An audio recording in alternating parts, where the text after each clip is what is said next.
X in my name is not just a symbol or a target sign. A spell that attracts all who spit facts online all the time.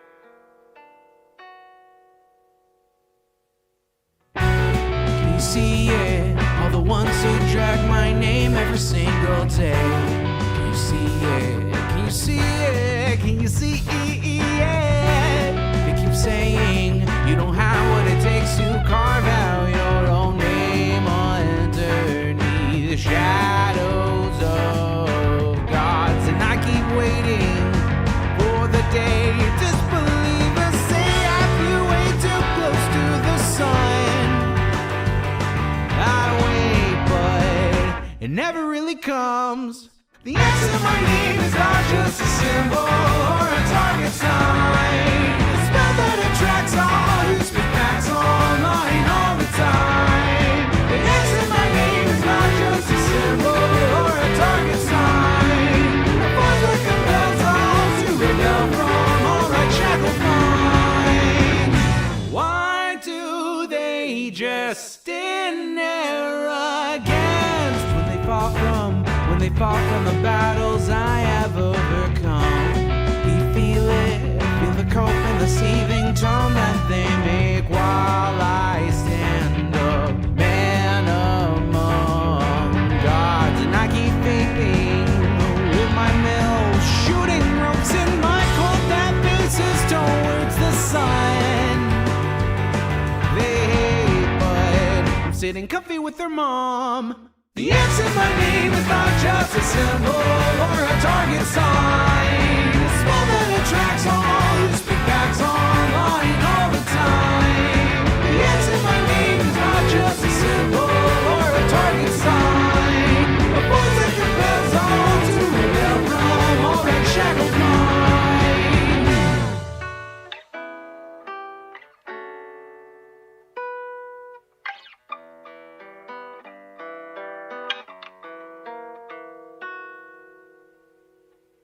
The X in my name is not just a symbol or a target sign. A spell that attracts all who speak facts online all the time.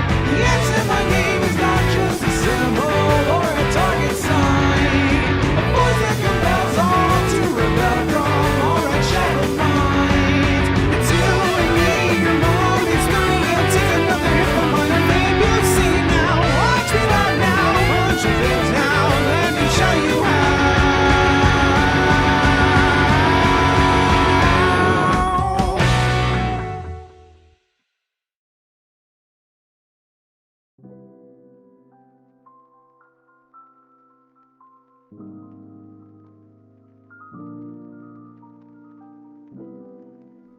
Good afternoon, everybody. Hello, hello, hello. It is so good to see all of you in chat. What is going on? Hey there, Evie Gretel, War Penguin. War Penguin, a lot of messages in chat. What's going on, Perry Icefire? Good to see ya. Circuit Dog, TSW Shadow Wolf, Ride the Rails, good to see ya. The Nerd, how are you? Adante Asai, good to see ya. Revan, what's up? Nice to see ya. Hello, hello. Lefty Jenna, what's up? Nasdaq, how are you? Trans Pal, how are you doing? Levy, how are you doing? Lord Rose 97, good to see ya. What's up? Game Master 19, good to have you here. Welcome. Over in YouTube chat, what's up, Hare West? The Dark Canuck, For a More Perfect America. Emily Chertos, Kevin Belmont Luna, Lightning Bolt, Philip Tuma. What's going on? Hatsidopia. Pretty and Punk, how are you? Warhunt 23, what's going on? How are you? It's good to see you all. How are you doing? Thank you for coming. Thank you for coming. Zan, why did you take such a long break? No judgment. Well, the first day I took off, like, from my 5-day break from streaming was because my mom was leaving. Like, she had visited and she needed help packing and whatnot, and I was like, okay, gonna just take the day off and help her pack. Day 2, I was like, yeah, I'm gonna stream today. I'm just here alone, might as well go live. And I wake up, I go to bed, like, real early. You know, I go to bed, I'm like, alright, gonna wake up, gonna stream, maybe even at like 11 a.m. tomorrow. I go to sleep and I wake up from stomach pain. I'd literally eaten nothing but like a very reliable, really good Mexican restaurant's food before going to bed. Like, granted, I ate and then went straight to bed. Like, you ever do that where it's like, man, I'm so fucking hungry, but I'm so fucking tired. So literally sitting up in bed, you eat to like relieve the hunger, and then you just pass the fuck out instantly, and then you wake up in the middle of the night feeling sick because you went to bed on a completely full stomach. I'd eaten a bunch of chicken, steak, peppers, and yellow rice. I woke up feeling a little vomity. Woke up, let's just say I no longer had that food in my body anymore when I woke up that morning at like 2 a.m. My tummy hurted bad, but you know, I was up like all morning, like from like 2 a.m. to like 6 a.m. that night, or morning, whatever you want to call it. It felt like night to me. I'm like finally feeling better when the sun starts to come up. I wasn't sick. It was literally just my body was like, what the fuck are you thinking? Eating a feast before passing the fuck out. Your body doesn't digest like that while you're asleep, you know? And so, my body rejected it. But I wake up, I'm feeling better after I throw up, and I'm just, like, recovering from that, because it makes me feel like shit after I throw up. Like, my throat, my lungs, my sinuses, everything feels like garbage after, like, for the whole day after that. And I'm sitting there as the sun's going up, and I hop in VC with my friends, and one of my friends asks me, Ethan asks me a question. Hey Zan, I got into Rust last night. You want to hop on with me? If you guys know anything about me, you know Rust is my favorite game. I literally don't play it because I get so sucked into it. It's like a job for me to play Rust. It's like it becomes my job. And so I was just like, bro, this is like offering an ex-heroin addict to fucking needle, bro. What the hell? And I was like, you know I want to join you, yeah. And so I installed Rust. And, you know, obviously having one of my best friends getting into it for the first time, teaching him the game was like my top priority, and he's gotten really good. He's gotten really good, but I spent a few days just grinding Rust. When are you leaving for Texas to see Ethan? Sadly, the trip had to get canceled because somebody in our group had a bit of a family emergency. Don't really want to go into too much detail about their personal lives, but yeah, we just decided to postpone the trip. We might do it here, who knows? I might have Ethan and friends visit here, that could be fun. Oh, that blows. Yeah. It's okay, though. To be fair, I don't like flying. So the not having to fly on a plane is kind of like a silver lining, a bit, you know? A little bit of a silver lining. A little bit, tiny bit of a silver lining, maybe. I don't like planes, guys. I really don't like going up high. I don't like heights. Heights genuinely, like if I was watching a video right now that's just a guy on a tightrope, the amount of sweat on my palms, oh my god. You would see droplets coming down from my fingers down, like, my palms. It's wild. Yeah, I like getting high, but not going high, exactly. I like flying, but I don't like falling. Well, if I could fly with the guarantee of never falling, I'd probably be far less afraid. But to be fair, just being up high makes me, like, physically... I have a physical reaction to being up high. Like, my bones run cold. I start sweating. I like, start to lose control. Like, very precise control of my fingers and my, like, toes and stuff, so it's harder to walk and grab onto things. So if I was, like, climbing a ladder, a really tall ladder, I feel like after, like, 20 or 30 feet, my fingers are gonna start freezing up, and what's also not gonna help is the sweaty palms and fingers. Sounds like vertigo? I think I have vertigo, yeah. Like, I have a overwhelming, unpleasant physical reaction from being up high and from falling. Fear of heights is seated in our primal fear of falling. Yeah, but people can get over it. I can't.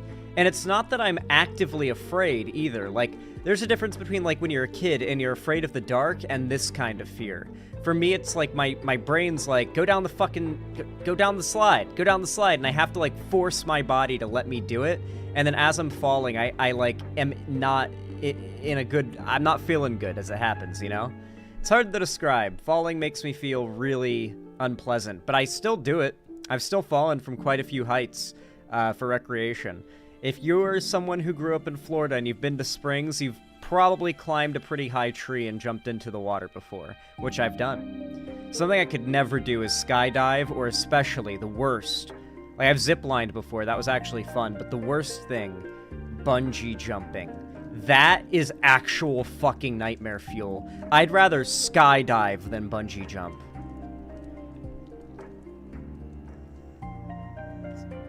Ziplining's fun as fuck. I guess if it was over something too tall, I'd be freaking terrified. But I've ziplined in California over, like, a couple 100-foot drops, and it genuinely wasn't that scary. You're going so fast that your mind and body are more focused on the forward momentum than you are on the falling. It's hard to describe. Like, your fear of going really fast overrides the fear of falling there and the fear of heights there when you're ziplining. And for me, the fear of going fast is very minor, but it still overrides the falling fear. So I actually have a lot of fun ziplining. I remember my uncles and ex-girlfriend Lonnie were the ones that tried to get me to zipline. And as you know, the idea of ziplining, when ziplining was brought up as an idea to me, I was like, fuck no! Like, no, I'm not joking. That was my reaction. It wasn't no, nah, no, it was fuck no. Like, and emphatically fuck no. Like, I do not want a zipline. No thank you. But somehow they managed to get me to do it anyway. I don't know how they managed to convince me to get in the car and go do that. But I got in the car, and we all went to the fucking ziplining place, and I saw the ziplines, and I saw what it was like, and I did, like, the trial zipline over, like, a 10-foot drop, and I was like, all right, let's go up the mountain and do the highest one. The second I realized that, like, when you do the lower zip lines, it's a much longer walk than zipline, I was like, fuck it. I'm not really that scared anymore. Let's just go to the top of the mountain here and do the longest, tallest zip line. I don't want to... I want to have the most fun for my walking. And so yeah, I conquered that fear, I guess. To be fair, I expected it to be a lot scarier. I know that skydiving and bungee jumping, though, would be just as scary, if not more, than I think of them as. Ziplining, it's so horizontal that the vertical aspect of it doesn't freak me out as much as it normally would.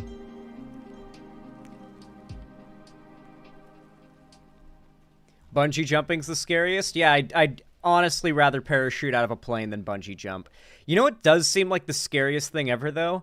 Being in one of those fighter jet chairs and ejecting, and you're, like, strapped to a seat falling from the sky waiting for the parachute to eject. That has to be the scariest thing ever, right? Would it be more comfortable to fall not harnessed into a chair? Because when you're falling while harnessed to a chair, you're falling so fast like a fucking brick. You can't slow your fall, and you feel it. I don't know. Sounds scary. I'm literally... My palms are so... Look how sweaty my palms are. Hold on. Let me see if I can get the angle. Talking about this is making my palms sweaty. Because I'm thinking of it. Jesus Christ. I assume you guys... Yeah, look. See the glint? Jesus. I'll wipe my palms off. The breaking through the canopy would leave you in shock for that time? Yeah. Worst part of skydiving is the massive wedgie the chute gives you. I didn't know that was a thing, but I guess it makes sense. They harness your junk, you know? They harness your taint. Harness the taint, chat. Holy shit! What the hell? Good God, thank you for the $80 super chat from Doombro.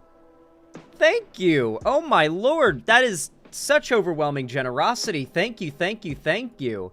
What a kind super chat. I really, really appreciate that. Doombro said, I'm 6'5" and 380 pounds. Damn, you're tall. So, ziplining is a definite hell no from me, haha. Also, all this crap regarding the new AC, Assassin's Creed, is as sad as it is laughable. Ignorance is a worse illness out there. Ignorance is the worst illness out there. Yeah.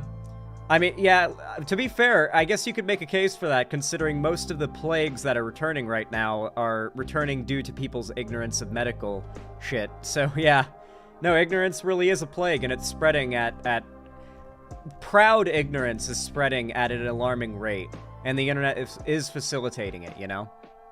Thank you so much for that dono, though, Doombro. I really appreciate it. That is extremely kind of you.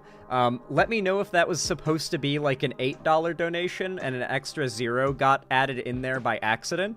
I believe I can refund you for that. Or actually, because through YouTube, I'm sure YouTube will just refund it. But regardless, hopefully that wasn't a mistake. Thank you, Doombro. I really appreciate that. It was 80? Okay, good. I did have somebody once who intended to donate $10, accidentally donate 100. And ever since then, whenever I get a big dono, I'm like, okay, wait. Was that a typo? I'll refund you right now. Let me know right now if that was a typo before we celebrate. You know what I mean? Anyway, thank you so much, Doombro. I really appreciate it. What's up, Dookie Shoes? I hope you're having a good one. Pepper T21, thank you so much for the $5. I really appreciate that. Thank you. Very generous of you. Says, also, I've made copious amounts of jokes about me being tall in this chat before, but also, I must say I'm 5 inches taller than Yasuke. That's wild. Yeah, that is pretty fucking wild. Yeah, you're pretty damn tall, if that's the case. Jesus. Now, let me update the dono goal, because it's stuck on yesterday's dono goal. An amount. I forgot to update it. My bad. There we go. Pepper T21, thank you so much for the additional $5. Thank you. Said, depression. Oh, I'm sorry. Stopped me from doing content, but Yasuke in the new Assassin's Creed has given me a real goal. I must do a video of Yasuke to coincide with the release. Yeah, you should do a video about him. He's awesome. His history is interesting. Not a lot's known about him, but just what we do know is extremely cool.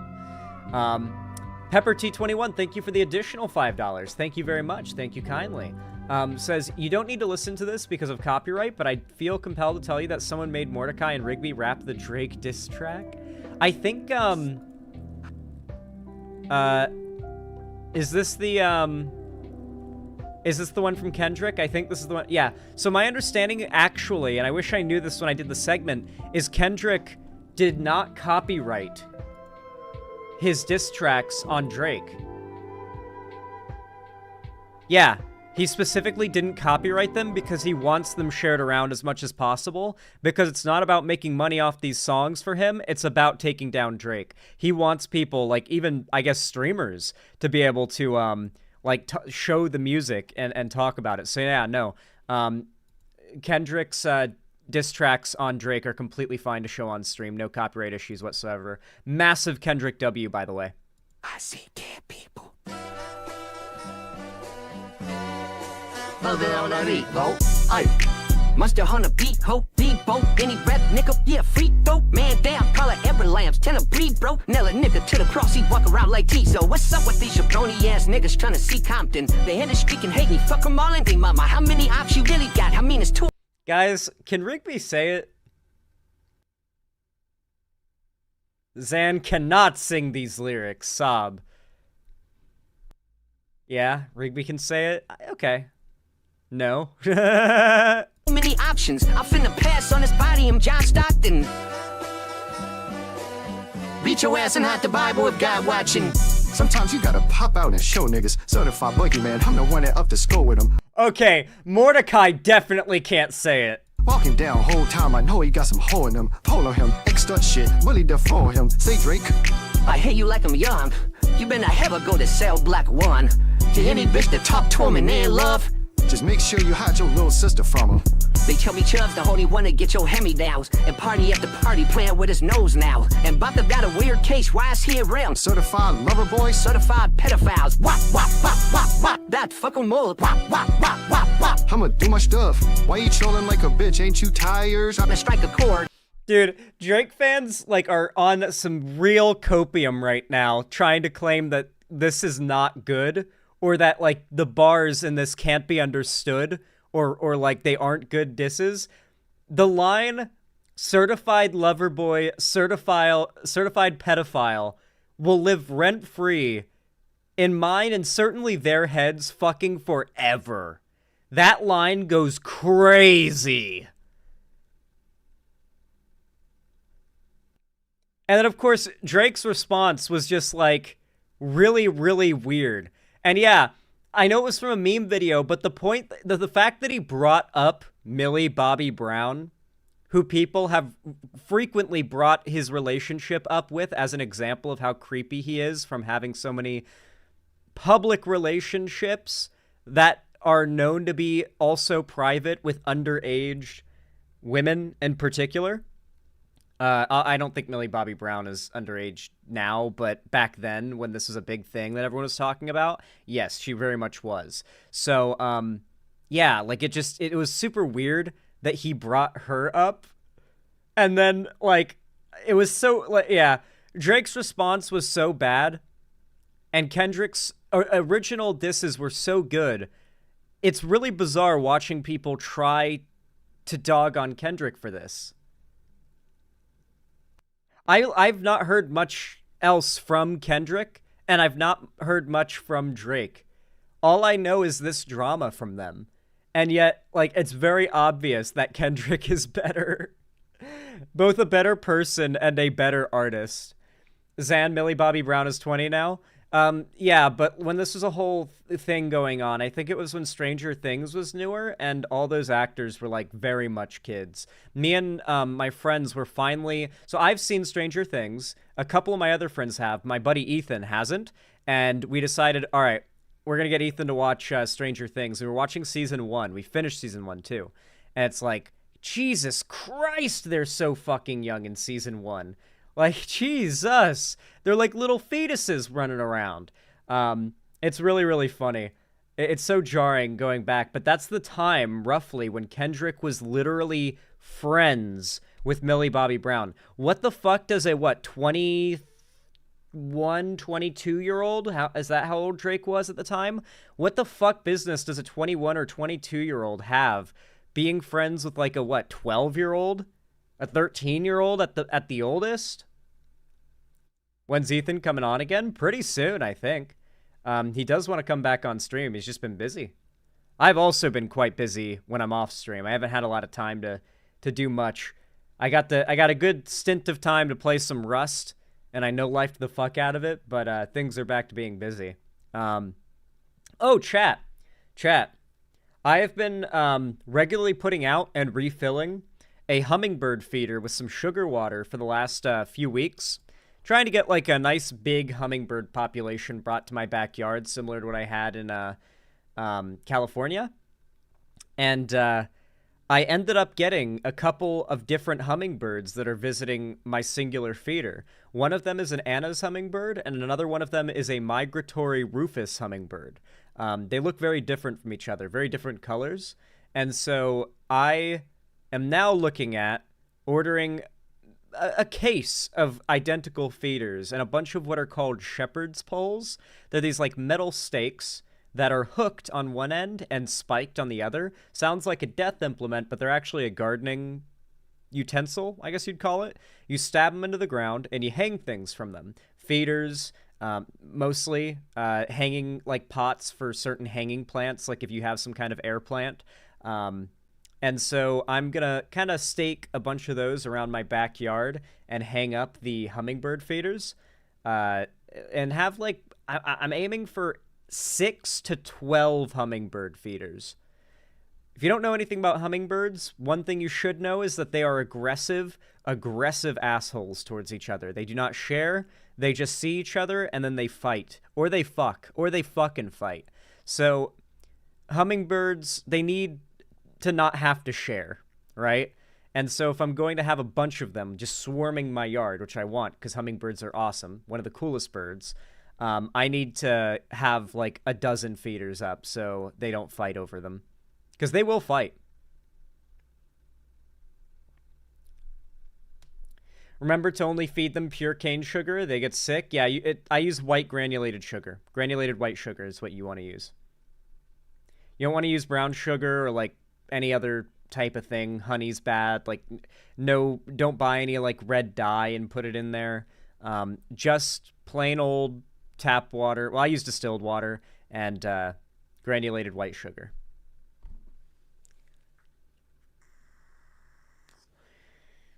One part sugar to 4 parts water during the summer because it's hotter out and the hummingbirds need more water in their diet than they need sugar. But during the winter, they really crave a slightly higher sugar content because it's so much colder out, and more sugar actually boosts like how much their heat, like it keeps them warmer and it gives them more energy in the cold days.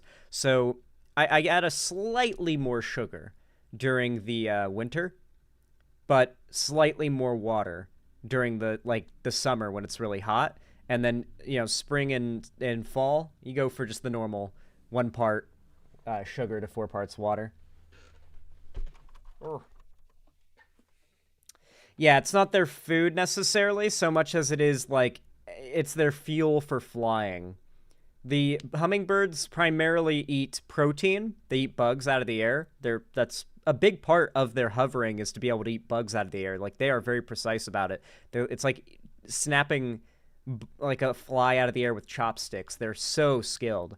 But to do that, they need a lot of energy, and nectar or sugar water is what provides that. At the Wildlife Rescue, we get a nectar for them all the way from Germany. Sugar isn't food for them, but provides energy. I don't like buying any nectar or anything like that because I don't know what's in it and I don't know how safe it is or anything. I just prefer knowing that I sterilized the fuck out of their feeders, which I sterilize the fuck out of them. I use water so hot that my hands can't bear it.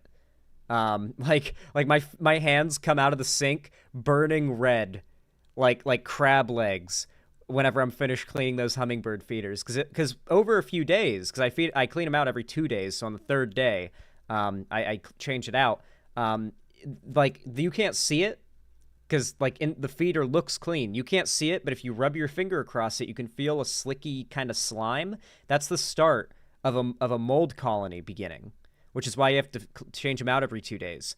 So you can't see it, but there's mold growing there, and that mold, if left not completely dealt with, can cause an outbreak that'll be cultured in the sugar water, and then the hummingbirds come and drink it, and they get sick. So I just use straight up dish soap and scalding hot water to sanitize, and I use like a bristle type pad to scrub the fuck out of it to like really scrape off anything in there. And then I use cold water and I rinse it all out thoroughly until I cannot smell, see, or detect a hint of soap. Not a fucking hint of soap. And then it's ready. It's ready to refill because like it's serious. The like making sure their food is sterile is a really important thing when it comes to hummingbirds. You'll get them sick and they'll die. We get tons of hummingbirds into the rescue that get sick from that mold. Yep, people don't clean their feeders, and the hummingbirds get sick. They're just little guys. They don't know better. They stick their beak in, and they don't know if they're gonna get a yucky, moldy, sick-inducing, like untended sugar water, or if they're gonna get something that's been freshly changed. The hummingbirds here stalk me while I'm changing out their feeder. I'll go outside in the morning to change out their feeder, and I'll unhook it from the little thing I've got it on, and the hummingbirds will fly off of the like blackberry bushes that they nest in, and I've got 2 or 3 that live in my yard, and they'll start swarming around my head like something out of a cartoon. They dive bomb you, and they'll like fly up to your nose and almost go beak to nose with you and just go and just go and fly away. And they dive bomb me, not in like an attacking way, more of an like excited, they know I'm getting them new food kind of way. And they get so excited, and they fly around me whenever I change out the feeders. I've got a really good video on my channel actually of what I had going on in California, if you want to see like what the vibe of that was. Have you ever painted your nails? I've never painted my nails before. No, it's not exactly my thing, not exactly my choice of fashion. I will say that when I was very, very, very young, like extremely so, I dropped something heavy on my big toe and cracked my big toenail. And to fix it, there was this like nail polish that kind of hardens into a clear coat that my mom applied onto that toenail, and it helped to like allow it to heal and become normal again and not split in half, basically. Like with a crack in it, it sealed it. Yeah. So that's I guess the closest. You, yeah, I was like 6, maybe 5. I was very young. It hurt. It hurt real bad. It hurt. Yeah. All right.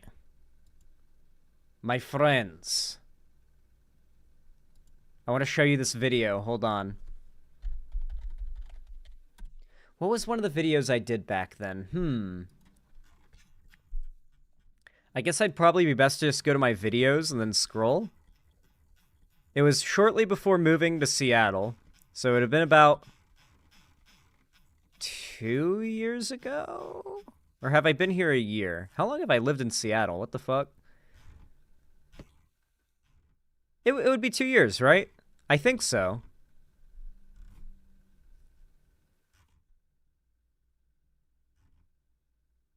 Oh, no. Wait, no, yeah. Would it? Or has it been a year?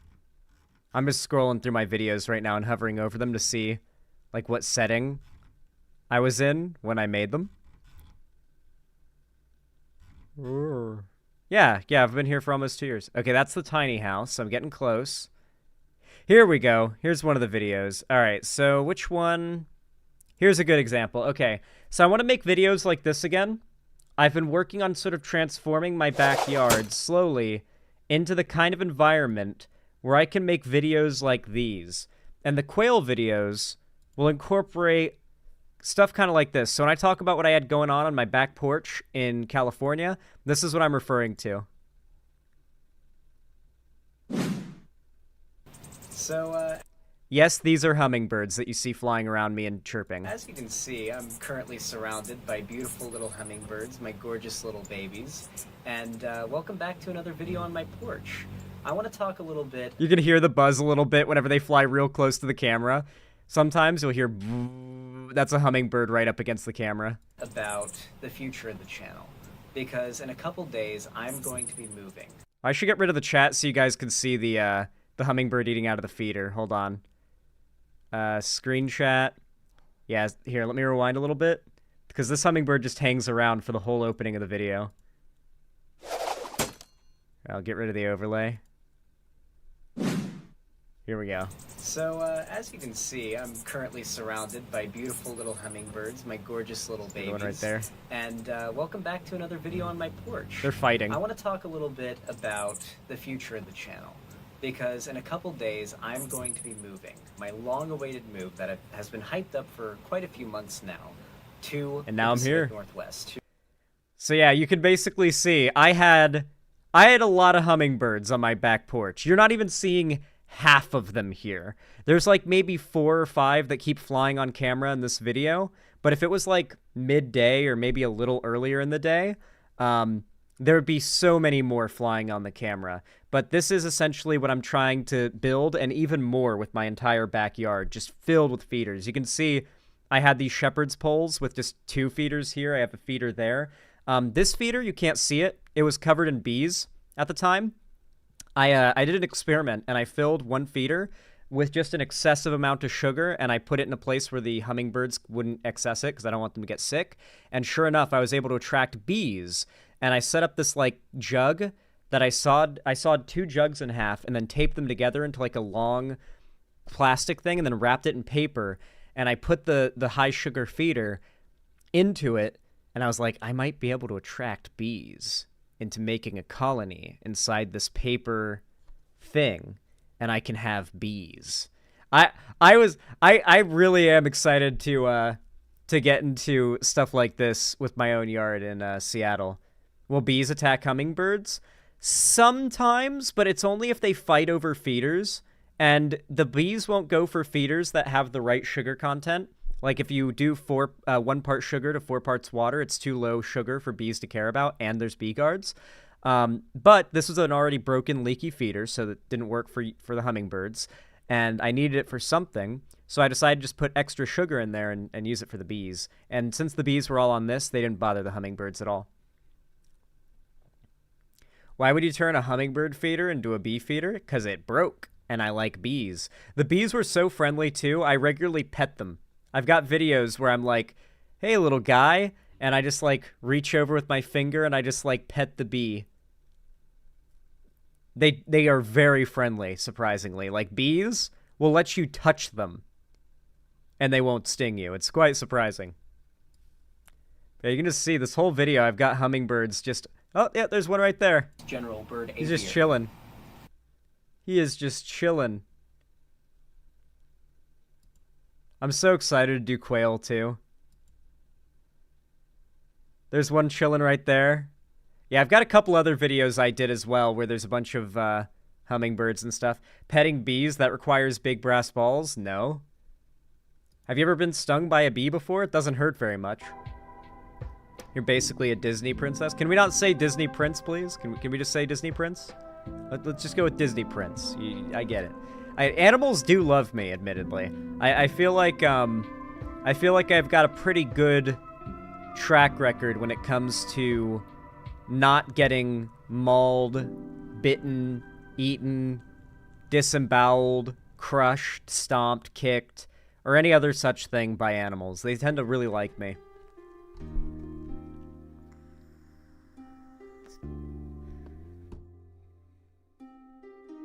Other than when I stepped on a bee, I've never been stung by a bee. Ooh, stepping on them, yeah, that'll do it. Matt Walsh attacked TX2. What is this?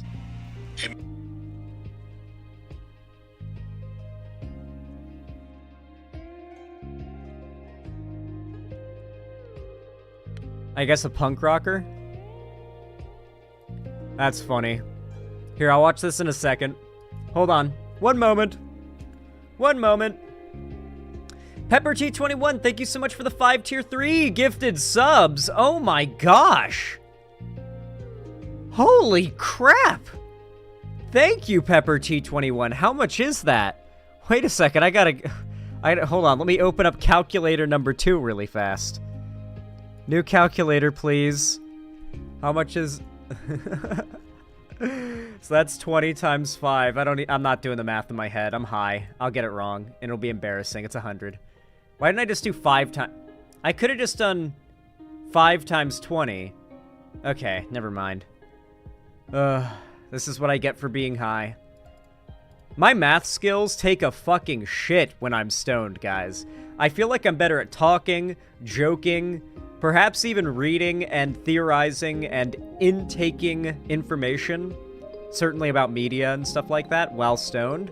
But good God, my math skills are god-awful while I'm high. And I feel like so are my counting skills when I'm stoned. I think it's probably quite normal, though. It's hard to keep track of that sort of thought process and stay focused.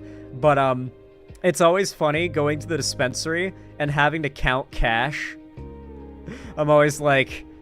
Listen, this is the only place I go and ever have to deal with these annoying, crinkled up, unruly little bills. Give me a minute, you know, and I'm just like, 20, 40, 50, 60, 80, 100, okay, you know, I'm like flipping through the 20s that I got from the ATM. Really annoying stuff, but they're always like, yeah, don't worry about it, don't worry about it. We're all stoned. We're as slow counting as you are. You're gonna be waiting as long as I am for me to count it for you. Or count afterwards whenever you hand it to me, and I was like, oh, okay, that makes me feel better. And sure enough, he took as long counting it as I did after I handed him the cash, because he was also stoned in the dispensary. Everyone's just high as shit in the dispensaries, taking fucking forever to count the cash. It's such a common occurrence. I swear, every dispensary employee is high.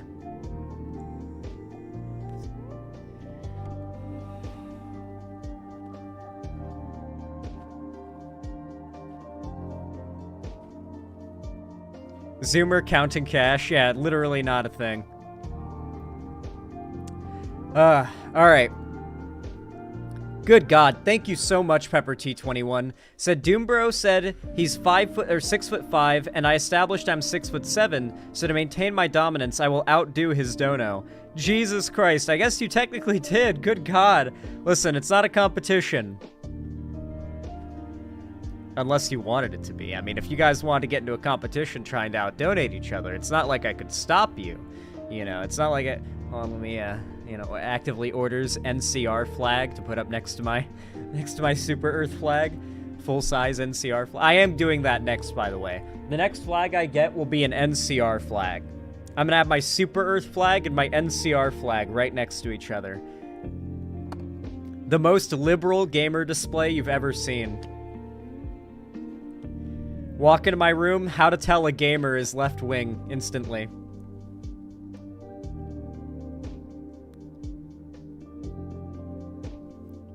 Super Earth, the most neoliberal, like, society that's ever neoliberal, and, the NCR, the same.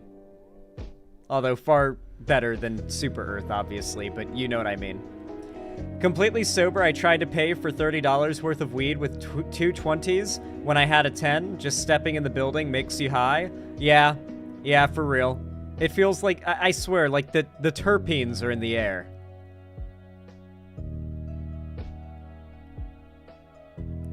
But at least the NCR tries to be progressive. Yeah, the NCR are the good guys. Also, hey all, sorry I haven't been around as much. Hope everyone is doing good. Yeah, welcome, Kitty the Atheist. Hope you're having a good time. Thank you so much once again, Pepper T21. Good gosh. Good gosh.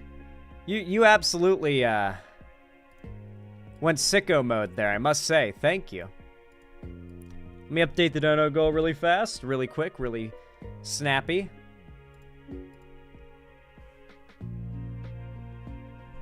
How to detect if a gamer is left-wing. They apply lip balm. Listen, you don't want to have dry, cracked lips, okay?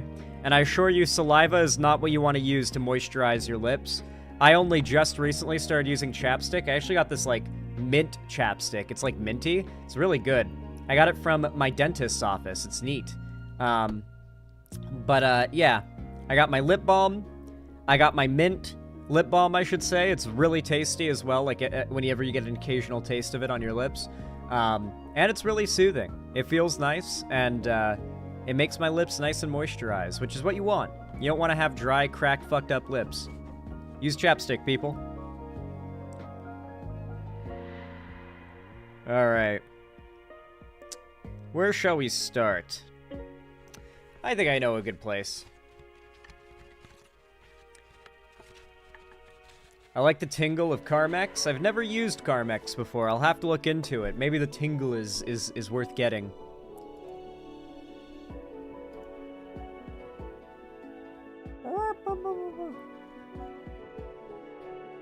Oh, guys, do you want a picture of my puppy? Daily puppy photo.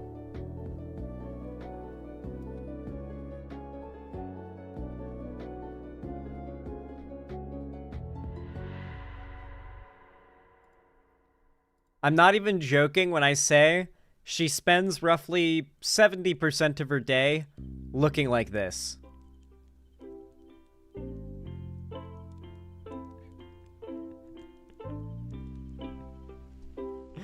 She's so funny.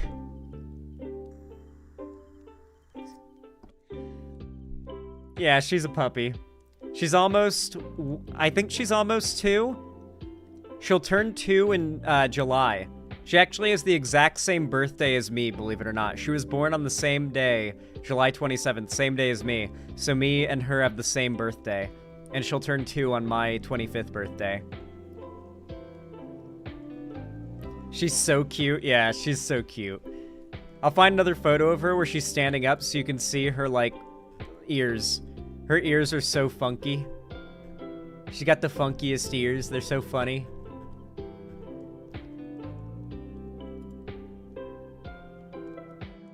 Yeah.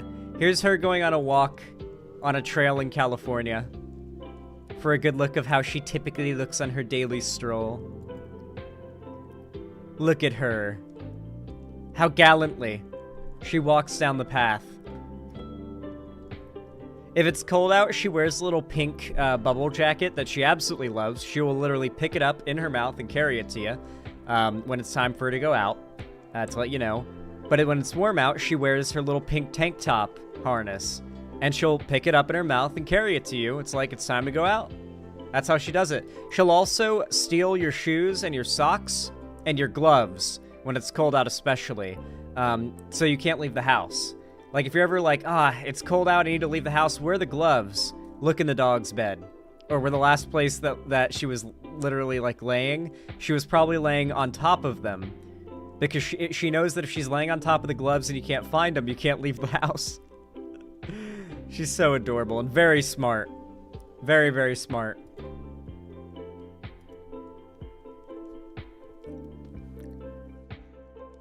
I've been noticing the Humanist Report has been cringe with Biden, especially with their latest video about a comedian saying Trump will win because the polls, when a day ago a progressive won against their corporate opponent and a few Dems are winning in red states.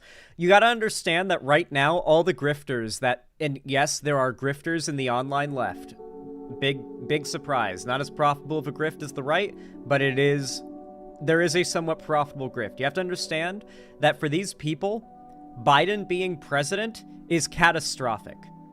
Like, when you're an online internet lefty content creator, a fucking Democrat presidency sucks for your job prospects.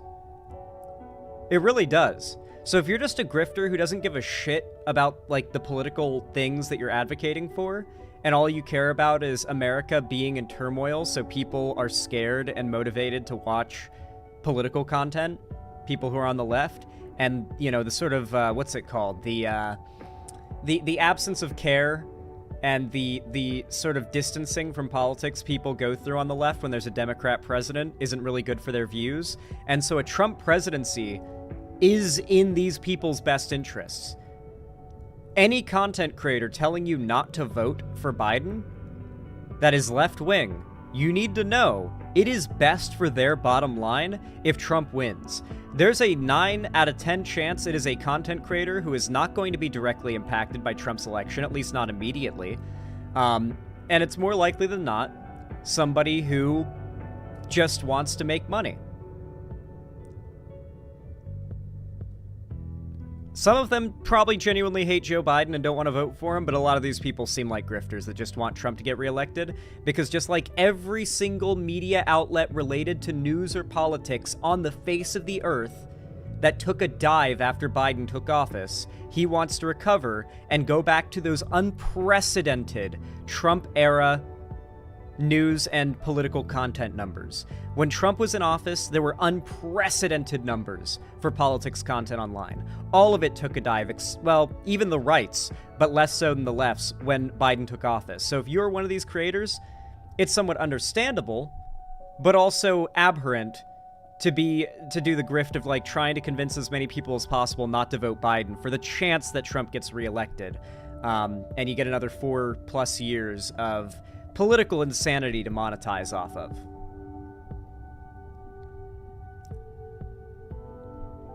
You'll notice, by the way, I've been mostly focused on making content talking about the policies that have been passing lately.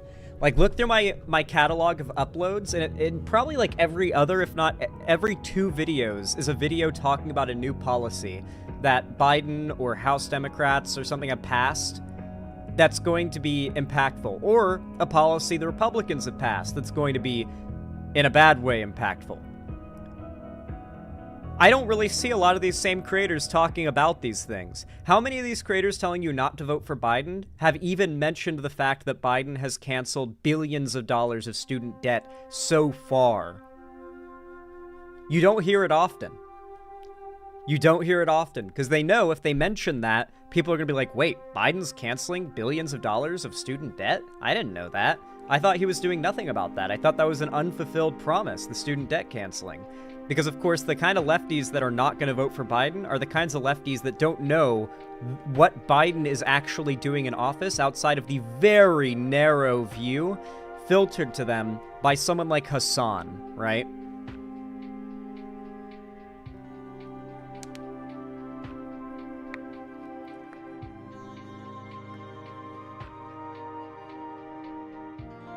The Majority Report had a nice discussion about that yesterday.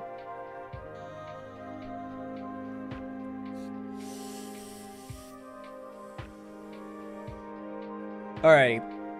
Let me get the first topic ready.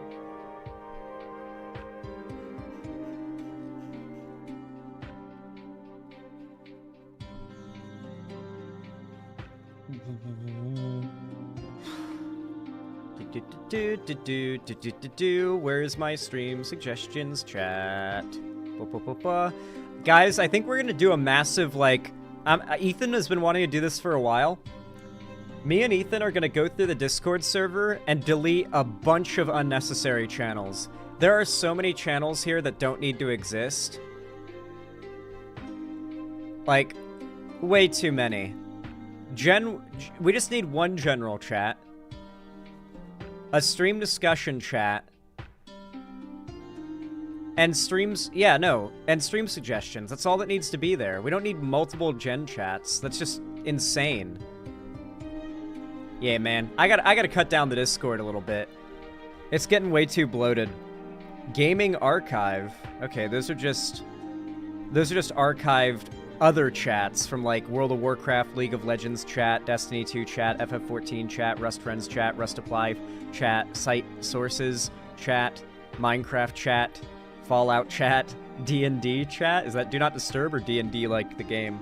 Payday 2 chat, Hightail Hype Zone. Those are chats that we've already axed because they became unnecessary over time. Yeah. Definitely need to cut down on a bunch of these chats and stuff. The server's super bloated, I'm not gonna lie. Super bloated. It needs to be, like, a lot more streamlined for people so that, like, there is a very clear town square. I might even change some of the names of chats to something a little more characteristic. Like, Gen Chat, I might call Town Square.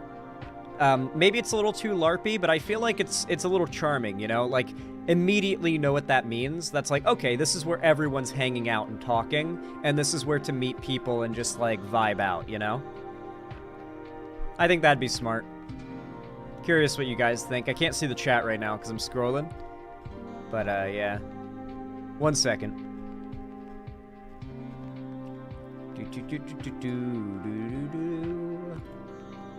Last month.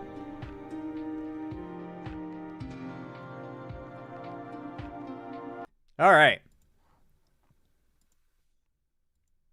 You all know what to do when I say action, right? 3, 2, 1, action. Okay, everybody. Trump is obviously evil. He is obviously the worst choice out of Joe Biden and him.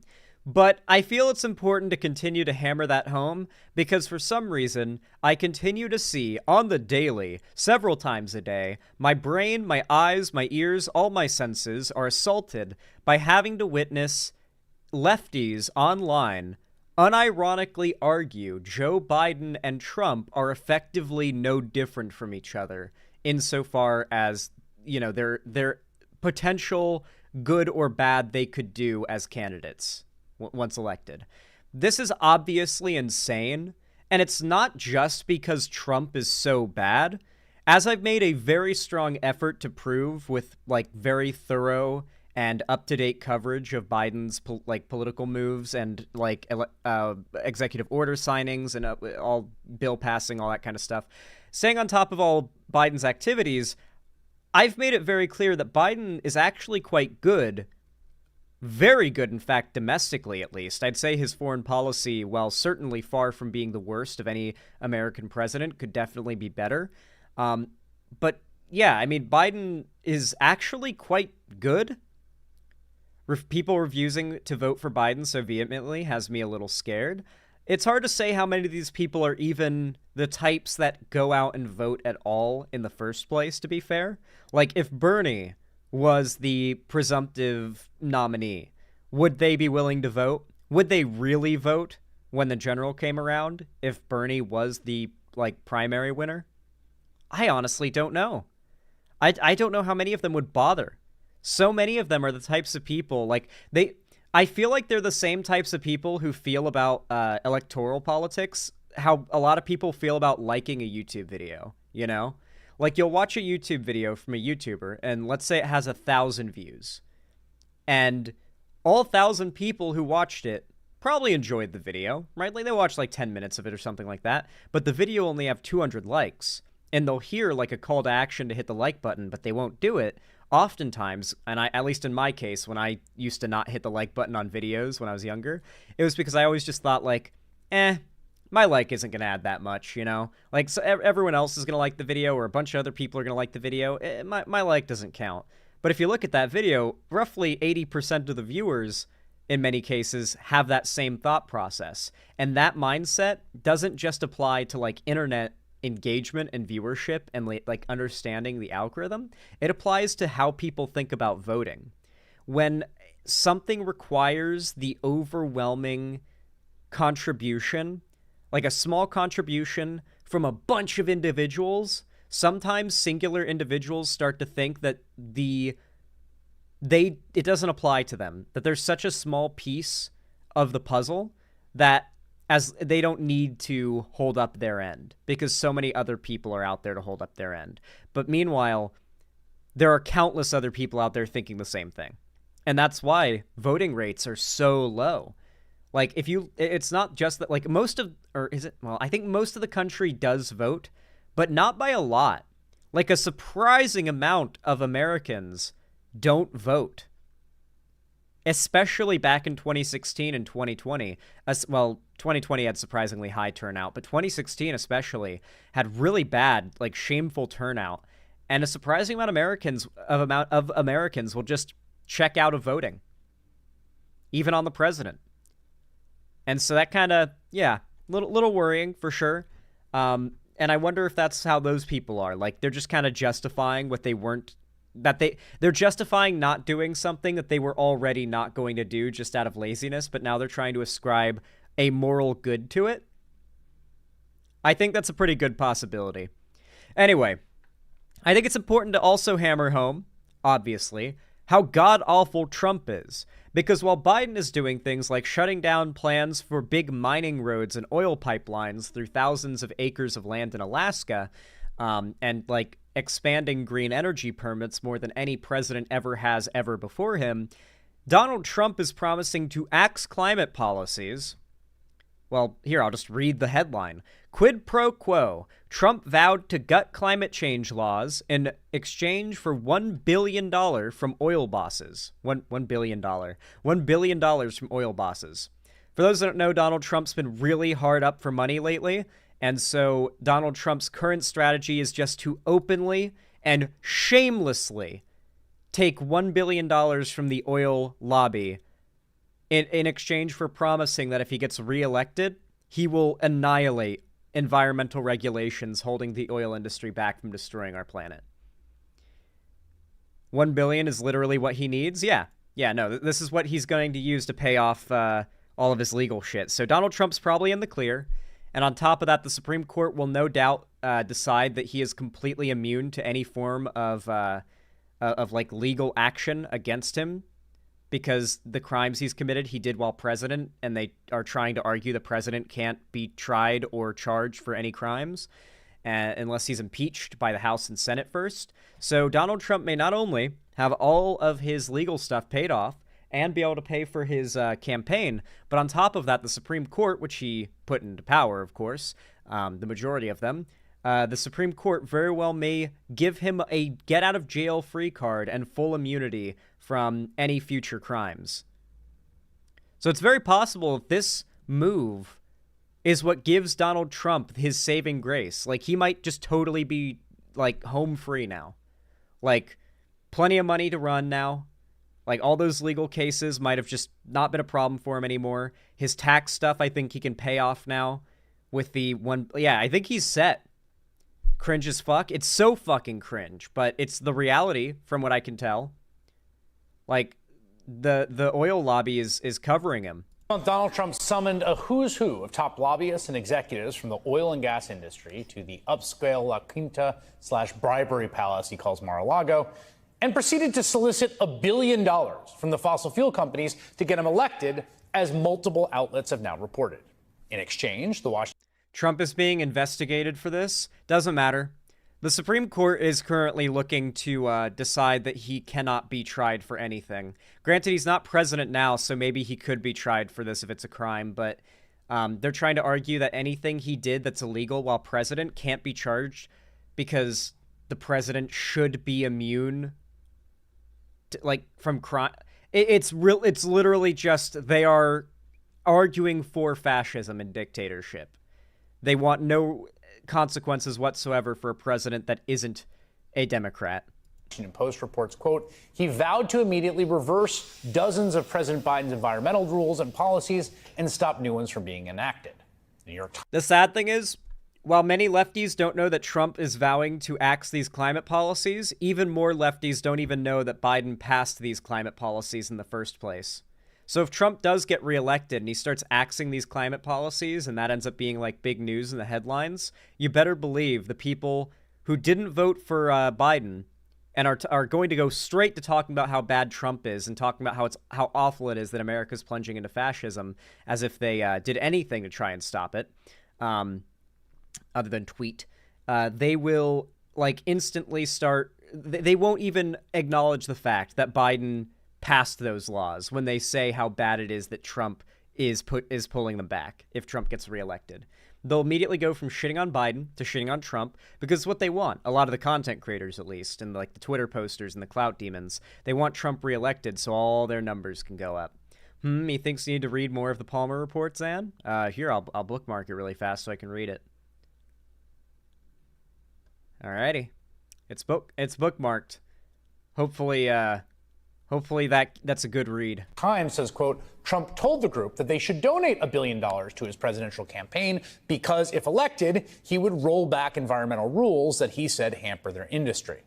He told executives the amount of money they would save in taxes and legal expenses after he repealed regulations would more than cover $1 billion contribution. Now, to be clear, this is not prosecutable under current law, particularly in the way that the Supreme Court has come to define bribery. Okay, so it's not even illegal. I mean, it should be. But I didn't think it was, because this is basically what politics in America is built on, is companies, corporations, and special interest groups lobbying politicians to do what they want in exchange for money for their campaign and their pockets. Bribery is a crime which is extremely attenuated these days, but in common parlance, it is a political quid pro quo, one that is so shocking that while we don't know the sources of these articles, Trump owes $100 million in taxes. He didn't pay. Yeah, but that's only 10% of what these oil barons are about to give him. Sure looks like Trump's offer managed to stun even a bunch of oil executives who are used to the most craven parts of big money in politics as anyone in the entire country. Lisa Friedman is an author of that article for the New York Times, where she covers climate policy and politics, and she joins me now. Lisa, great to have you. Will you just... There's no way they don't give him the money. It's the oil lobby and the Republican who has outright brought them to his palace to promise them that they will be allowed to decimate the planet with the president's approval if they give him money for his legal stuff, his tax stuff, and his reelection. Even if the Supreme Court gives him immunity, it will only immune him when he was president and not the other case, pre-presidency Trump. Yeah, I guess he'd still be on the line for, paying people off pre-presidency. He'd be on the line for the E. Jean Carroll stuff. He'd still be on the line for tax stuff, I guess. It's just, when you're that powerful and rich, if you can throw enough money at the problem, there's not many things you can't get away with, it seems, right? When you're Donald Trump, especially, if you have enough money to throw at a legal issue, you're going to be fine. It's how our legal system is designed. If you can throw enough money at the problem, there's only so much bad that can come out of it. You literally have to be a terrorist for it to, for money to no longer help you. I don't know. Describe to me the setting, the conditions under which this event happened, what the folks who were invited were told. Sure. Thanks so much for having me. So last month, around April 11th, a number of executives and lobbyists for oil and gas companies arrived at Mar-a-Lago for what was described as an energy roundtable. They dined on chopped steak, we were told, by people in the room. And former President Donald Trump promised to unravel President Biden's climate change agenda. Top on the list, we were told, were... It really does just kind of, like, it's hard to not feel a physical, like, reaction just thinking about the fact that those that are, like, super powerful in destroying this planet and our future on it are also those living the most luxurious lives a human can possibly live. Like, the worst people on Earth are living the best lives that you could imagine. And it's just, that is the reality we live in. And that fucking blows, I'm not gonna lie. Doesn't make me very happy. Doesn't make me very happy. Regulations that were put in place recently encouraging electric vehicle deployment. Wind energy was a target, and of course Yeah, on top of that, like, with all this money, they still put ketchup on a well-done steak. They order a well-done steak with their massive, like, wealth, and then they put ketchup on it. temporary ban that the Biden administration imposed on permitting new liquefied natural gas terminals. The president, the former president, then told the crowd that we were told that they should want to raise $1 billion for him because this was going to help their industries, and the money that they would save in taxes and legal fees fighting regulations would be dwarfed. So there's sort of two pieces of context here. One is that Citizens United, before Citizens United, this wouldn't even really be a plausible ask, right? I mean, if you're trying to raise $1 billion in hard money, campaign limited $2,600 bites. This is why it's so important to have overwhelming government oversight when it comes to our markets, companies, the economy, everything. These corporations don't give a fuck about you. They don't give a fuck about our country. They don't give a fuck about its people. They don't give a fuck about their employees. They only care about their bottom line. The shareholders and the top of the totem pole are the ones that are in charge of everything, and they are solely focused on ensuring that their bottom line is as high as possible. It's why they constantly engage in behavior that we call corpo bullshit, things like mass layoffs when they're completely unnecessary, or hell, during years where the company's CEO has gotten a record-breakingly high pay, like salary. Like, for example, Activision Blizzard, when it was doing massive layoffs like twice a year. Meanwhile, Bobby Kotick was getting the highest salary of any CEO in any industry ever, I believe. Like, I think Bobby Kotick was the world's most overpaid CEO, unironically. That is an actual stat, and Bobby Kotick held it. This kind of shit is why there needs to be strong government oversight. Because the government, at the very least, has to pretend to care about you. The government are in charge of passing bills and allocating funds to programs that pay and that are just meant to make your life better. Everything from infrastructure that you use to get to work and get food and do recreation and have fun, to medical programs. Pretty much this is exclusively Democrats, by the way. Medical programs that are designed to ensure that if you have a disaster or an emergency, you're not going to have your life ruined, or be denied treatment because you can't afford it, or be left in horrible debt because they don't deny it but you accept it and you can't afford it. It's just there's the idea that any company gives a fuck about you enough that you should be able to trust them without the government acting as a counterbalance is insane. And that's what conservatives argue for. They argue that when the government has any form of oversight over these industries, that is socialism. That is, of course, not socialism. It is, by definition, capitalism. But regardless, they have money. They're motivated by money. Most conservative figures, at the end of the day, are solely working to enhance their own wealth. They may have some shitty, awful opinions that are just super bigoted and awful on the side, but most of it's just posturing and virtue signaling in a culture war to people that actually care about that stuff and don't have any money. None of the people supporting Tim Pool have as much money as Tim Pool.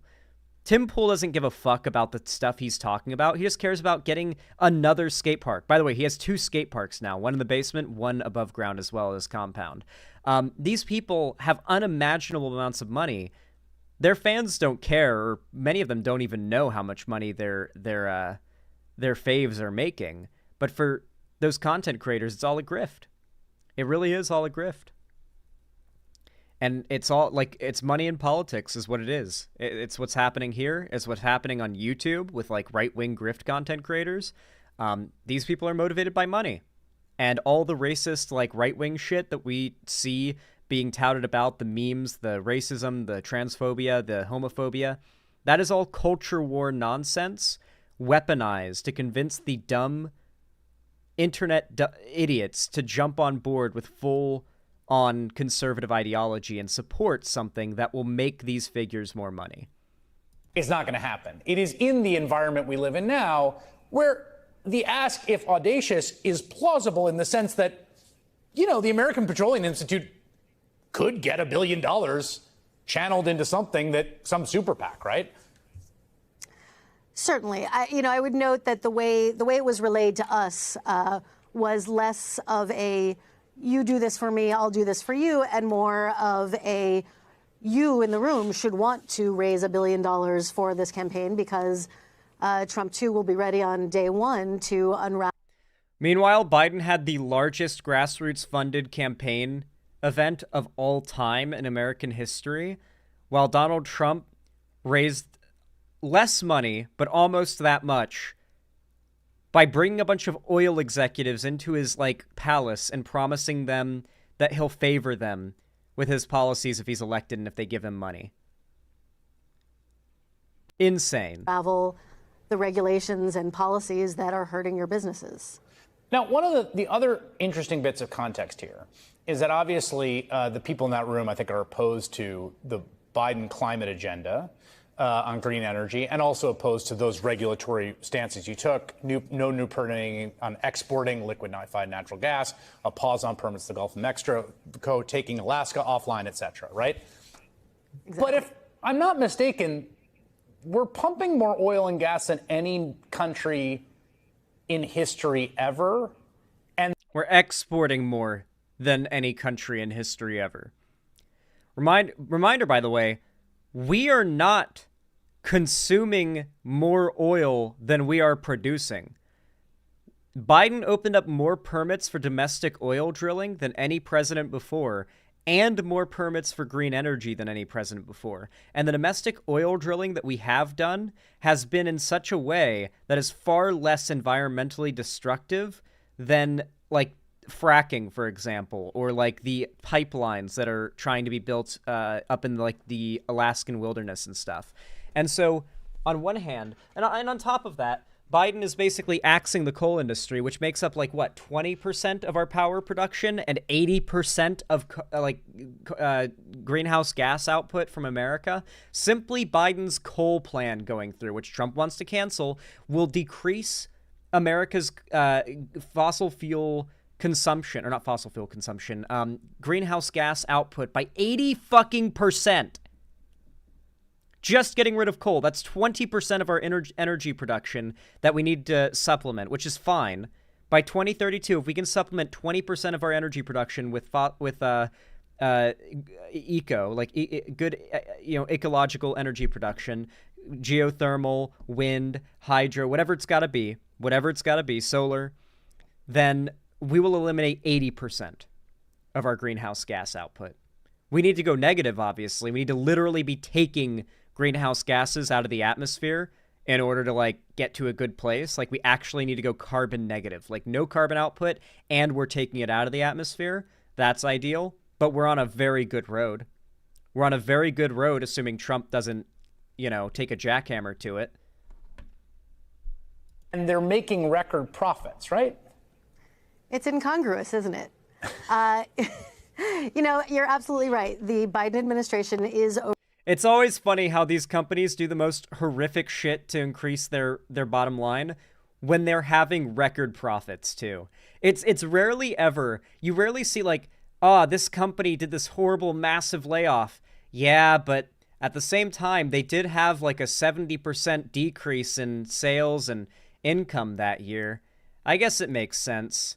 But then later on, but that never happens. It always ends up being the case that it's like, yes, their CEO made more money than ever this year. They had more sales and profit than ever this year, and they axed 40% of their workforce. They will be replaced with AI, and their next project is going to suck shit because all the art will be AI art, like that kind of thing.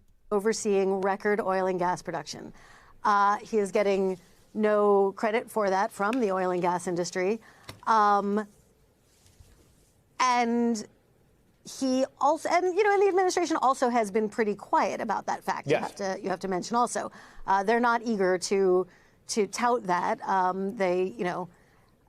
They're very worried that environmental groups, especially young people, remain concerned about a number of green lights that the administration offered, last year, particularly on Willow, a major oil development in Alaska. There's a lot of lingering anger over that, especially with young people. And so we're finding the administration is not. Yeah, it really does suck how much, like, if America descends into fascism, it might actually end up being the fault of young progressive people. Like, right now, the Democratic Party, and for, like, the last couple of years, the Democratic Party has been in this situation where it's like, these young people are going to destroy our party. These Zoomers aren't just, like, so radical. They aren't enough people that they can,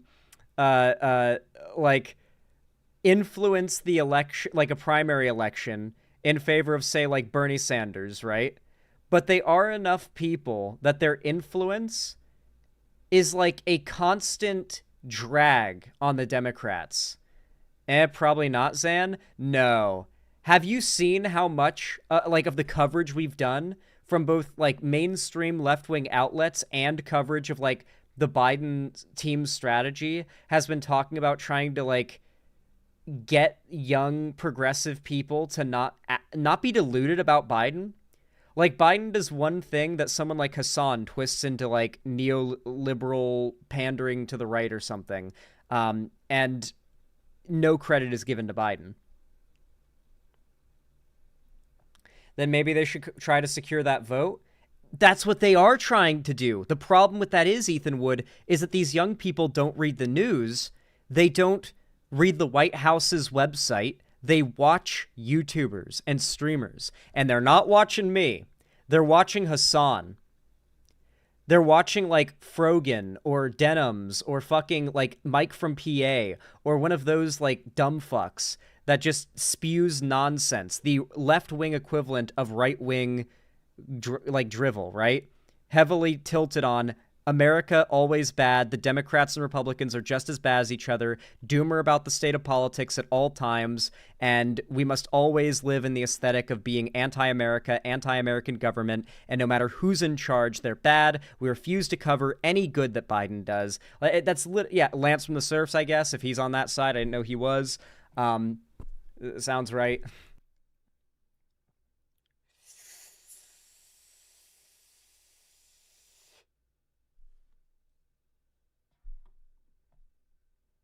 I'm sorry you got muted, Zero. Sorry about that. Isn't out there telling people Right, that they're doing a lot of development. Totally. But the people who do know it, I would suspect, are the people in that room.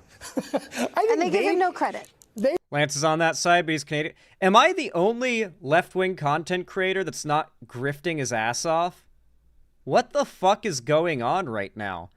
Like, I get that, like, all our numbers dropped astronomically. Like, literally all our numbers dropped astronomically when Biden took office. And times have been tough the last few years because, everything's lesser. All growth is slowed. Numbers dropped across the board, monetary, everything. But, like, are so many people truly so desperate for a return to, like, the good times when everybody was, like, flooding to lefty channels to hear about what crazy thing Trump did today as president? Like, are they so hungry for those good times and for that cash that they're willing to, like, push the idea that Trump is not that bad? I mean, there is Vosh, and he's legit. Yeah, Vosh is always going to be pretty good about the no, vote blue no matter who thing. I think Shark's probably good on this too.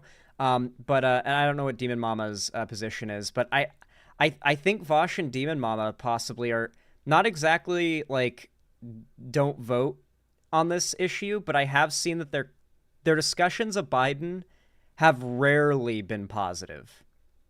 Like I have yet. I maybe I'm wrong because I haven't seen Demon Mama's coverage of Biden stuff, but from what I've seen of Vosh's coverage of Biden stuff, it's been a lot of negativity. Like even covering the positive stuff is like in this weirdly passive aggressive way. Demon Mama is against Biden. She has a short on her views of Biden. Yeah, that doesn't surprise me. Yeah, I think Demon Mama is anti-Biden. Yeah, so like yeah, it just seems like everybody's either like literally no tolerance on the Israel-Palestine thing. Like it doesn't matter like how good the president is. If they support Israel, they will not support them no matter what.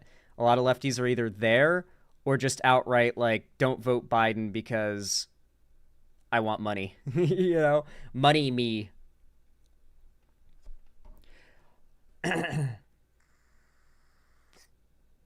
Cyrus has been positive on Biden? Yeah, Cyrus is goated. They probably know that they're pumping more oil and gas. It's so weird. I never think of Cyrus as a YouTuber. I think of Cyrus as one of my buddies.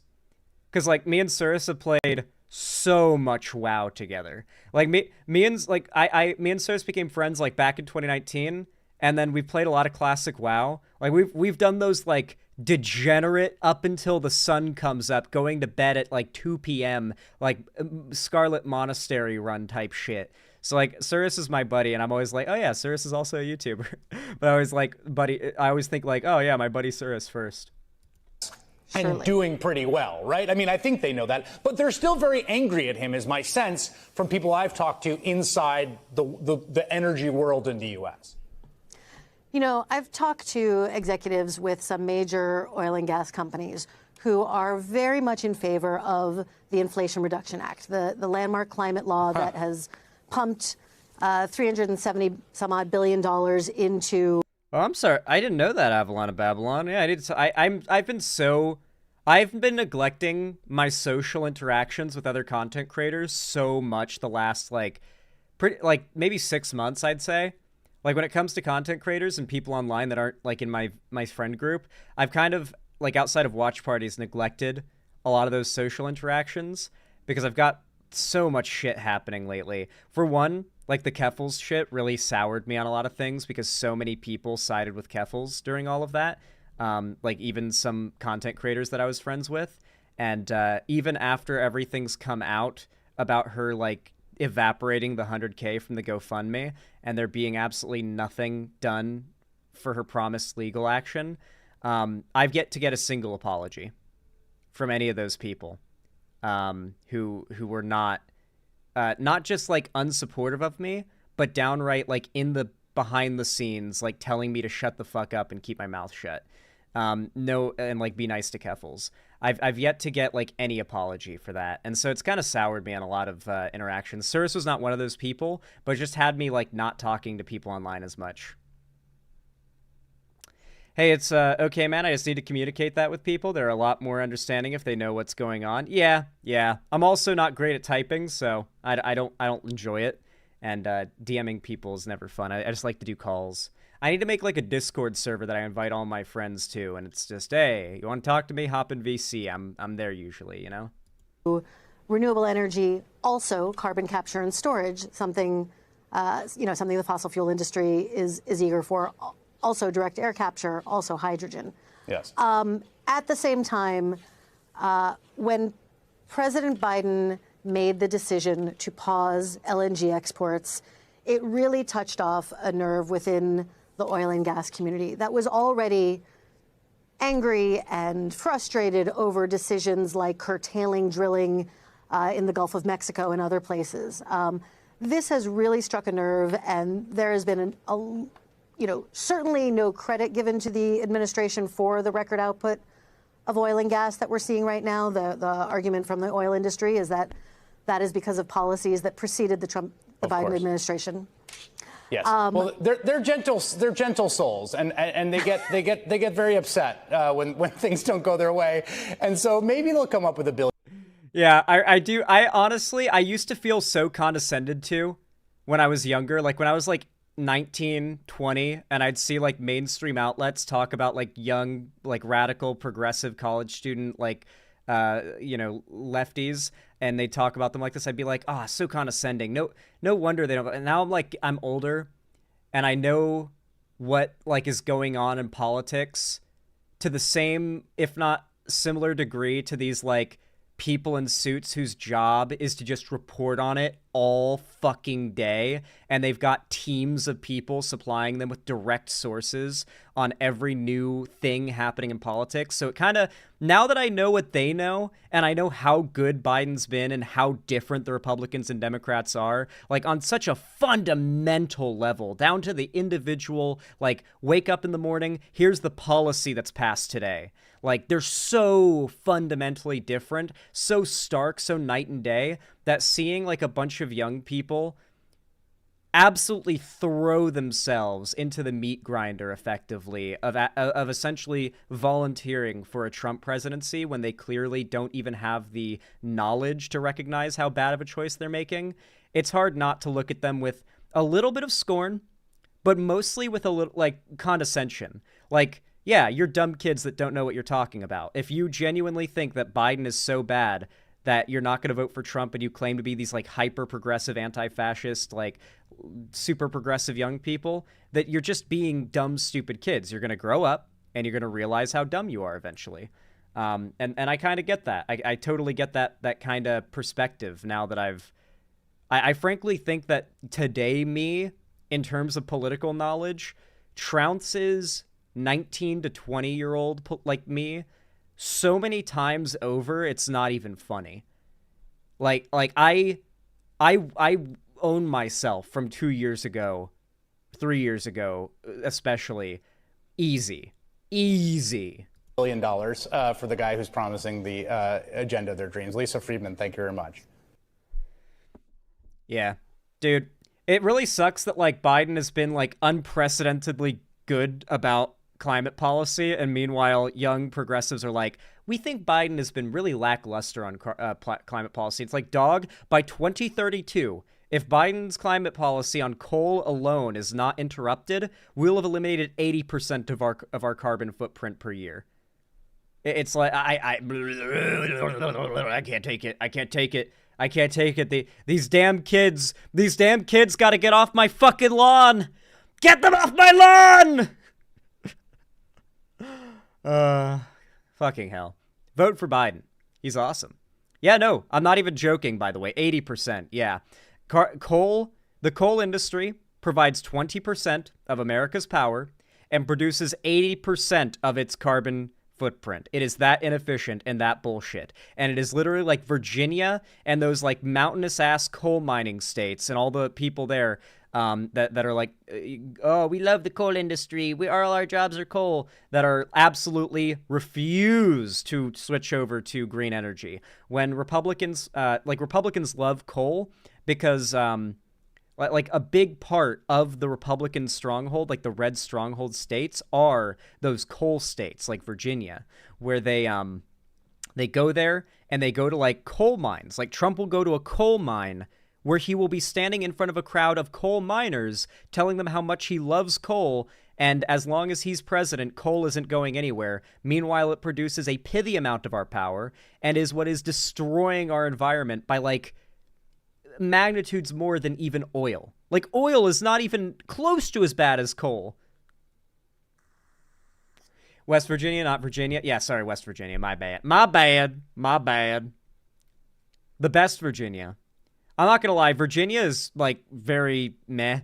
West Virginia, though, is fucking gorgeous. As much of an awful state West Virginia is politically, like, as far as geographically, oh my god. I've only been there once, I believe, and it was when I was very young with my grandma on a road trip, and the mountains there were these, like, huge, domed, tall mountains that were covered in green. Trees all over them. It was very like foggy and cloudy and wet and mountainous. And so it was like almost like a mountainous jungle. That's at least how I remember it. I was like maybe 8, but very pretty. Regardless, though, those goddamn West Virginian coal miners are destroying our planet. They need to learn how to work a solar panel, or they're losing their jobs. We're coming for your jobs, coal miners. We're gonna get them. I'm sorry. You like 10,000 people, like these 10,000 jobs or whatever that are made up by coal miners. Your jobs are not more important than the survival of humanity. I hate to inform you. I know it's my hot take. It's my hot take. The, 10,000 people employed by the coal industry? Like, I don't know. It's probably way more than that, but it's literally nowhere near as much as many other industries. It's a very small amount of people that are virtue signaled for by the right when they talk about coal miners and stuff. But regardless.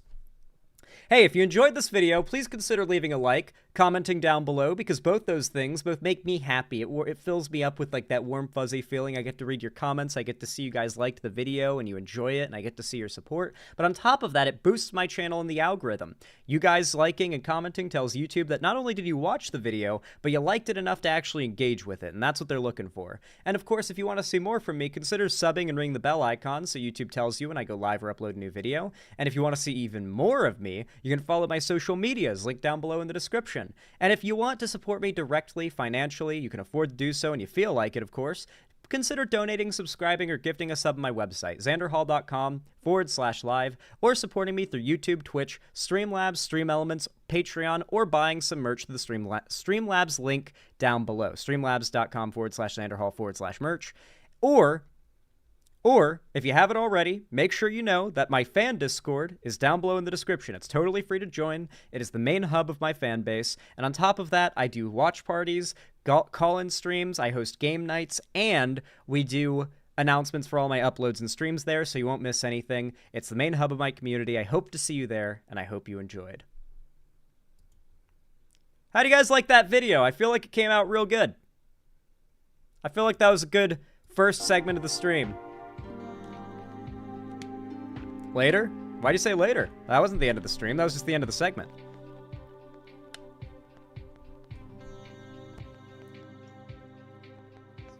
People always leave. Like, a dozen people always leave when I do the outro for a segment because they don't know I'm not ending stream. It's always so funny.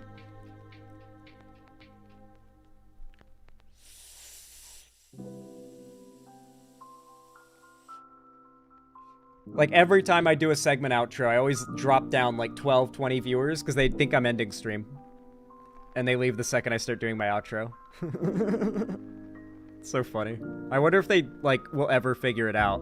I imagine there's, like, a group of people who come into my stream, they watch the first segment every time, see my segment outro, and then leave thinking stream's ending. And they're like, man, Zan only streams for, like, 30 minutes. I wish he'd do longer streams. Why are his VODs so long, though?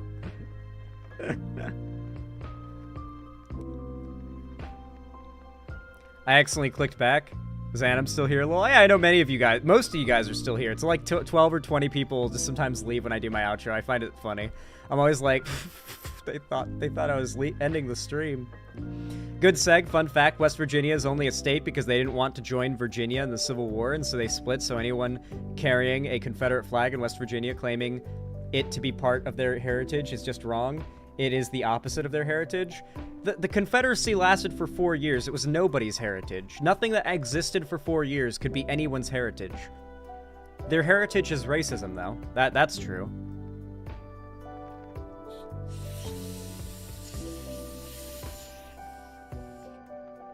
Obama was president longer than the Confederacy existed, dude. Like, Obama is more American heritage than the Confederacy.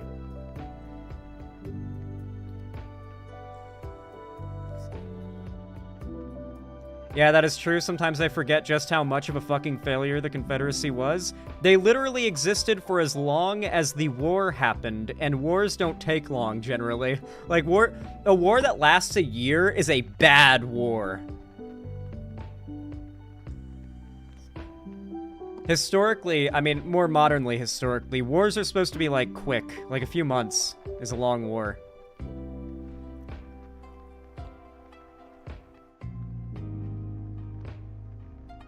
Xander Hall, Dune Mama is more on the side that worry about Biden chances than the grifter like Lance, few other lefties who want Trump to win. Yeah, no, I don't think Demon Mama wants Trump to win. I think that there are just a lot of people on the left who are probably zero tolerance on any support for Israel. And it feels like that's kind of new, right? Like, don't you guys feel like, because I'm not saying that people, like, especially not Demon Mama or Vosh, didn't just start caring about Israel and Palestine out of nowhere when this all, like, January or October 7th happened. But it feels like a lot of the fervor has just sort of amassed and materialized for this when it should have existed sooner. And my complaint isn't like, oh, now you care. My complaint is like, where were you before? Because I remember 2 years ago when a hospital was bombed in Gaza and dozens of children were pulled out of the rubble. And there were a bunch of content creators doing charities, raising money for this. Trump was president at the time, mind you.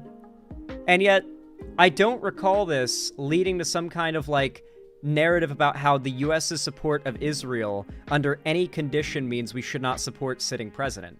It feels like that particular mindset has gotten overwhelmingly popular very recently. And it's due to the fact that it is such an it topic, I think. I think a lot of it is virtue signaling for what is currently the it topic. I don't think that's what Vosh or Demon Mama are doing, because I know they care. But I think Hassan, maybe Lance, quite a few other people.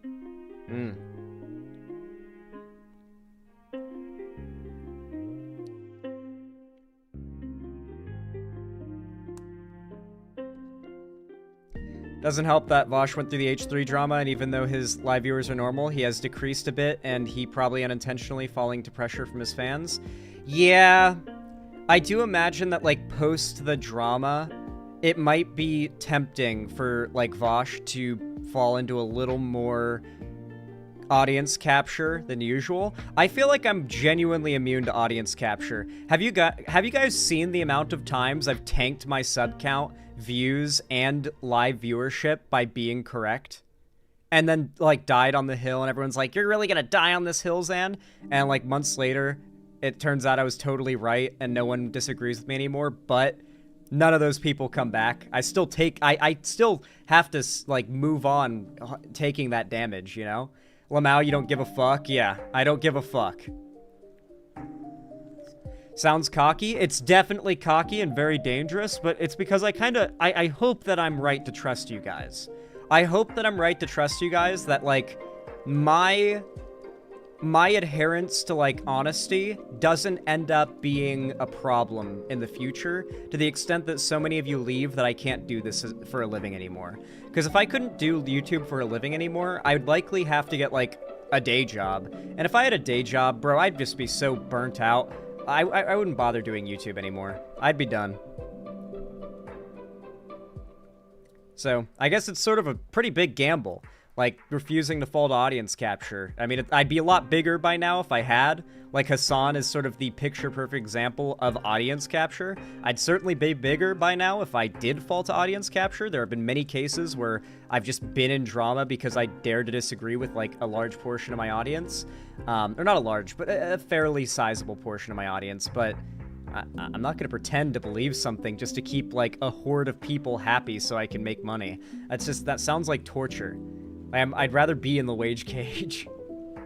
Like, what's the point? What's the point in having a platform where I get to say my ideas and people get to listen and hear what I have to say if I'm gonna pretend to hold positions to make that, like, I'd make money, you know, I'd make money. That would be a benefit, sure, but I don't think I'd be very happy.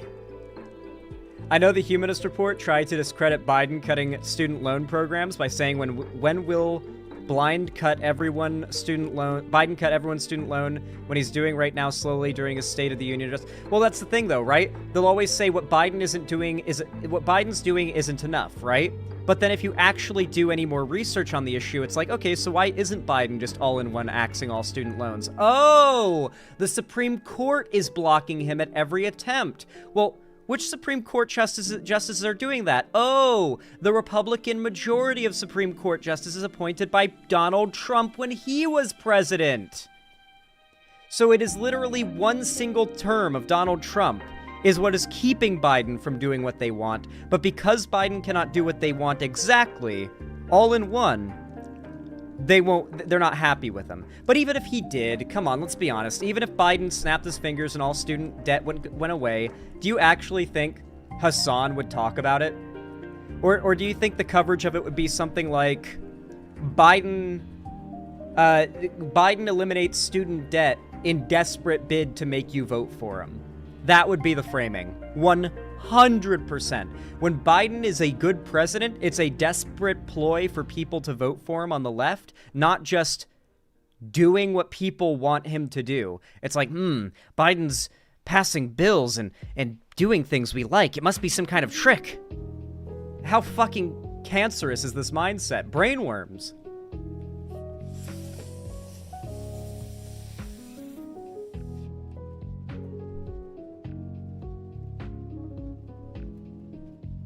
Some leftists like Hassan are just in reality revolutionaries and dream of a communist takeover. Nothing will ever make them happy. They're not revolutionaries. They will never be in reality revolutionaries, okay? Once again, let me point to the sign.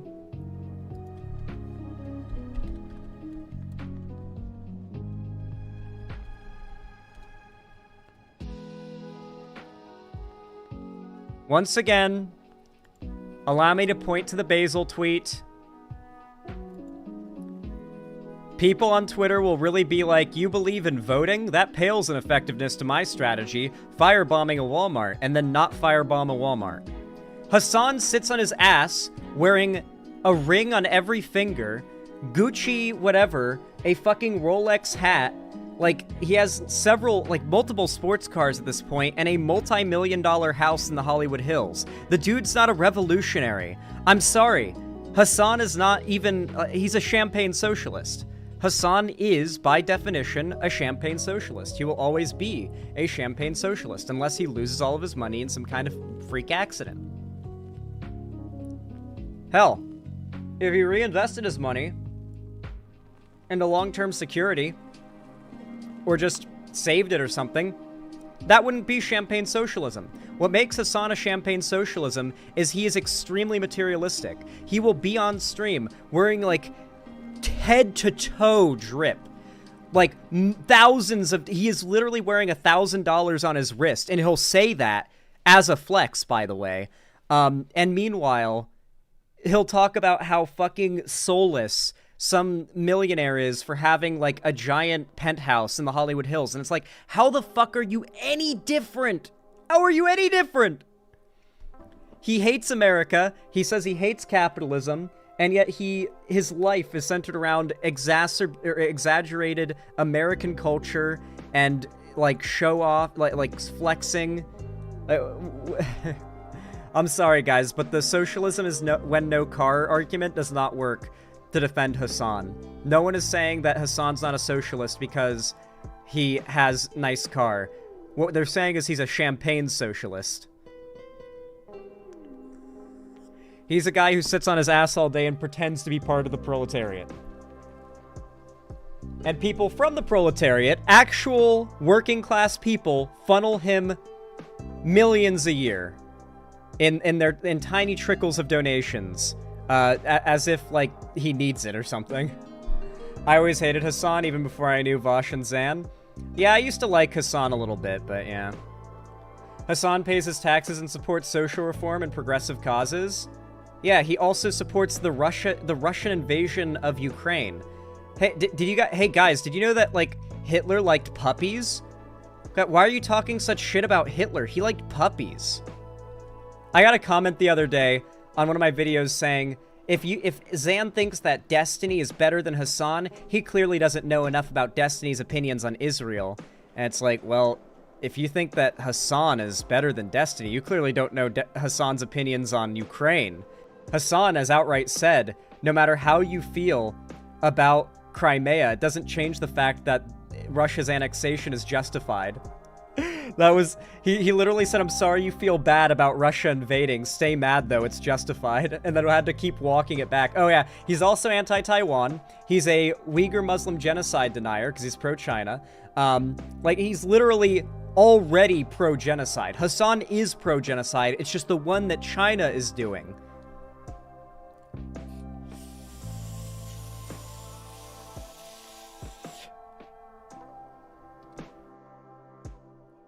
Listen, guys, it's okay. Hassan's cool. He doesn't support the wrong genocide. Oh, is the ghost in here? Ah, fuck. Dude, I swear to God, my house might be haunted. My house might actually be haunted. I went into my fucking guest bedroom the other night, and I turned on the lights, and that shit started flickering like some shit out of Supernatural. Not like that, way more violently. Like, literally right out of Supernatural. And I was getting ready for bed, and I was just like, nope. I just flipped the light switch off, walked into the other room, and got into bed. I was just like, I don't care. I don't fucking care. Get some sage and cleanse your house. Guys, ghosts aren't scary. I'm hitting you with the hot take. Ghosts aren't scary. If ghosts are real, they're not scary. They're a low-tier monster, if they exist.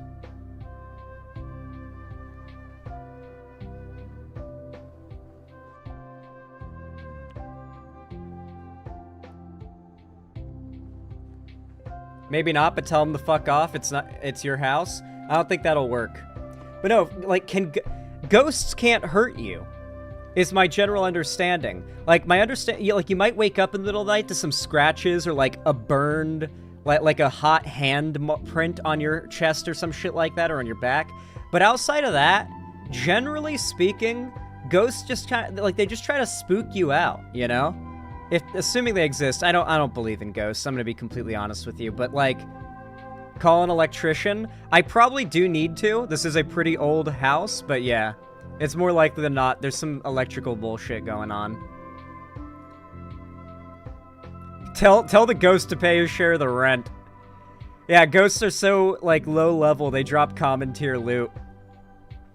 Do you have LED bulbs? I don't know what's in that. I moved into this place 6 months ago, sorry. I moved into this place 6 months ago. I haven't changed that light bulb. Zan, I don't like Hassan, but hasn't he changed his mind and apologized about his Ukraine/Russia takes? Jesus Christ. Like, do you think that him changing his mind, do you think that him walking back step by step the slightly less bad takes, like, first it was Russia fully justified, then it was Ukrainians are Nazis, then it was the Ukrainians are actually welcoming, and the majority of, like, he literally moved his positions as he got pushback to, like, step by step to least worse bad positions. Like, if he had actually changed his mind, he would have realized that Russia's bad and the Ukrainians don't deserve to be invaded and annexed. Instead, he continuously moved to less awful positions to see where he could sit, because he needs to remain audience captured with, like, the most radical, tanky fans that he has, while also trying to avoid too much shit from the broader audience of people who are gonna be like, what the fuck, Hassan, you support Russia?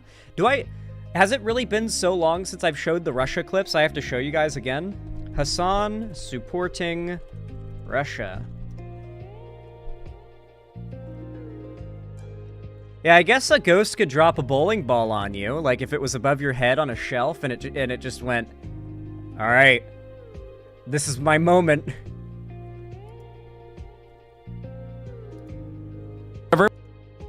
This is one of his walked back points, by the way. This is before his outright defense of Russia annexing Ukraine. This is something he walked back to. This was the process of him supposedly changing his mind. But, like, you feeling bad about the Crimean annexation does not change the reality of the Crimean annexation being a completely justifiable fucking act by the Russian government, okay? So that's it.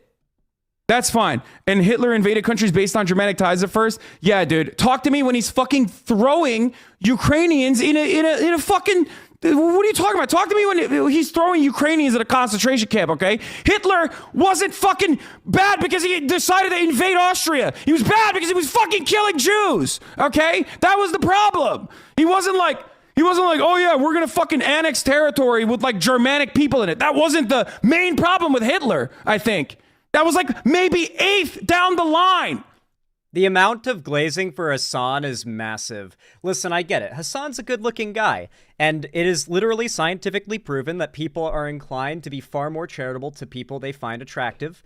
And whether you like Hassan's takes or find him entertaining or not, most people on the left find Hassan attractive. Don't listen. You can virtuously be like, I don't find Hassan attractive. I did find Hassan attractive, but like I think Hassan probably ticks most of the boxes of what like is considered attractive. Like, I'm a straight guy, but I can recognize when a guy is good looking, right? Like when there's a difference between a guy who is like a little unpleasant to look at and a dude who you'd look at and be like, oh, that's a good looking guy. You see him in movies and stuff. Because like scientifically, even straight dudes prefer to look at a good looking guy than a not great looking guy, right? Like a good looking person is just better to look at, right? And you are generally going to have a more positive opinion on somebody if you have a good, positive opinion of their looks, right? And people, Hassan fan or not, on the left, glaze Hassan like crazy. Overly charitable to this guy.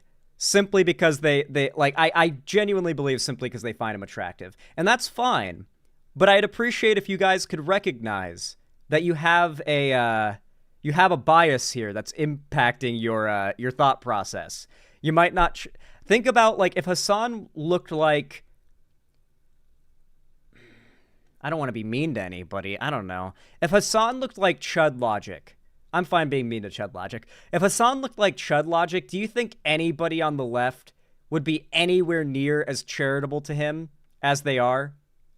If Hassan looked like Vosh, I think Vosh is a pretty decent-looking guy. Like, he's good-looking. He's got his hair on fleek, especially these days. He got into the what is it? The workout arc and the clothing arc. The what is it? The fashion arc. Yeah, that's the word. Yeah, I'd say like old Vosh. Okay, yeah. If he looked like 2019 man bun, like what, many dozens of pounds ago, Vosh. Do you really think people would be as charitable as they are? Because Hassan has gone so much further in the shit he said than Vosh has, and people were way less charitable to Vosh back then than they are still to Hassan.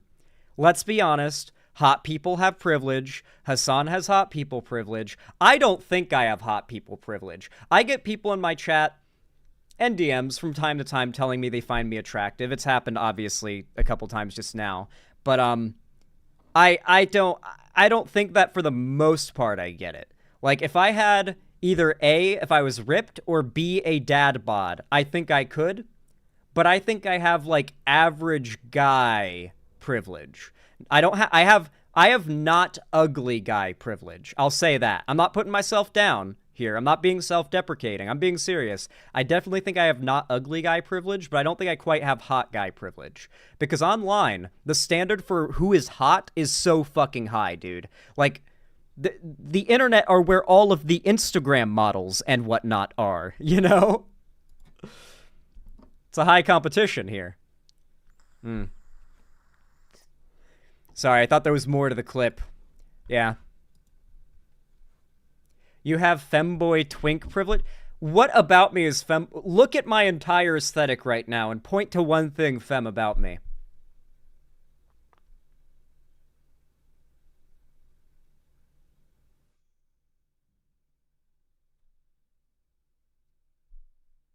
Eyes? My eyes are femboy? You're scaring me? You literally have hippie redneck privilege? What the fuck is a hippie redneck? You got the face of a Greek god from the neck up? Do I? I don't know if the Greek gods were all bearded, weren't they? So no, I don't.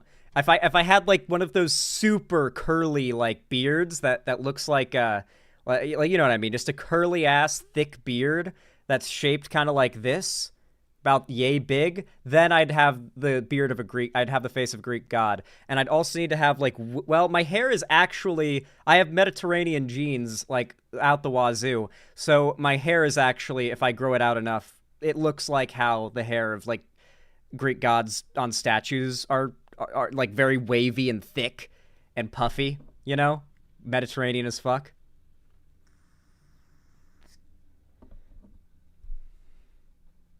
You made an avatar Catboy in Final Fantasy, which is why some people call you a femboy? No, I literally got props for making for doing the impossible, as many people said, and making a masculine-looking Mikote male character in FF. Usually, if you want to play a masculine-looking character, you can't play a Mikote, and you definitely can't play a Viera. But I managed it. I managed to make, like, a pretty masculine-looking Catboy on FF14. Most of the guys in my guild are all playing as Mikote, so it's just sort of the trend. Most male strikers at the time were all Mikote, so I decided I'd be a Catman as well. Dude, the startled pose for the Mikote, though, made me want to immediately re-roll my character race, though. When I saw that when in cutscenes, when your character gets spooked or startled or like, surprised, he goes... like some kind of weird, like, femboy cat type thing. Like, it's even more exaggerated and gayer than that, though.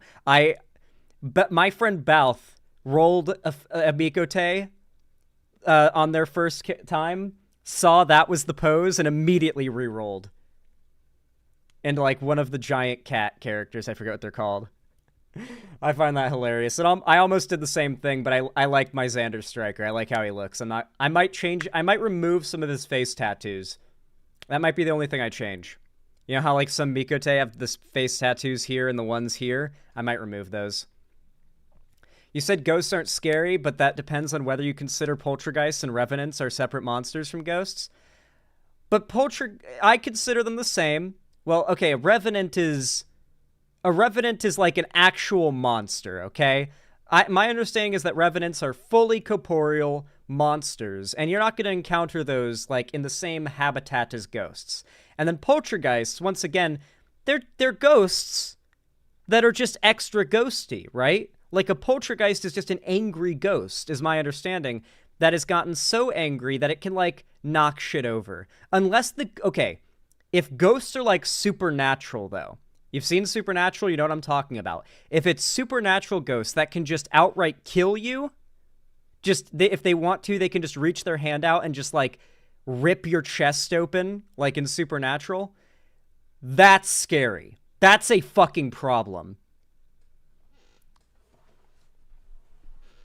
Aren't ghosts all angry? I don't fucking know. Some of them are supposed to be, like, just left behind or something like that. Guys, I'm not an expert. I've just seen, like, Supernatural. Then you have Banshees. Yeah, well, I be hitting that Sequoia Banshee booger vape. So if I saw a Banshee, I would just pick its nose and stick that shit in a glass pipe and smoke it. Get high as fuck.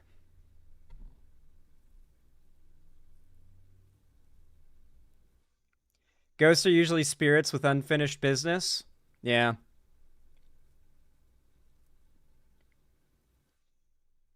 As a gay man, I hate trying to date in typical dating spaces. I'm sorry to hear that, Scaly Punk. I don't think anybody enjoys dating in any dating space right now, though. I don't think us straights are having a better time, to be honest with you. I think most of, like, Gen Z and like, what, millennials are just kind of in a state where it's like nobody's happy with how dating works right now. Straight women have it the worst? Potentially. Maybe. I can't say I have the experience, but I'd be willing to hear that argument out for sure. How could I be gay? My bitch is homophobic. How can I be homophobic? I blew his fucking brains out. That bar goes crazy.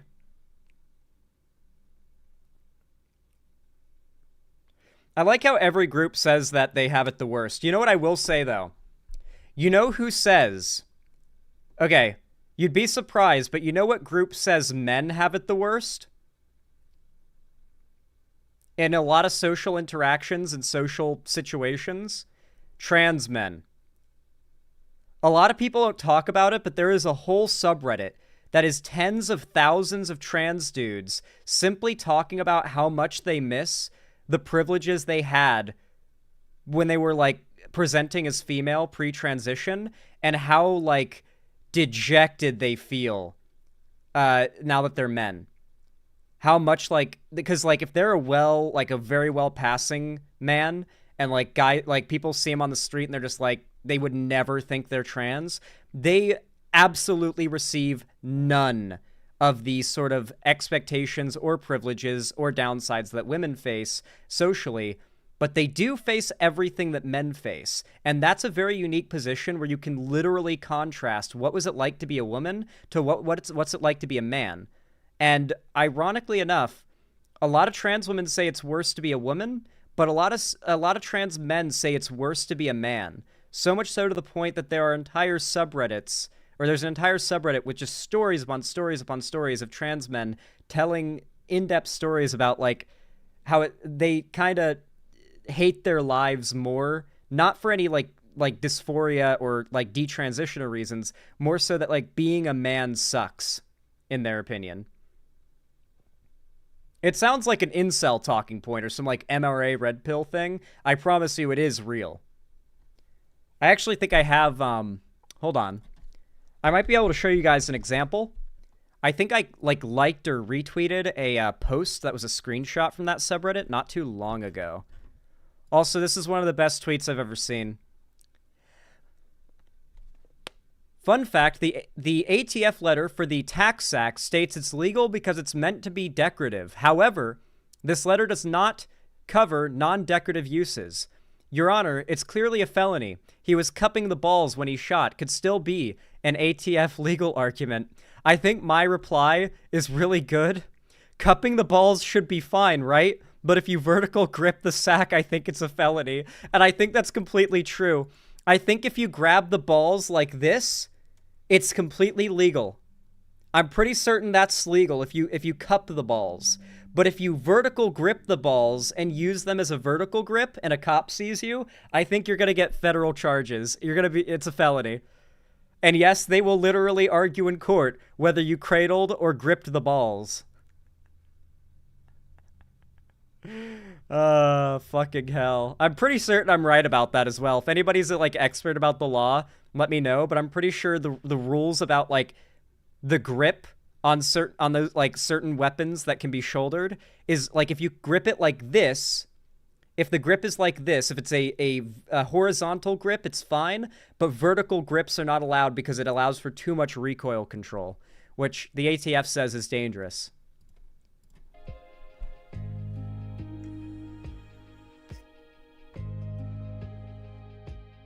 Why are balls a thing? They're so gross. Fuck you.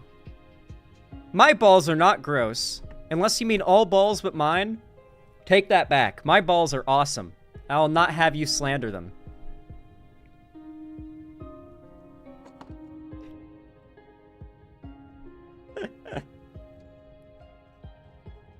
Yeah, don't disrespect my balls.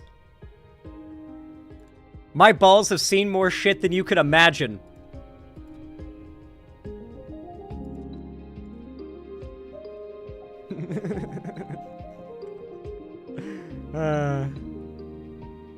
We don't know what your balls look like. We can't judge them. 1 million subs, guys, and I'll make an OnlyFans. Get on it. 1 million subs, and I'll make an OnlyFans. You got till 2030. If I get 1 million subs before 2030, I'll make an OnlyFans. I'll do it. You guys think I have any hang-ups about the internet seeing me, like, fuck a lady or something? Like, what do you think I'm... No. Like, what? What the fuck, Zan? No? Why? What are you, a swerf? Why would that be a bad thing if I made a OnlyFans at 1 million? What?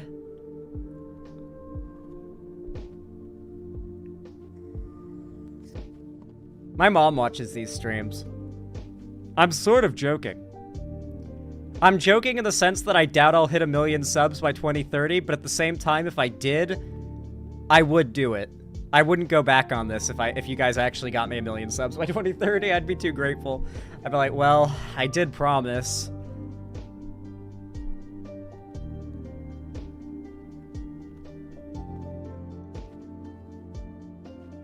No, nothing's going near or in my ass. Fuck that. Anyway.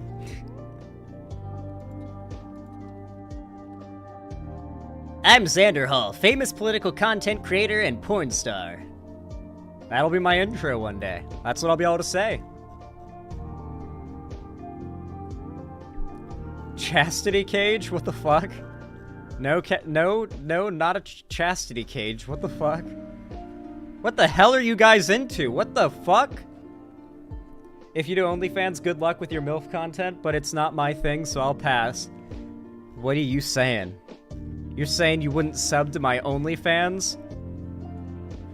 I'm so hurt. I'm so hurt. Okay.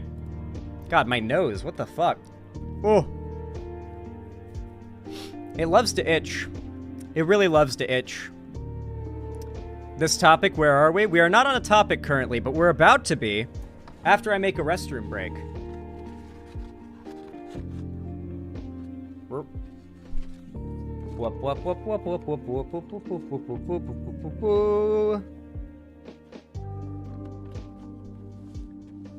The scroll must be updated.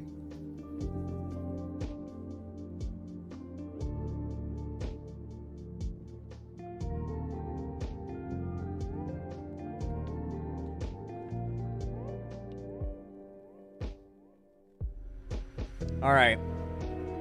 I think I know what our next topic's gonna be.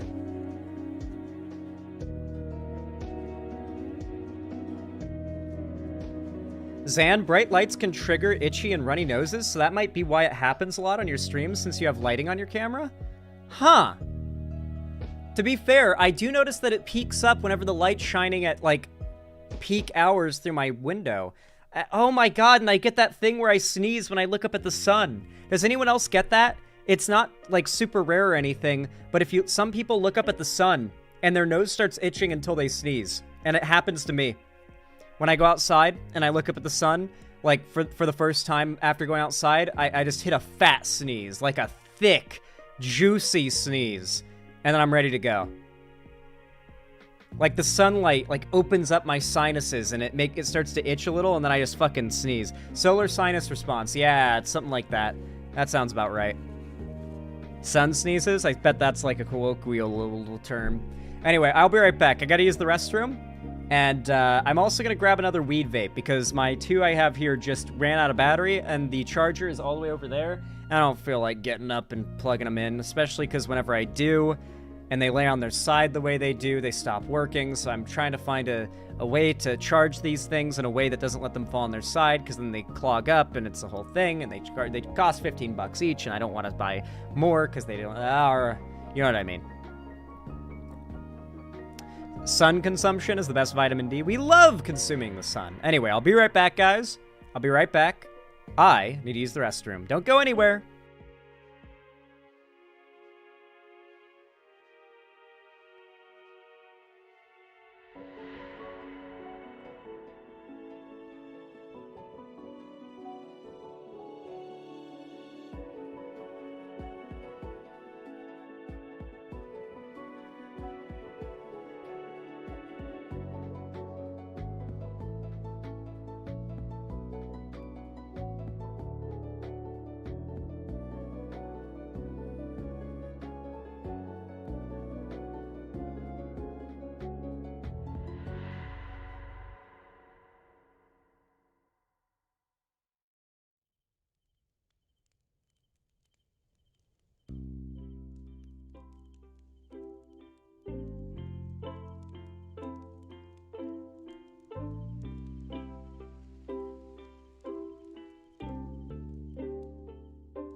What is up, Xander Alert Nation? I'm your host, Killer Keemstar. Let's get right into the news. I wish, man. In Minecraft. That's such a 2016 meme, too. What's up, guys? I got a new weed vape here. What strain is this? I've never had this before. Peach Rings. This is...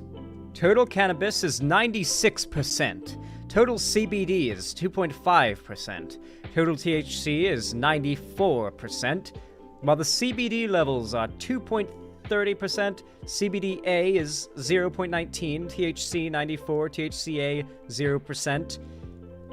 It's a blue sativa. I love my sativas. Never had this before. Peach Rings. I'm assuming it's gonna taste like peach. Let's find out how peachy is this. Let's see.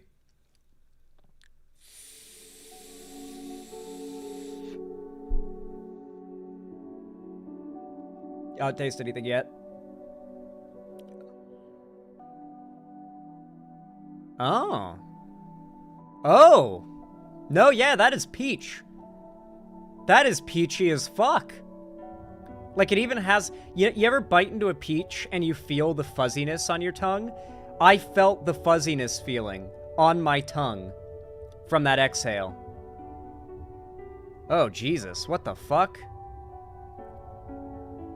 Stream, like, shit itself for a second there. What is going on with my internet? Urgh. At 8,000 kilobits that happened? It didn't happen yesterday. What the heck? I think it's fine. I think we're probably fine.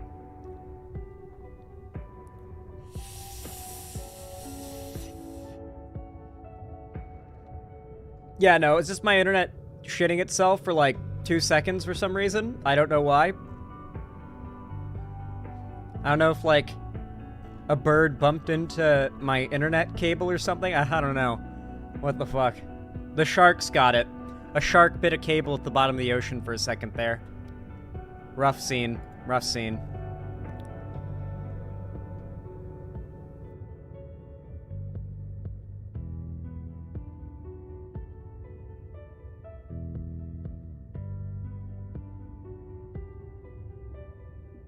Oh, I'm reading a message right now. My mom messaged me. Nice. Okay. My mom uses our DMs as, like, a stream chat. Like, a personal stream chat. And sometimes she'll tell me a funny thing that's worth telling you guys. Stopped me from hearing you talk about trans guys' takes on being guys. Or stopped me from hearing... Oh, Lucky... Oh, no, I didn't find that. My bad, Lucky Otter. Hold on. Oh, yeah, I was gonna show that. I remember I was making a point earlier where, like... I don't want to do some, like, weird MRA argument, like, oh, men have it so hard or whatever. But I do think it's worth acknowledging that patriarchy, while yes, it is about, like, cementing male dominance, you have to remember, how's the quote go? In the patriarchy, women aren't the adversary, they're not the enemy, they're the goal. They're the ball. They're the goalpost or whatever. Women aren't the enemy in the patriarchy. They're not, like, a group that is, like, bad, necessarily. But they're the group to be controlled. And that's what it's all about. And in order to enforce those ideals, a lot of these ideals are things that make men suffer, too. So the patriarchy is just pretty much... bad for everybody. Most men aren't really benefiting from the patriarchy as much as they might think they are. I know that you might think the fact they want to benefit at all from it is a problem in itself, and it is, but I think it's important to keep in mind, like, yeah, no, like, it's not discrediting the important conversation to say, like, yeah, men can kind of have it too, bad too. Is that nicotine or THC? This is THC. This is nicotine. Let me see if I can find it.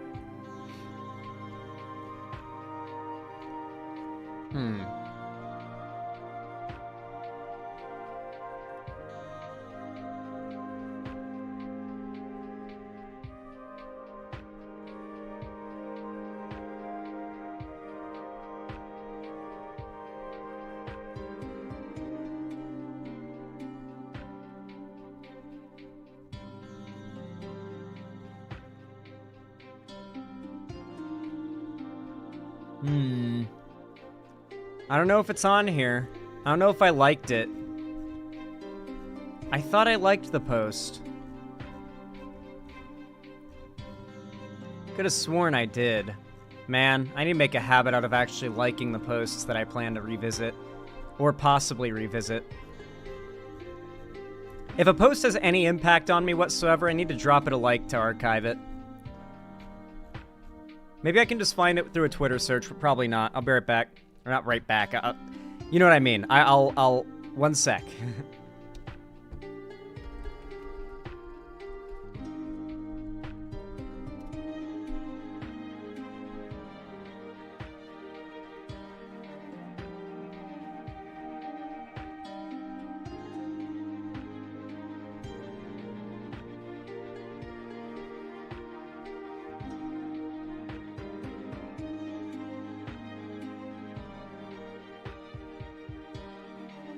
Man, I can't find the post. This was like maybe like a week ago that I saw it. And it just stuck with me.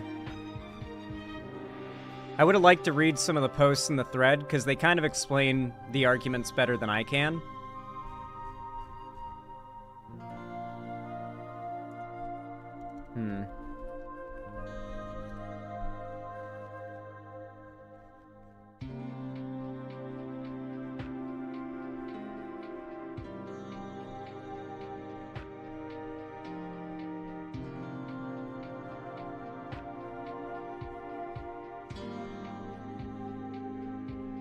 Nope. Sorry, can't find it. The internet's ruined. Has been for a while. It'll never return to what it was. You will never find anything ever again online. Everything is lost media now, and that is the world we must get used to.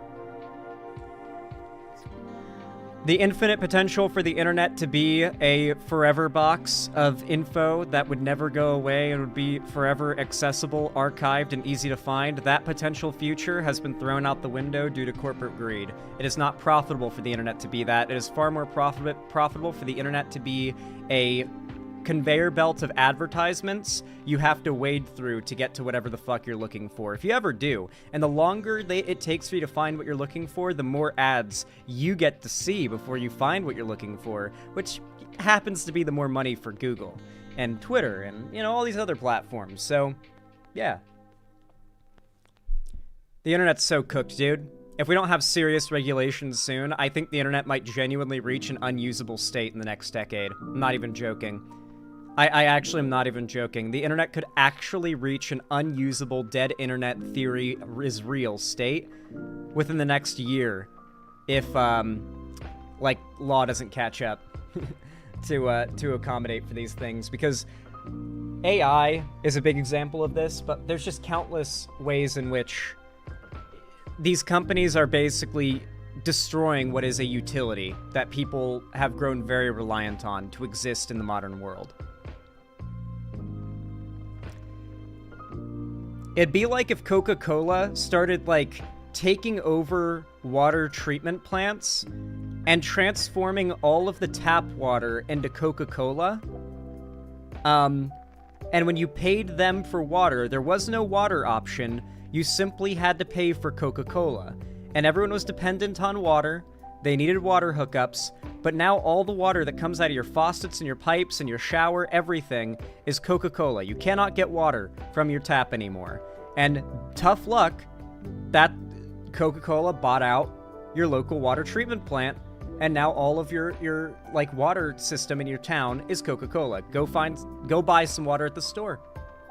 Go to the store and buy bottles of water. That's like go to the library and Google and look it up, you know? I feel like it's a pretty fair comparison.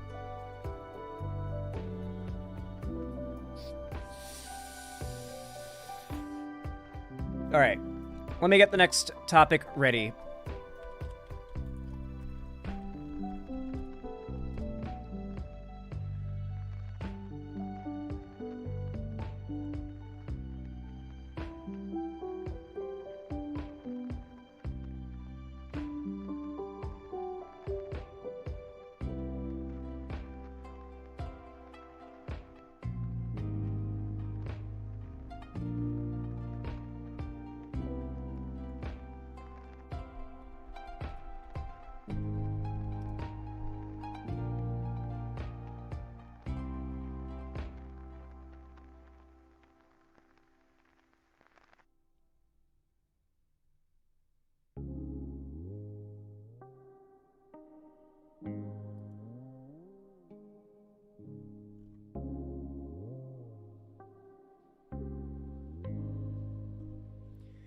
All right.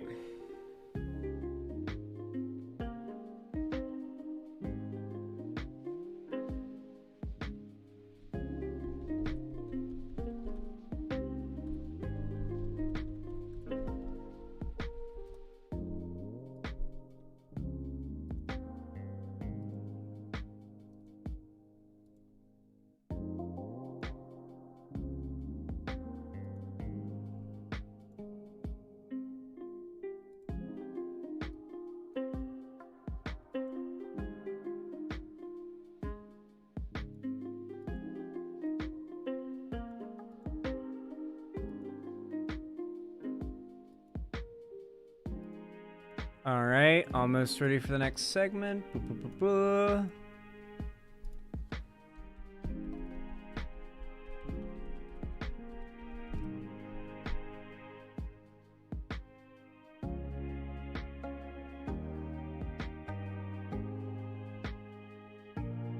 Okay. Y'all know what to do when I say action, right? 3, 2, 1, action. Okay. So everyone, I'm wondering if you guys have ever heard of a game called Dead by Daylight. It's pretty popular. Like, a lot of the trailers for its more recent updates have hundreds of thousands of views.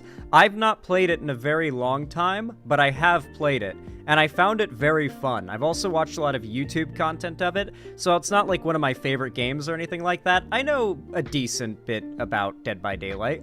For those that aren't aware of what it's all about and what the deal is, I guess I'll show you all the launch trailer really fast from 7 years ago. Good God, I'm old.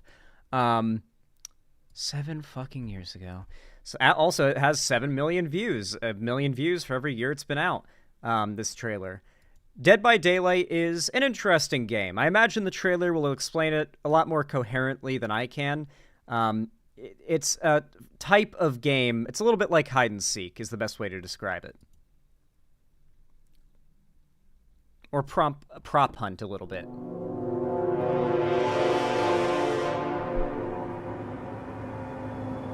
Ooh, yes, it is. It's a spooky game. When you first start playing, it's a spooky game. Becomes a different kind of spooky after that.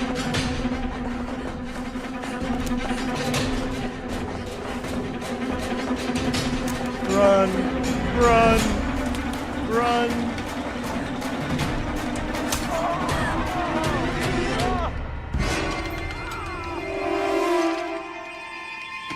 Zombie game? Not a zombie game, no.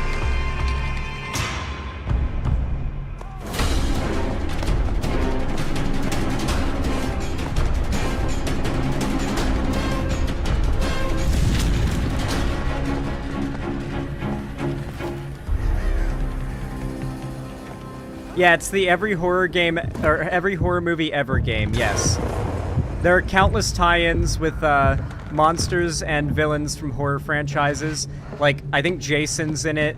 Like, you've got, like, tons of crossovers. There's a lot of classic horror monsters that are playable, like, villains in Dead by Daylight. You don't just play as the survivors in this game, you also get to play as the killer.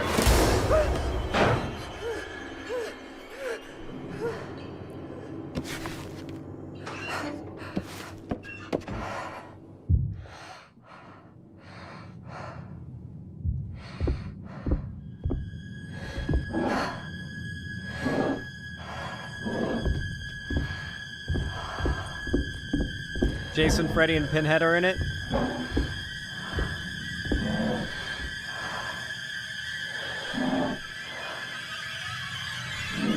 Who knows?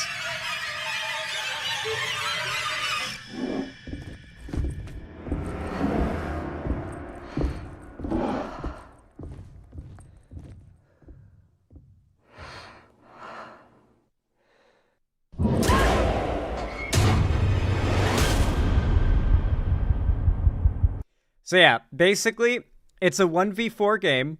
There's one killer, and there's a big roster of killers you can pick from. And many of them are like crossover characters now from like very popular franchises. And this entity, this all-powerful entity, has captured a bunch of famous killers throughout, like, the multiverse, I fucking guess, and has also kidnapped a bunch of survivors and placed them in this sort of arena. There is a lot of coverage, there's a lot of hiding places, and there's only one way to, well, there's a couple ways to escape. And one of those ways, the primary way, is to activate 3 or 4 generators. Yeah, like Ash Williams is one of the survivors you can play as, from Evil Dead, as well as, I forget what the old guy from, man, I'm brain farting right now. What's his name and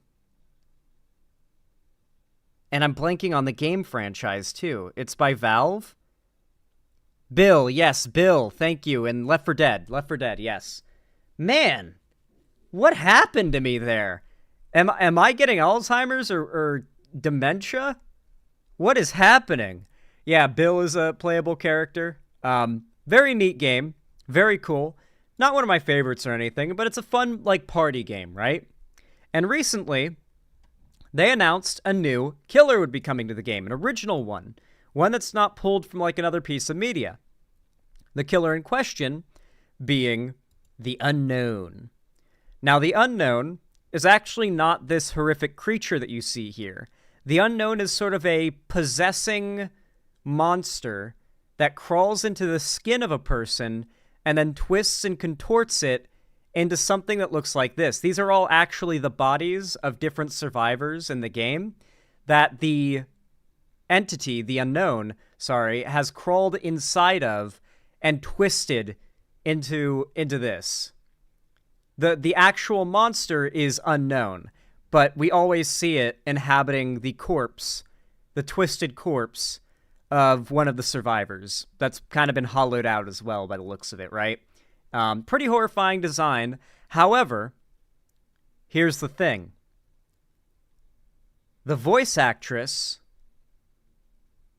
who is hired to voice the Unknown, mind you, the Unknown does a lot of different voices, both like in the body of like one of the female survivors does like a more feminine monster voice, while in the body of like one of the male survivors does a more masculine monster voice. The devs decided it would be best to hire a trans woman to do the voice acting. Kind of makes sense, you know, probably have more vocal range too. I think trans people are generally known to be pretty good voice actors and actresses due to like the vocal training aspect of things being more common. And so there's more vocal range, and that's just useful. Like I believe the Scarab, for a good idea of that kind of vocal range, the Scarab from Fiona and Cake, the villain in Fiona and Cake, voiced by a trans woman, I believe, if I recall correctly. So yeah, crazy fucking vocal range you get to have when you have trans voice actors and trans voice actresses. So, unfortunately, this wasn't taken as like a W. Like, this should be a case of like, oh, this is a popular, beloved game, and a trans voice actress got the job to voice the new killer. That's cool, right? Like, they got the cool new voice acting job for a trans person in the gaming industry. That's important, right? Well, the reaction from both the left and the right, mostly the negative reaction was from the right, but there was still a reaction from the left that was a bit negative, was along the lines of this.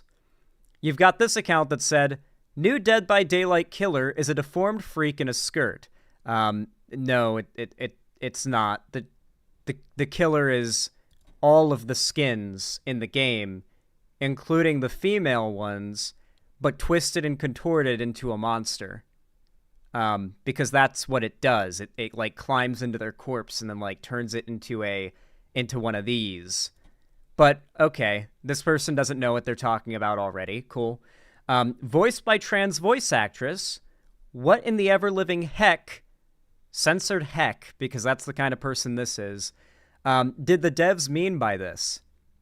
Very quickly, the online left blew up about it, and right-wing trolls who basically thrive in upsetting progressive people online and minorities online and getting a reaction out of it, their response was naturally to feed into it heavy, because if there are people online saying they think this is transphobic and are offended by it, what better thing to do than to lean fully into it and gloat about it? So conservatives quickly began harassing the VA, posting like this image usually in her replies and stuff.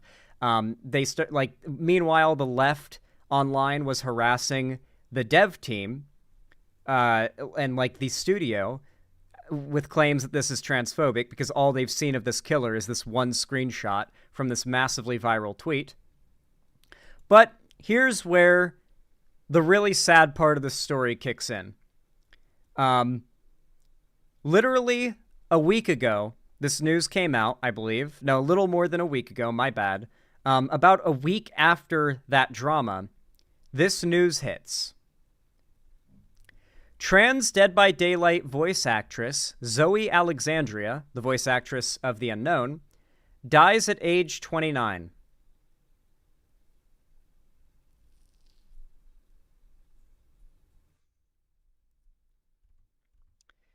She died about 10 days ago. Well, less than 10 days ago. Alexandria reportedly died in Chicago last week, the 30th of April, after a battle with a form of encephalitis and inflammation of the brain. She was best known for voicing the killer, The Unknown, in video game Dead by Daylight.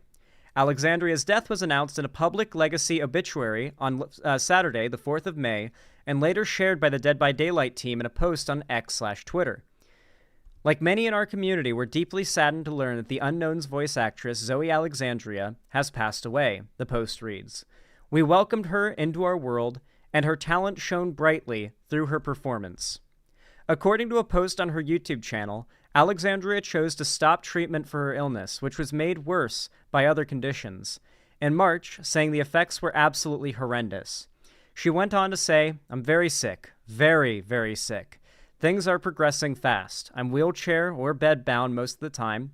I had 16 seizures yesterday and over 30 stiff person attacks. Quote, I'm the main thing I've learned is that life is too precious to focus on things beyond those you love and those who love you. Love is and always has been the answer. Zoe Alexandria voiced The Unknown. I don't know why it keeps repeating lines. I don't like when articles do that. I hate that. Christ, it's horrible. Rip. Yeah. So what really upsets me about all this is that she got maybe a week, 10 days of life on this earth, in which she got to be known as the voice actress of a character in a popular video game like Dead by Daylight. And those 10 days, the last 10 to 2 days to 2 weeks of her life, were riddled with transphobic hate and no support from the online left or the trans community. Instead, the online left and the trans community that bothered to talk about it farmed clicks with misinformed posts about how somehow this was actually the devs being transphobic to her. Attacking the group that would go on to make the post, like, mourning her loss. Attacking them. Like, it literally, the left, the people on the left who cared to talk about this, weaponized it in order to increase their own clout. And meanwhile, the right were attacking her, and she was provided no support by the community that you would think would have provided her a bunch of support. I'm sure she got support, but, like, the fact that posts like this post, it's cut off for some fucking reason, but this had 30,000 likes when I saw it. And I believe I saw, like, people falling for this as well. Like, correct me if I'm wrong, I didn't watch the video, but did Vosh fall for this? I think he covered this. I swear I saw a thumbnail, and it looked like, based on the thumbnail and title, he thought this was transphobic. There were no, he didn't? Okay, yeah. But there were a surprising amount of people on Twitter that I saw calling this transphobic, and it's like, dog.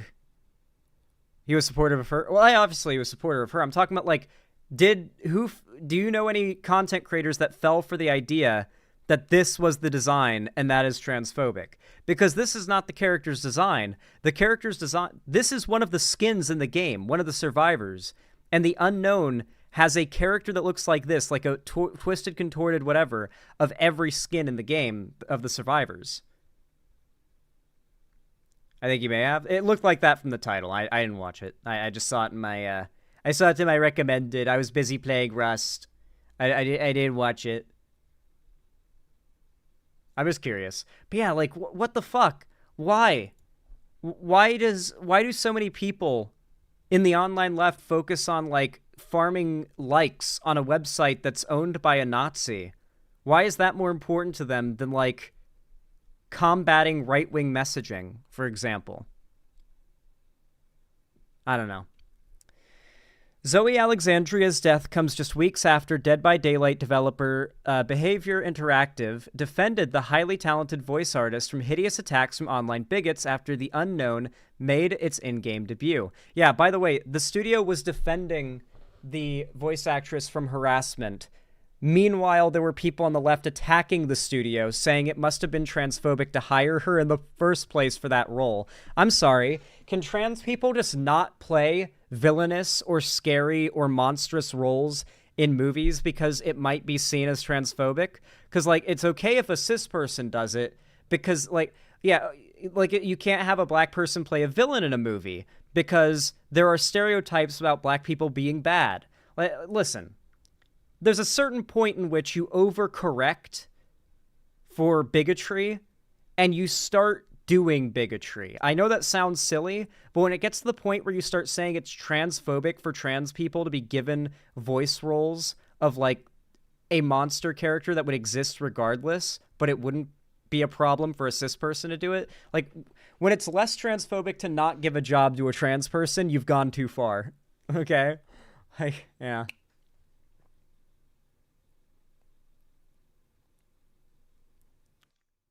Is it transphobic to give a trans person an important role?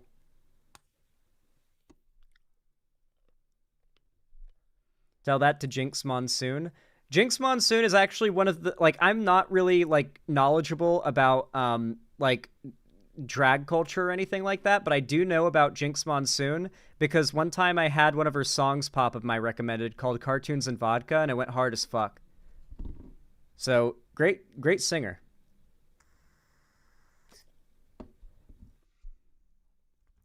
They wanted a voice actor with range, so it makes sense to give her a job where the character has a range of voices that's not transphobic. It literally makes the most sense for a character like this to hire a trans person when the idea is that when the killer speaks, they're like a monster speaking through the vocal cords of different people, men and women. So it makes sense to be able to do, like, here's the Unknown's voice, but with a little bit of a feminine twinge. Here's the Unknown's voice, but with a little bit of a masculine twinge. That ability is valuable in a voice actor or voice actress, and trans people are especially gifted with that ability, like almost by default. So yeah, it just makes sense. She had the skill set. Quote, "We want to say loudly and unequivocally that this malicious content and attitude is unacceptable and has no place in Dead by Daylight. This community should be a safe place where everyone can find a true sense of belonging," a spokesperson told Pink News at the time. That's right. The company came out in a strong support for her. Based Dead by Daylight dev team. They added, "We will continue to express support to our voice actress, to all of our community members, as well as standing actively against hate in our game." Aside from her voice acting career, Alexandria was well known in the trans community for her videos on voice feminization training, which gained millions of views. Really? Apparently she was already quite famous and gained millions of views on voice fem training videos. Did anybody already know of her prior to this? So sad. Fans of her work mourned her death on social media and in her obituary, saying she will be remembered for her incredible voice and personality. Quote, "Zoe was an amazing voice actress and voice coach," one person wrote. "She helped me find several of my clients, helped me coach them, and she really knew how to reinforce them to be confident in what they say on and off set." Another wrote, "I don't know Zoe personally, but I know she was strong, kind-hearted, capable, and immensely talented. She brought life to a character in a way that Dead by Daylight hasn't seen before and never will again." Man. It's a really sad story because there's no happy ending to it. In fact, the ending gets even more sour, if I were to say, because, like, the right is currently reveling in this. The replies to the official Dead by Daylight account's post with the obituary for Zoe Alexandria was just all the replies were the most transphobic, horrific shit ever. Most of them were 41% memes. The post didn't include the fact that she had died of a disease. And so all the comments just assumed that she had committed suicide and were 41% posting. Like, another one of the 41%. So, not only are they evil for saying that if it was true, but they're also wrong, because that's not what happened. It wasn't suicide. This is why I hate those scum. Be careful talking too mean about them. They're allowed to talk as mean about minorities or the left as they like, but if anyone on the left gets too angry or too upset at them, then you're triggered, mean, or you're being the real bigot. Keep that in mind. It's okay for them to be mean, but not the left. Anyway. I really can't... God, it feels so wrong to do the outro with such a grim topic, man. Well, I guess, like, if you enjoyed the video, please consider leaving a like. I mean, if you could enjoy a topic like this, I guess... I don't know. I saw this all happen, and this is more of a rant segment for me than it is, like, an informative segment. You are getting news, but... I don't know. I wanted to get this off my chest, and I figured it might as well be a topic. It might as well be a segment. It just upsets me. It upsets me that we didn't see, like, a massive round of support from the trans community online for Zoe Alexandria, and instead, the weeks, her last couple weeks on this earth, where she should have been getting tons of support, and should have been feeling the fame and the happiness of what she'd achieved, instead we're full of bullying and harassment. But I am glad to say that her final words were that she figured out that all that matters are the people that she loves, and love is all that matters, and the fact that overwhelmingly people on their deathbed say love is all that matters, and it takes being on their deathbed to figure that out, I think that's a valuable lesson. So if you take anything from this video, take her quote about what really matters in life from it. And I think that's a good way to respect her, I would say. In my opinion. Anyway, if you enjoyed, leave a like, comment down below, leave a sub, ring the bell icon if you haven't already so YouTube tells you when I go live, follow my social media, donate, all that good stuff. I hope you enjoyed, and I hope to see you again next time. What a sad topic.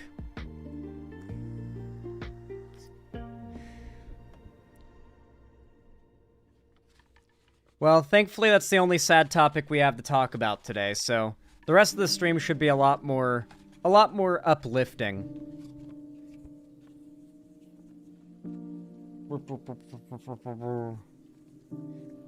Such a heartbreaking sentiment. It is very sad. Gotta update the scroll really fast.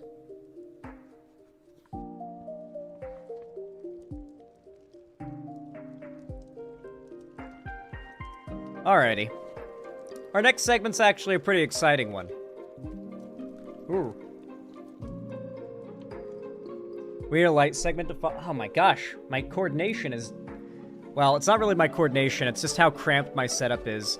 I'm hoping to get like a much larger desk, and I don't know what I'm gonna do about microphones. I can never seem to find a way to set up my microphone in a way that doesn't have me constantly hitting it, or it being in the way. Like right now, you can't see it, but it's in the way of my keyboard. And I can't type without looking at my keyboard. I have to like look down and like search and destroy type with my fingers, peck type. So like this sucks for typing. I can't type like this. Really hard to play games like this too. It's pretty uncomfortable. But if I have my mic like latched to my desk and it's on an arm that goes out to here, it's still in the way. And now it's blocking part of this screen and almost all of this screen where my chat is. I literally cannot find a way for my mic to be set up well. At one point I had it set up so it was like latched to the back of my desk and arced over and like in my face, but then that blocked my entire view this way. Like there really doesn't seem to be a way to set up a microphone, like a good high quality microphone like this that's big and bulky, where it's not in your fucking way while you're streaming.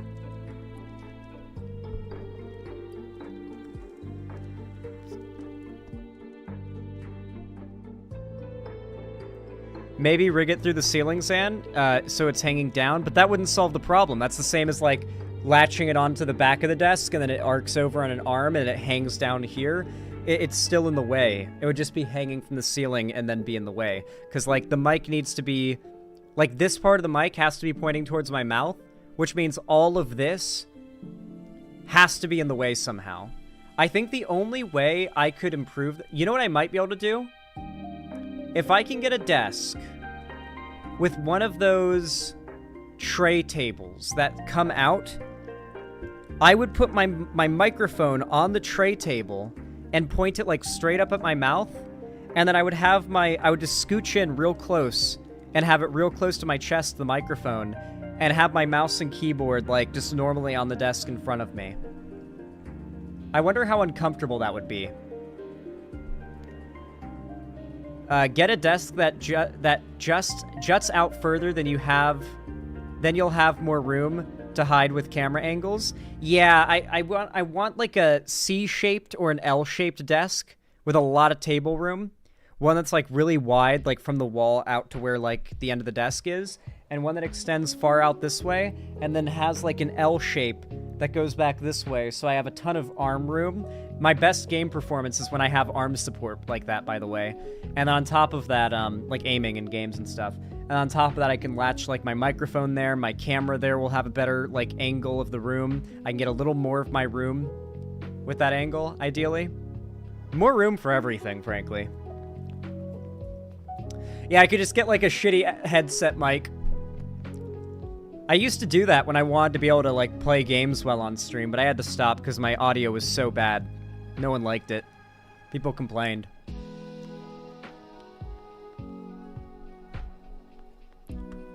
All right. Next topic.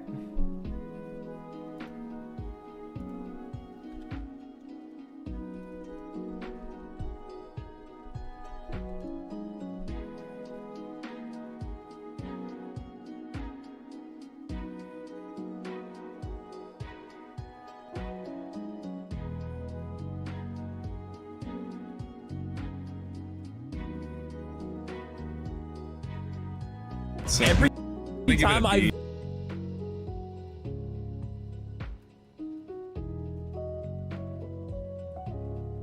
Okay.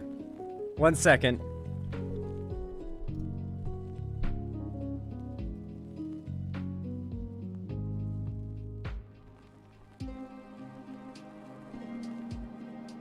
All right.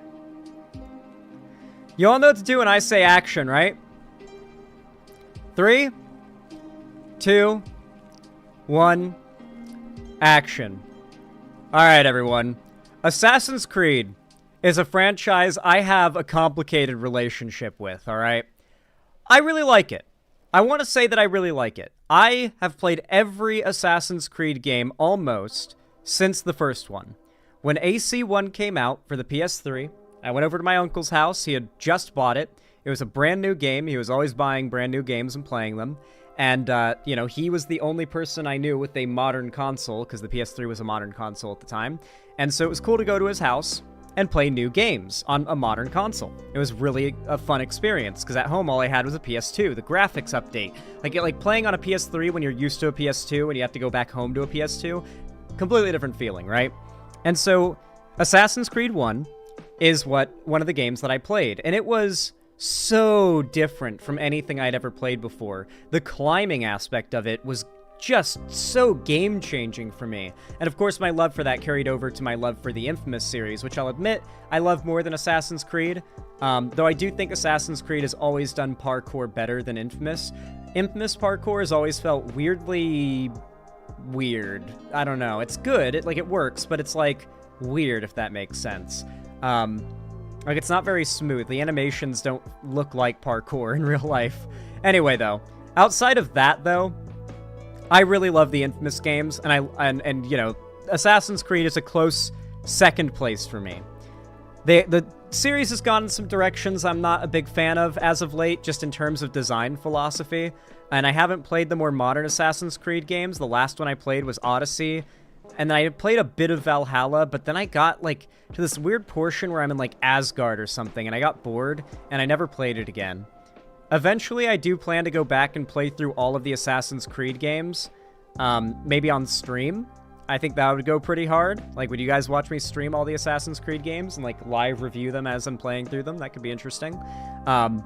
Regardless, though, my favorite one is AC4. Not an unpopular opinion, I'm sure.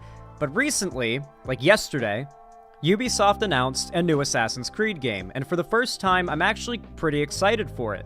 We're finally getting an Assassin's Creed game in a Far Eastern setting. People have been asking for an Assassin's Creed in either China or Japan.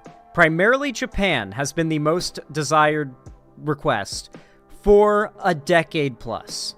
And we're finally getting it. And it's not that shitty platformer we got like 8 years ago, 9 years ago now. It's a real Assassin's Creed game. And not only that, but I literally remember like 2 years ago when I learned of the historical figure Yasuke, Yasuke, I think it's Yasuke is how it's pronounced, who is an African slave sold off to like a Japanese lord. I think it was Nobunaga,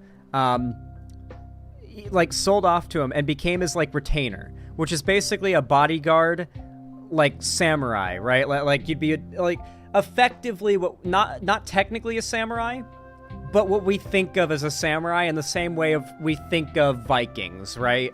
Like we've kind of turned that whole fighting force for like a feudal lord in ancient Japan into like the mindset of what is a samurai, right? And so you see the statue of Yasuke in like a museum. He's wearing samurai looking armor. He's got katanas. He looks like a badass. He was tall as fuck. He could apparently shoot an arrow out of a longbow bigger than anyone else could shoot, like way further than anyone else could shoot. So he could just like, imagine like somebody just absolutely destroys you, beams you in rust with the like the bow. That was him.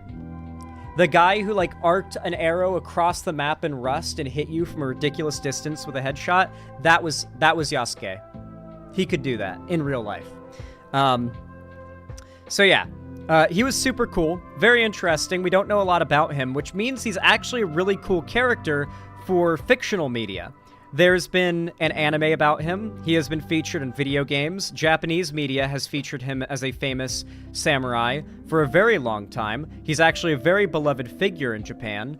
And yeah, really cool figure, and one that has one who what we know was true about him is so cool, with so little known about him outside of that you can do anything with him. His story and what went on with his life can be whatever you want it to be, as long as the core of what we know about him is true in your story. He is a very cool historical figure to work with for a fictional piece of media, which is why he is the perfect fucking character for an Assassin's Creed game. He is someone who existed, who confirmed did cool shit and was important, but we don't know anything else. So he could have been involved in or done any number of other cool shit, and it would kinda be not real-life lore breaking in your setting, right? If that's what you're going for, is like a historical fiction type thing. And that is what Assassin's Creed is. Now, here's the thing, though. This is a video game. And there is an entire industry right now centered around getting upset and monetizing meltdowns over minorities in video games. A good example, but not the only, of course, being Geeks and Gamers, whose first video about this looks like this. You've got Samuel Jackson photoshopped in there. He does this a lot, by the way. A lot of these YouTubers, like, if there is a black character in something, they will Photoshop another black person's face onto that black character, which is, like, definitely not racist, right, guys? Definitely not, right? They love doing that. They did a lot with Rings of Power. I remember, like, they did it a lot with Rings of Power. It's one of their favorite things to do is, like, Photoshop the faces of people in a piece of media they're upset about. It's really all about just, like, playground insults equivalent humor, right? Like, there's no real arguments being made here. I do love how they flipped the Family Guy joke, though. Like, the joke from Family Guy is that, like, our border security and TSA and stuff are super racist and cops are racist. And they literally, like, so much so that they might as well have a little cardboard plaque they pull out with skin shades that are, like, okay and not okay. And in the original, these are the okay and these are the not okay. He flipped the original meme, which is a commentary on racism, around in order to make it apply to the idea that simply portraying a black man who existed in a video game must mean you hate white people. Anyway, Geeks and Gamers is also the guy who has made, and I shit you not, hundreds of videos about Brie Larson. It actually gets really funny whenever you search it.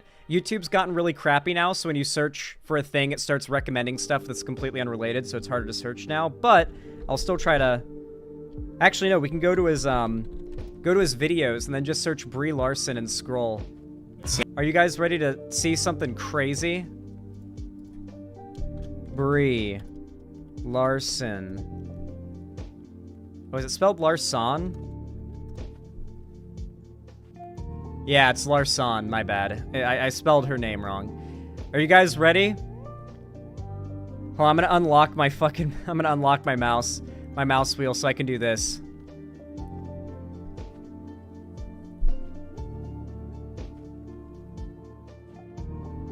Oh, keep it spinning.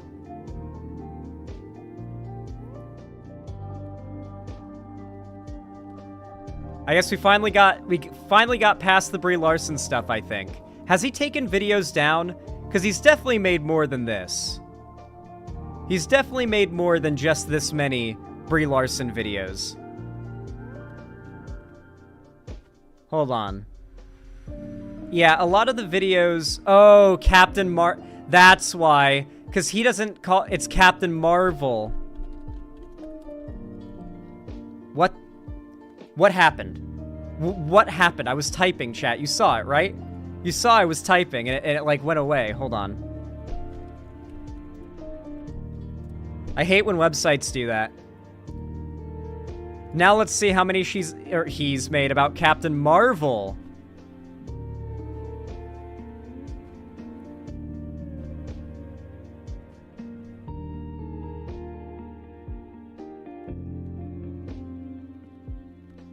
There we go. Oh, we're still going. Brie Larson unfollows Gal Gadot.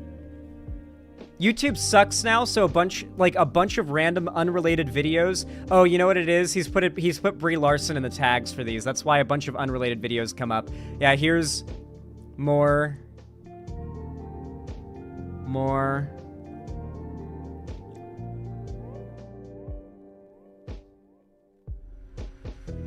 I remember at one point, I think he's taken some down. He had hundreds of videos about Brie Larson at one point. There are less videos now than there were before.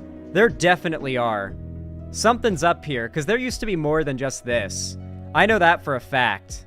I know there used to be more. Hold up.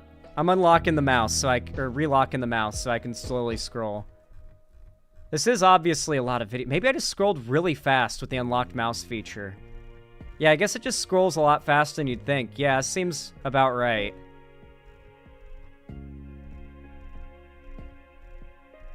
Yep, nope, it's still going. And these are just the Captain Marvel ones, not the Brie Larson ones.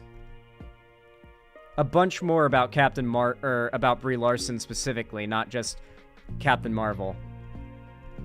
A lot of them use this image, but flipped, because lazy. More of this image of her. More of this image of her. More of this image of her. More of that image. Another one from that, another one. Another one. Another one. No, that's not one. Another one. Yeah. No, it's actually just the most shameless grift ever. It really, really is. It's truly, truly pathetic. The guy's titles and thumbnails, like, I don't know how this guy attracts anyone but, like, the most racist audience at this point. There are a lot of mouth breathers, though, that come into my, like, comments and shit talk me when I cover this guy, who seem to genuinely believe that,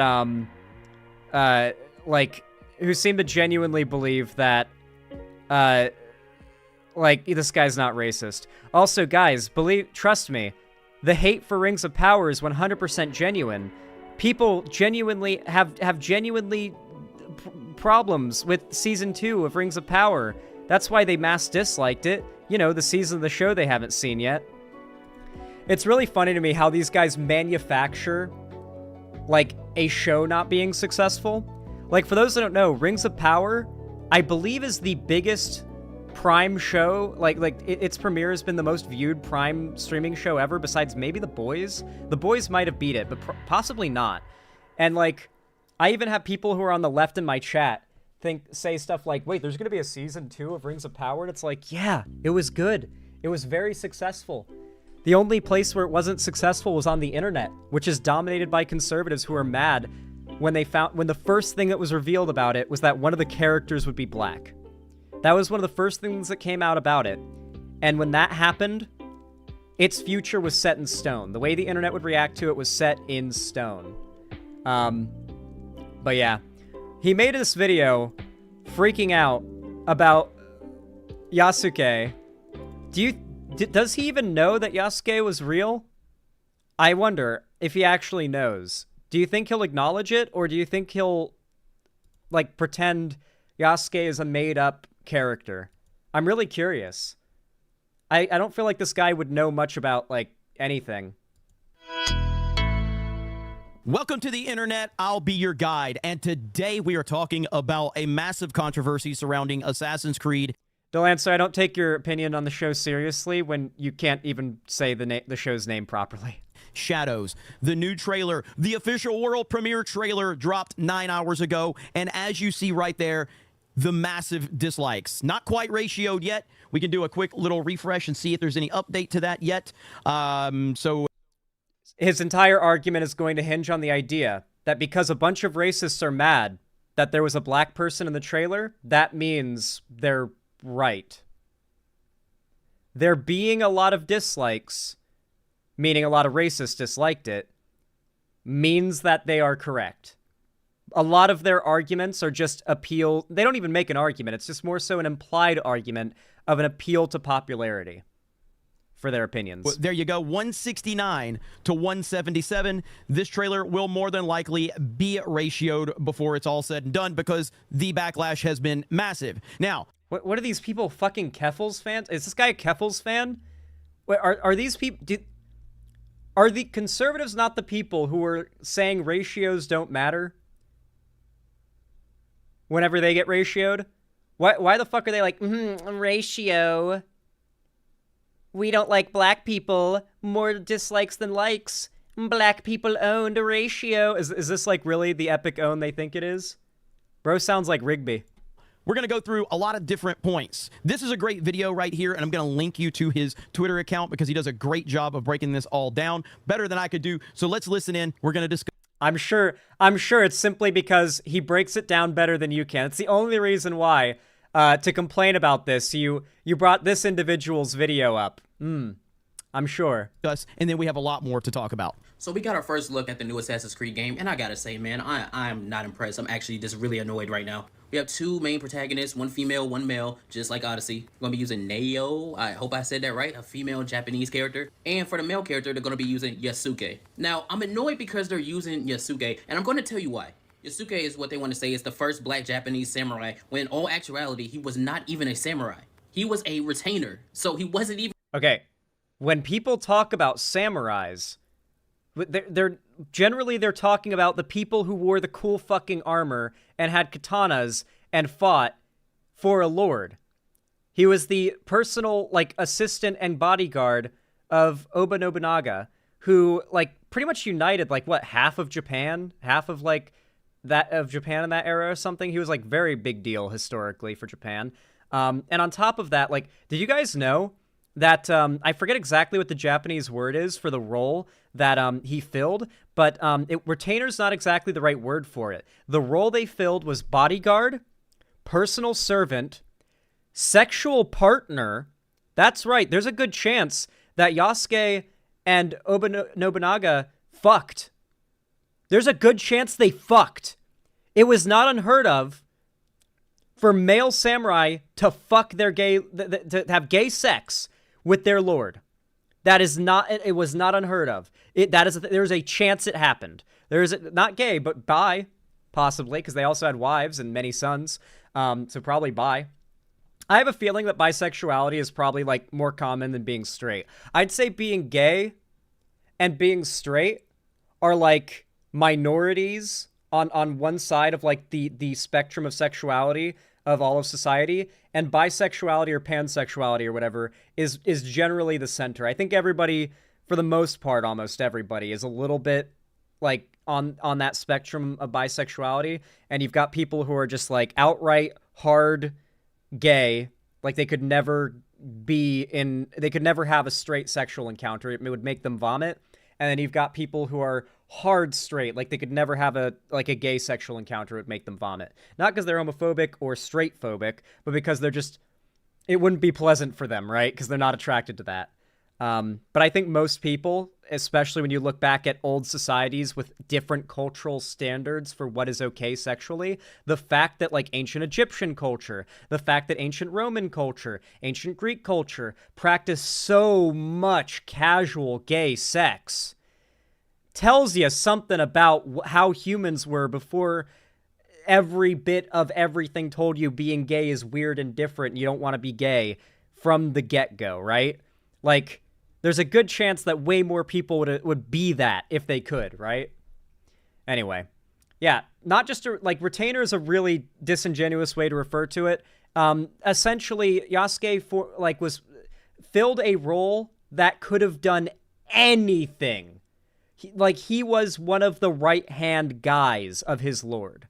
That is what that job serves, down to the point of like, if his lord wanted some anal, Yasuke was gonna have to put out, okay? Because yes, it was slavery as well. Even a full-blown samurai. And for all of the characters they could have used for Japan, all these kind of different people they could have picked from, they picked Yasuke. Why do they pick Yasuke? They also picked a Japanese woman from a village up in the mountains that gets raided by like an imperial lord. There are two characters, and one of them is Japanese. Are we like, I guess she doesn't count because she's a woman. He did mention before a female character and a male character, and the male character is black. So because the Japanese character is female, it doesn't count. It's still woke. Yeah. You'll notice, by the way, that lately the right has heavily tried to incorporate like weeb and Japanese culture into their rhetoric. Like they want to try and claim weebs and anime shit into their side of the culture war.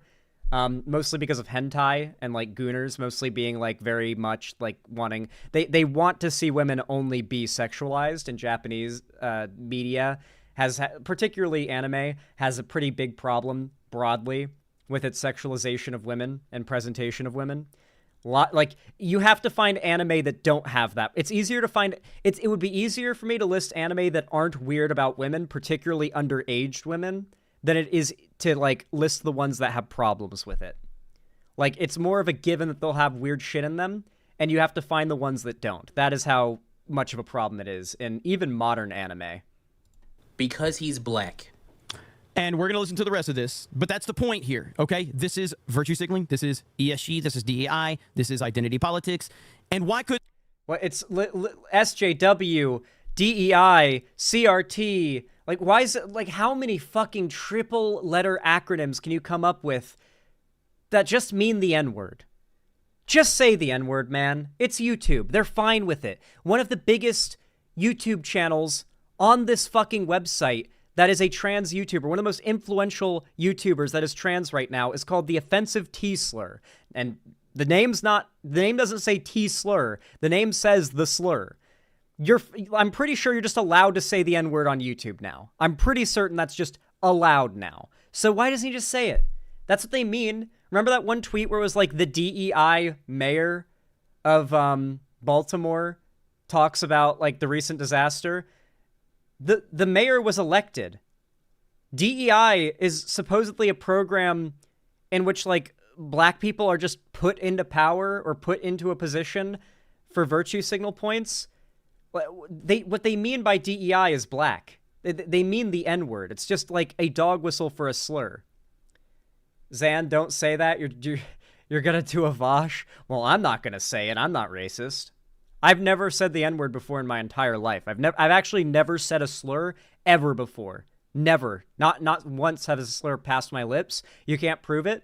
That means it's not true. I've never said a slur before. You can't cancel me. I'm more pure than all of you. Couldn't they just have a Assassin's Creed game that takes place in Africa? Why not? You know why? Because you have fucking retarded people like... Wait, what? What? Okay, where are we going with this? Holy shit. Okay, the retardation. We're reaching retardation levels beyond computing. Hold on. Have a Assassin's Creed game that takes place in Africa. Why? They did, you retard! You fucking retard! You stupid, brain-dead, brainworm retard! Have worms eaten your brain? Did you eat raw pork? You dumb fuck!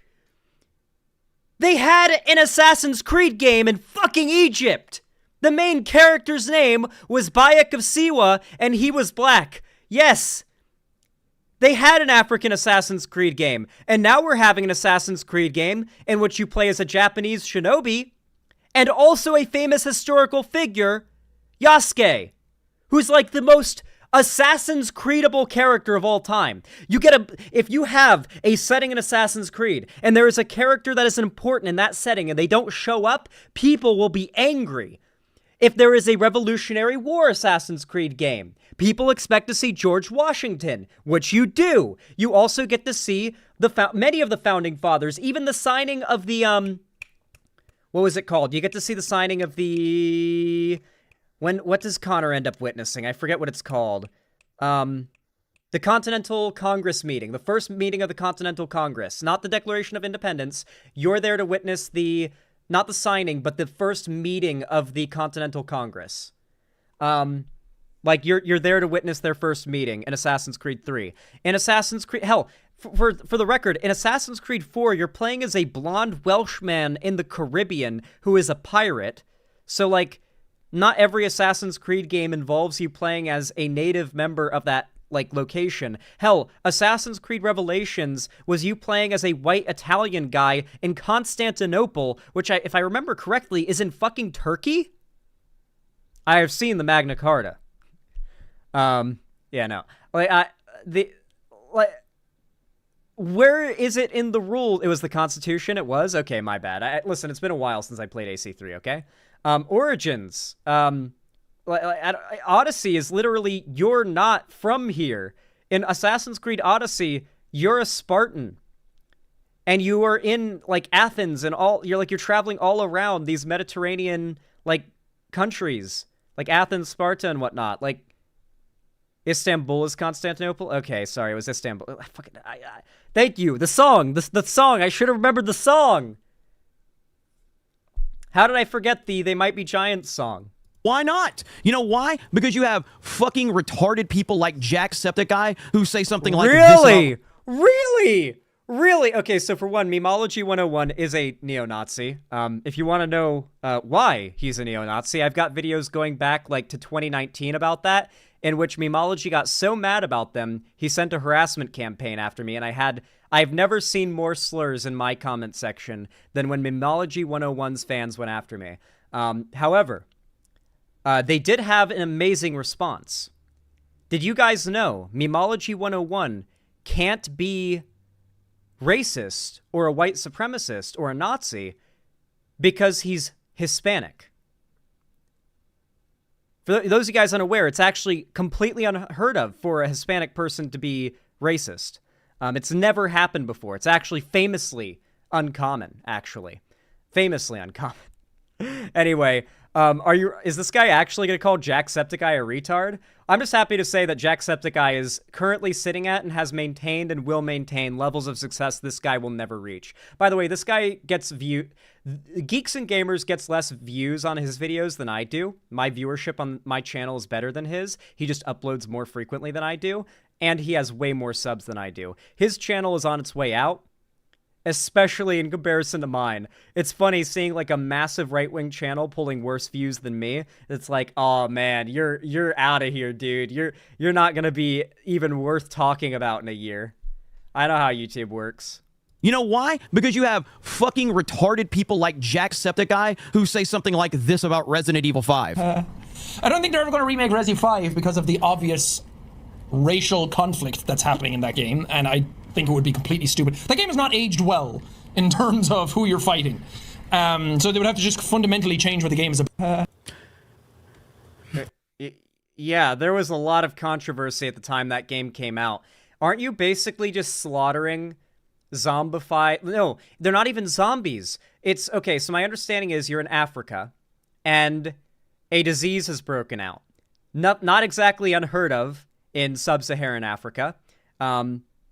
There's a parasitic disease that has had an outbreak in sub-Saharan Africa, like Somalia. Thank you. I haven't played a Resident Evil 5. I know what I know from the Dan Bull rap recap of the Resident Evil game franchise. That's all I know. They've been mind controlled by a parasite, and it's called like Plaga. Is it Plaga or is that AC? Not AC. Resident Evil 4. Las Plagas. It's Las Plagas. Yeah, they've been infected by a parasite. They're literally just sick Africans with a parasite controlling them, and you're just slaughtering them by a lot, right? Now, you might say, how is this different from any other Resident Evil game? Well, every other Resident Evil game doesn't really pull from anything real, right? Like, in Resident Evil 1, you're in a mansion. It's somewhere in America.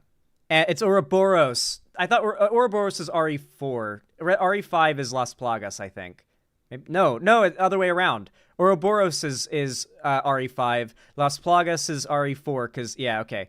And then, like, yeah, generally speaking, in a Resident Evil game, as far as I know, none of them have been really inspired by anything that real, right? Like, there's never been a disease that broke out in Spain, Spanish flu withholding, that caused people to turn into, like, zombies and go, like, rampant or something like that. Like, there's not, like, currently, in modern day, a massive flu epidemic in Spain that's, like, causing a problem. That where a game comes out where it's like, the people in Spain get sick and the only way to deal with it is to kill them, you know? But Africa is, well, particularly sub-Saharan Africa, has a lot of problems with disease. A shitload of problems with disease. Somalia especially. And the idea that the extremely under-medically supported communities in Africa, if like, afflicted by a disease like this, should be slaughtered, and that is what the game, like, has you doing, it's definitely a pretty fucking yikesy premise. This guy doesn't care. He hates black people. He wouldn't even he would never ever consider anything even close to like, ooh, maybe you wouldn't want to do that. That could, you know, that has some poor connotation. Like, he wouldn't think of anything that way. Racial conflict and hasn't aged well, according to Jacksepticeye. I like Mimology's post here. Has Jacksepticeye ever played Resident Evil 5? He says Resident Evil 5 couldn't be made into a remake today because of the racial conflict happening in the game. Even though there is no racial conflict in the game. You are just trying to stop the virus and killing zombies. Obviously, both these people are racists. Like, Memology 101 is a full-on Nazi, and this guy's a racist. They know, like, what the argument is that the left is making. They know the argument is, like, hey, in real life, there's a lot of, like, disease outbreaks and stuff in Africa. Like, it's a huge issue, and there's a lot of, like, talks and advocacy for, like, bringing medical aid to sub-Saharan Africa and these communities in, like, very impoverished areas that have very little infrastructure, very little medical support. You know, the kind of communities that Mr. Beast is currently supporting.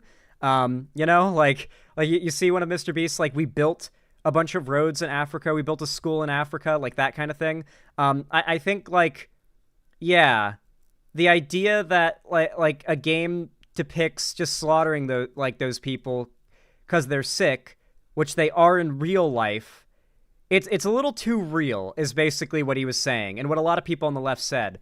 And I think it's a fair argument that at the very least they probably wouldn't want to remake it exactly like that today, since, yeah, that wouldn't be very popular. What these guys kind of hinge on is this argument that the majority of gamers and people in general are of his mindset and are of his viewership's mindset. and that the desire to make games more like non-problematic, if you want to call it that, more progressive, more representative, whatever you want to call it, on the devs' part or any journalist or activist or gamer's part is an intrusion on real gaming. Meanwhile, though, these people do not have a significant impact on anything that they hate. Fucking Velma is getting a season 2. That god-awful show that nobody on the left or right likes, but it's fucking Gen X slop, so you know they're watching it. You know, like your mom's probably watching that shit or something, because it's an adult animated show on like a streaming service that everybody has. It's already out, yeah. So Velma will probably get a season 3. Like, none of the not even the worst shit these people rally against end up really failing. Certainly not for the reasons that they rally against it for. Hell, Rings of Power, a show that 99% of the hatred I've seen for it online is based on falsehoods. Like, whether it be conservative, like, racist posting, or just people weirdly lying about the show. I'll admit I have a bit of a bias here because I'm a fan of the show. I really liked it. I'm a huge Lord of the Rings fan, and I really liked it. I also really like Bear McCreary's music, and he did the music for Rings of Power. He also did the music for God of War Ragnarok and God of War 2018, and he did the Walking Dead theme, like the I really like his music, so big fan.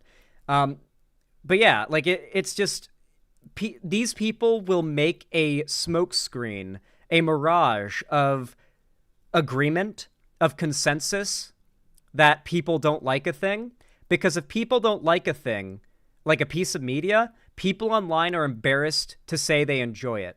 I watched this happen in real time with Rings of Power, actually, and I think they're going to try to do this to the Assassin's Creed game, of course. I wonder why they didn't get Howard Shore, though. Howard Shore is really old Bazooka Horse. I don't know if he's, like, still... I don't know if he's still composing. I actually don't know. He's really old.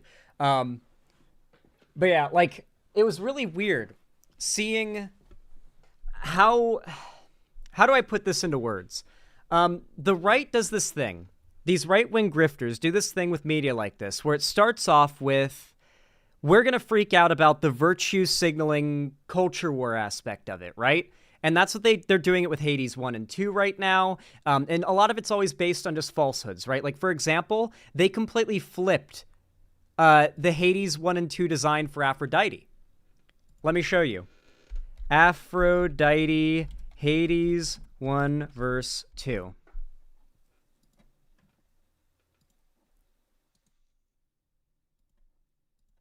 So, if you've seen Aphrodite from Hades, as she's been discussed in the discourse that the right have been complaining about lately, no spoilers here, don't worry, then you'll be likely have seen her like this. This is how you'll have seen her, with this face, which they've claimed is, like, masculine. I don't really think it's masculine. I think it's more, if anything, androgynous, I guess, if you were to isolate it, but whatever. Who cares? The claim, though, is that this is Aphrodite's Hades 2 redesign. Their claim is that this is how she looks in Hades 2, and that this is how she looks in Hades 1. And to be fair, if this was her design exclusively in Hades 1, and this was her exclusive design in Hades 2, maybe there would be at least a fundamentally true foundational point to what they're upset about. Here's the thing, though, guys. This is how she looks in Hades 1. And this is her in the Hades 2 trailer. The people on the right complaining about this have so never played the game, they've mixed up the designs of which game they don't even know which game they're complaining about the design from. They're complaining about a redesign that doesn't exist.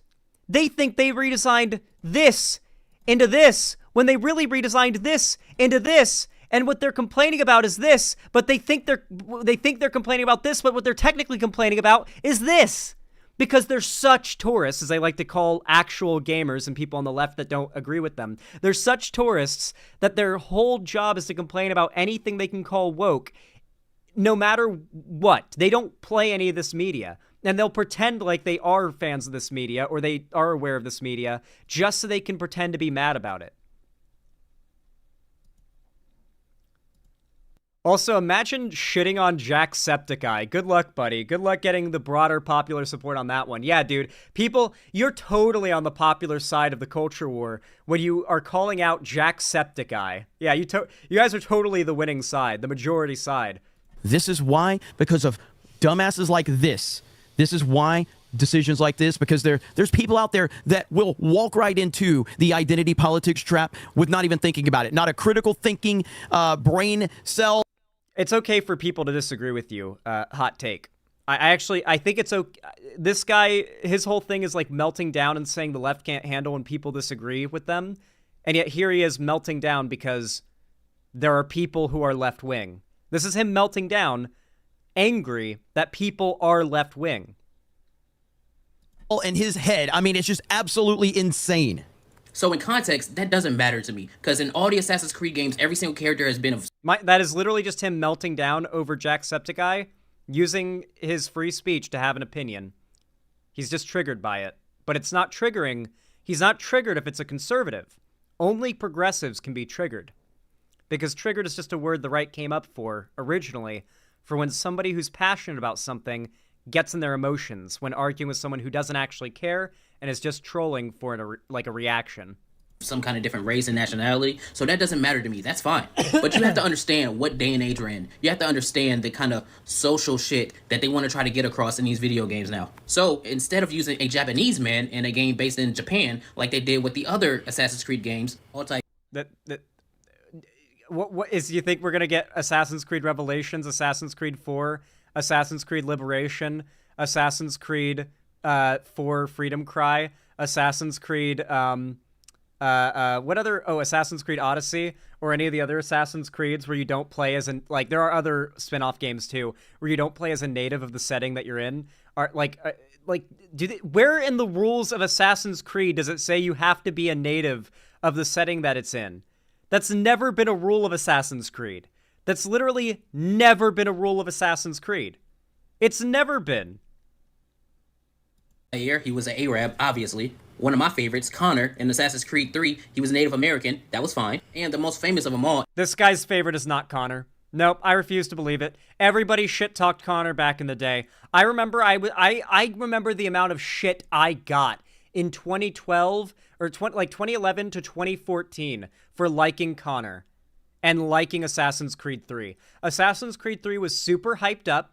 People liked it for 2 weeks, and then it became that Assassin's Creed game everyone shit on for like multiple Assassin's Creeds. And then it wasn't until Assassin's Creed Unity that people finally started to realize, man, Assassin's Creed 3 kind of went hard as fuck, low-key. Like Connor's arc is actually really... So much so, like, you can't even lie about this having been a thing. So much so to the point that there are still videos on YouTube now defending Connor's character, where they go over how Connor's character arc is that he starts out stony, woody, and a little emotionless at the start. And at the end, especially if you do the Homestead quest line, at the end, he's got, like, a completely different personality. He is laughing, joking, smiling, and, like, just a completely different person, very animated and, like, fleshed out, especially when you do all the side quests in the plantation, or not on the plantation, the homestead, because those are his friends and his family. Like, the people on that homestead canonically are what become Connor's new tribe. And if you ignored those quests, you missed out on literally 80% of Connor's character arc. I'm not even joking. You literally missed out on 80% of his story if you just played the main quest line in the main story. I'm not joking. I refuse to believe that this guy's favorite character was Connor. He's saying this for a virtue signal. I'm calling it right now. I remember how much shit I got for the unpopular opinion of defending Connor back in the day. Ezio Auditore, who was Italian. So why in all those games would you have... And where did Ezio go in Assassin's Creed Revelations? Where did Ezio, who is Italian, where was he in AC Revelations? Istanbul, and also the same setting as AC1 as well, because he goes back to Masyaf Temple? Wait, why was it okay for an Italian man who's white to go to Masyaf Temple where AC1 takes place, where it's okay because the main character is Arabic, Altair ibn Lahad, why is it okay for him? Like, it makes no fucking sense, dude. It makes no fucking sense. It makes no fucking sense, bro. Absolutely. Like, the logic, he is a fake fan. I bet this guy has not played any Assassin's Creed games. He's faking it. This is a TikTok made for views. A character representative of the region they're from. But in this game, you want to demote a Japanese man and then use Yasuke. I understand why. Demote a Japanese man. For those who don't know, like, the far right considers Japanese people honorary whites. I don't know if you guys have noticed that. Like, for a very long time, the far right and white supremacists have considered Japanese people honorary whites, and the Japanese have had a long history of racism. Like, both racism against black people, racism against, well, every other race, and racism against other Asian ethnicities and countries. For example, there is a long history of vitriolic racism in Japan against the Chinese.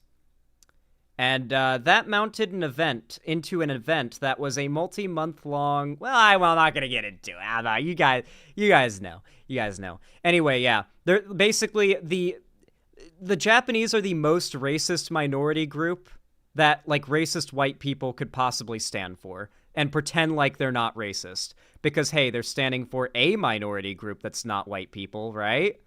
It's like, yeah, and also they do the whole model minority thing where it's like, they're okay because yada yada. Yeah, racists are not exactly consistent. They don't believe in anything.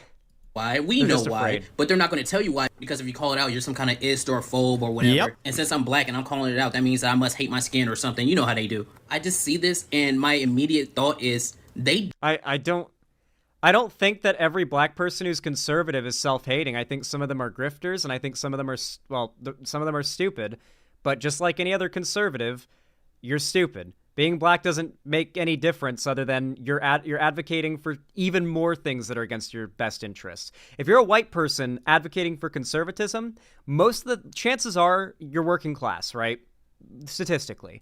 And so voting Republican is already like going against your best interests as a working class person in America, even if you're white, even if the Republicans do the whole like pro-white virtue signal stuff. Being black and pro-conservative is all of that, but then also cucking yourself to the racism aspect and pretending not to care. Did this for brownie points. I can't. Oh, 100%, by the way, every black conservative pretends not to care about the racism in the like group they're in. I do not believe that a single black conservative does not internally feel some sort of like wriggling hatred for themselves, not for their like skin color or for their race, but for what they are doing and what they are advocating for and the fucking awful human beings that they are aligning themselves with. Yeah, no, like it's just like any other conservative pundit, you're a demon. I can't think of any other reason why you would have a Assassin's Creed game based in Japan, which we've been clamoring for since the beginning of Assassin's Creed, and then have the main protagonist that is a male be black. I see that and I'm like, there's no other reason than I want claps for it. There's no other reason. It's I'm laughable. an Assassin's Creed fan. Or because Yasuke existed and is a character that is cool to work with. So what they're upset at specifically is because no Japanese man, because once again, it doesn't count if you can play as a Japanese woman because woman bad. Woman is woke. When they say woke, they mean minorities. I've played every game. I love every game. And one of I don't believe him. These people are tourists. my favorite characters is actually Cassette. This guy literally said earlier, why don't they make an Assassin's Creed in Africa? Literally like 3 games ago was Assassin's Creed Origins. But 4 now because we had Mirage recently. Sandra from Odyssey. So nobody can sit here and say I don't like women or I don't like diverse people or whatever when one of my favorite characters is diverse. Wait, okay, then why is it a problem that why aren't you okay, happy having like the Shinobi character? She's Japanese. You've got 2 characters to choose from. We literally could have gotten Assassin's Creed game where it's just her, and I guess that could have been cool. But now we get an Assassin's Creed game where we get to play as 2 people. One of those characters is a heavy character whose entire build is focused on combat, like armed combat and boots in the ground, he might not even be able to parkour. I hope not. I genuinely hope Yasuke can't climb.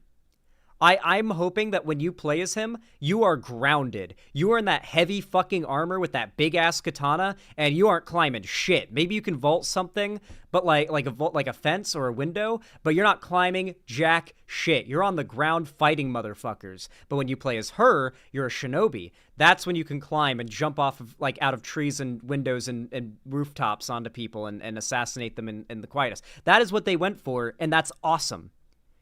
That is one of the cool things they did with Assassin's Creed Syndicate, with Evie and fucking Evie and Jacob. Evie and Jacob did that to a degree, but I honestly feel like they didn't lean into it enough. Evie could still scrap too much for my liking. In fact, the DLC, the Jack the Ripper DLC, ends with Evie just beating the shit out of Jack the Ripper. Just beating him down with her fists. And I guess her claw weapon too, but like, it's a hand-to-hand fight. Her whole thing is supposed to be she's the stealthy one, Jacob's the brawler, but the end of the Jack the Ripper DLC is her beating Jack the Ripper almost to death with her bare hands. So they didn't really lean into that all that heavy, which I hope they fully lean into with this game. But why am I even arguing this right now? These people don't believe anything. They don't actually care about this. They're just lying. First, hell, Connor Kenway and Hatham Kenway, those are some of my favorite characters from Assassin's Creed. So before the idiots want to start, that's not... Hatham was Welsh. In America. In Assassin's Creed 3. Wait, does he think Hatham was Native American? Wait, what did he... Wait. Oh my god, is he trying to sell us on what a big Assassin's Creed fan he is? And he doesn't know that Hatham is Welsh? Hatham is Edward Kenway's son. Edward was a Welshman. Hatham was a Welshman. He states it multiple times. He has a Welsh accent. Did he think that because Connor is Native American and Connor's dad is Hatham, that means Hatham is Native American? Did he forget that Hatham is from the UK, sails over at the start of the game in that like 2-hour-long opening sequence of AC3 where you're sailing over the Atlantic, and then he fucks Connor's mom, gets her pregnant, fucks off to nowhere, and then his buddy, not Robert E. Lee, Charles Lee comes and destroys Connor's childhood family, village, and people. Does this guy... He says, my favorite character is Connor. Now allow me to completely butcher the lore of his game. Trust me, guys, I'm a real Assassin's Creed fan here. These people are tourists, these woke tourists. So nobody can sit here and say, I don't like women or I don't like diverse people or whatever, when one of my favorite characters is diverse. Hell, Connor Kenway and Hatham Kenway, those are some of my favorite characters from Assassin's He literally... Yeah, no, some of my favorite characters are diverse. Does he mean Welsh? Do you think when he says diverse, he's referring to Welsh? Because Hatham was not diverse. He was Welsh. Our Welsh people are from the UK. He's totally an Assassin's Creed fan, guys. I have not played an Assassin's Creed game in the last 3 game releases, and I remember this lore better than he does. But he's totally played all the games, by the way. Assassin's Creed. So before the idiots want to start, that's not the reason. The reason is I see straight through this bullshit, and I know exactly why they picked this character. It's annoying. That's like if Ghost of Tsushima, instead of using Jin, they use a white dude. People would be like, that doesn't make any sense. Yep. This doesn't make any sense to me. It's stupid. I know exactly why. If Ghost of Tsushima was a historical fiction game that featured a guy that did not exist who was white, it would definitely raise questions. Yeah. However, if there was a guy who really existed who was white, that was the main character of that game, it wouldn't be a problem because it would be featuring a real historical figure. Neo, bro? Well, Neo's different. Neo's not really like a Japanese historical game. It's like a Souls game with like that sort of like era's aesthetics. It's like Dark Souls, but instead of Eastern European like inspiration, it's or not Eastern European, like European like knight kind of shit inspiration. It's more like Japanese inspiration, or broadly just Asian inspiration broadly. I think they pull some from like some of the environments I saw looked a lot like some like mountainsides you'll see in China and stuff like that. So I think it's a little broad. Like you've got like the Dark Souls, everything from Viking to like Spanish, Lancer, European aesthetic. Like it's a very big mix of Gothic and Spanish and German architecture, all that shit. And then you've got like the jumble of Asian architecture and culture that you get in Neo. Yeah. Neat though. Neat stuff. But regardless, these guys are tourists. This guy forgetting that Hatham as well outed how much of a tourist he really is. You're doing it. I see straight through it. It's annoying. It's pandering. It doesn't do anything for me but piss me off. And it's pissing off every Assassin's Creed fan out there. And the reaction has... The people disliking this are not Assassin's Creed fans. No. Nobody is falling for the idea that Assassin's Creed fans are upset about this. This is exactly what Assassin's Creed fans have been asking for a very long time. There is a very large community of people online whose job is to ratio anything that they deem woke, and pretending like that group of people are fans of every piece of media that comes out. It's like, yes, fans of The Little Mermaid. Fans of The Little Mermaid are who were upset when the live-action Little Mermaid was announced and Little Mermaid would be black. It wasn't the entire, like, horde of white, middle-aged men and teenagers on the internet that mass review bomb and mass dislike anything they hate that represents the woke because they see it as winning the culture war if they can get more dislikes than likes on it or a low tomato meter score on it, right? It's been absolutely wild. So right here, Learning the Law says right here. You know what's really funny? A really good way to find whether a piece of media has been review bombed is to look at like what distribution of reviews there are. Because if something's been review bombed, it'll always have been review bombed 5 stars or 1 star. No one does 2, 3, or 4 star review bombs. Those are always legit reviews. Do you want to know if you cut off the 1 star review bombs from Rings of Power, for example, what the majority of reviews are on the show? 4.5. Or 4s.